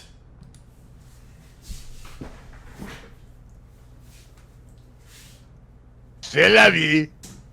Sketchy gets the hat. And I'm going to give you a different hat tonight here. See, since I don't get to wear this anymore because I live in a desert, and in a desert there's no heat, here's my actual toboggan hat. Yes, it has fox ears and a heart on it. Do you mean cold? Yeah, cold. It doesn't. Okay. It's never cold here. It's the desert. I mean, I've been to the desert at night. It's freezing. Yeah, wait till you're there in the night and winter. It will be freezing. Fair, but even Cinder has said it never gets to the point where you have to wear a hat or a scarf, and I'm like, that makes me sad because I have some amazing scarves, hats, and shawls, and I'm not allowed. And wearing them would actually overheat me. In the meantime, you guys all say your goodbyes, and we will pick some poor soul to drop 41 people on. Congratulations, guys. We maintained 40 people through the entire stream. Woo! Nice. There was like one point where it dipped below 40, and then everyone was like, no, get everybody back here. So congratulations. Stay here until the end of the raid so we can say we did the whole stream that way. Anyway, you guys say your goodbyes. So thanks for watching, everyone. It's been a blast as always. thanks for sticking around. And yeah, Hetty, I'm glad you tapped out because I'm fading too. There's a lot of lack of sleep going around right now. Am I the only one that got 8.5, 9 hours of sleep last night? No, I slept really well. It's just I've been lazy all day and ate a big dinner, and then it's like, oh crap, I'm fighting to stay awake. Damn it. Yeah, we're finally getting a cool down, but above and beyond that, I haven't slept in the last 5 days. So Yeah, I've not had particularly good for the last couple of days, and then I got no sleep at all before sessions. So, yay.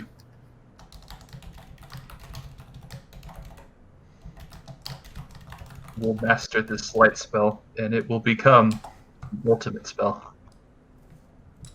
What would an expert level light look like? Anything from anybody else going once?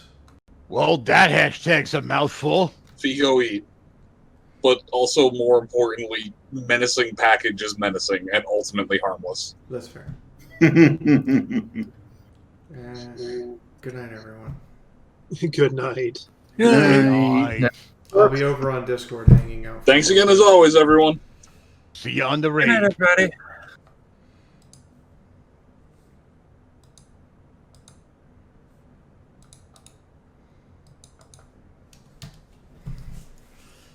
Oh, the Tank Girl! Welcome back! It's been a while since I've seen you. How you been? Ponies meet Princess Mononoke in the Wasteland. Are you guys looking for Princess Mononoke? I don't know Good night, if everyone. I can provide that. Hey, Good night, everyone. Well, Thank you so much for that really awesome raid. I'm Blue Zest TV, and that Damn was a it, raid this from is the night that I Tank can Girl. actually If stay up because you I have like closing shift some tomorrow, really finally. cool ponies in Wasteland, I think you should give them a follow tonight. Thank you, my friends, for can sing off coming the to cuff. my stream. It's my dream to be with you. And while I'm thinking about it, I actually have the moment to do it. Oh. Holy fucking shit. As the stream count jumps from 26 to over 70. Yeah, makes sense. Yeah. Go eat! Were you guys sitting through an ad or did you hear that song? I hope you did. Tabletop RPG, sick! That's that one game you guys have been doing, right? Let me see. How is she going to eat? Or is she just fooling They us? also got some pretty sick art. We must believe that she eats. Yeah, Hold on. Cinder's got to be taking some sort of care. I'm gonna call it a night. Midnight Ray. Good night, Nyota. And Shifundo's already gone. Yeah, he popped out probably the moment the raid happened. Yep. And he's gone. Bye-byes. I'm gonna dip as well. I need to go actually eat food that isn't my lunch. Which means I need to go make rice. See you later. Bye-bye. Night. Very night. I think I'll go ahead and do. It has been fun, guys. I'm gonna start while I'm thinking about it. Fallout Equestria world. I think it's neat. The art for it looks great. They have some really interesting, cool-looking art that looks pretty hardcore. I like it. I like it a lot. What happened tonight? What happened tonight? There, I have food. Now you can all stop yelling at me. Stuff happen? Yeah.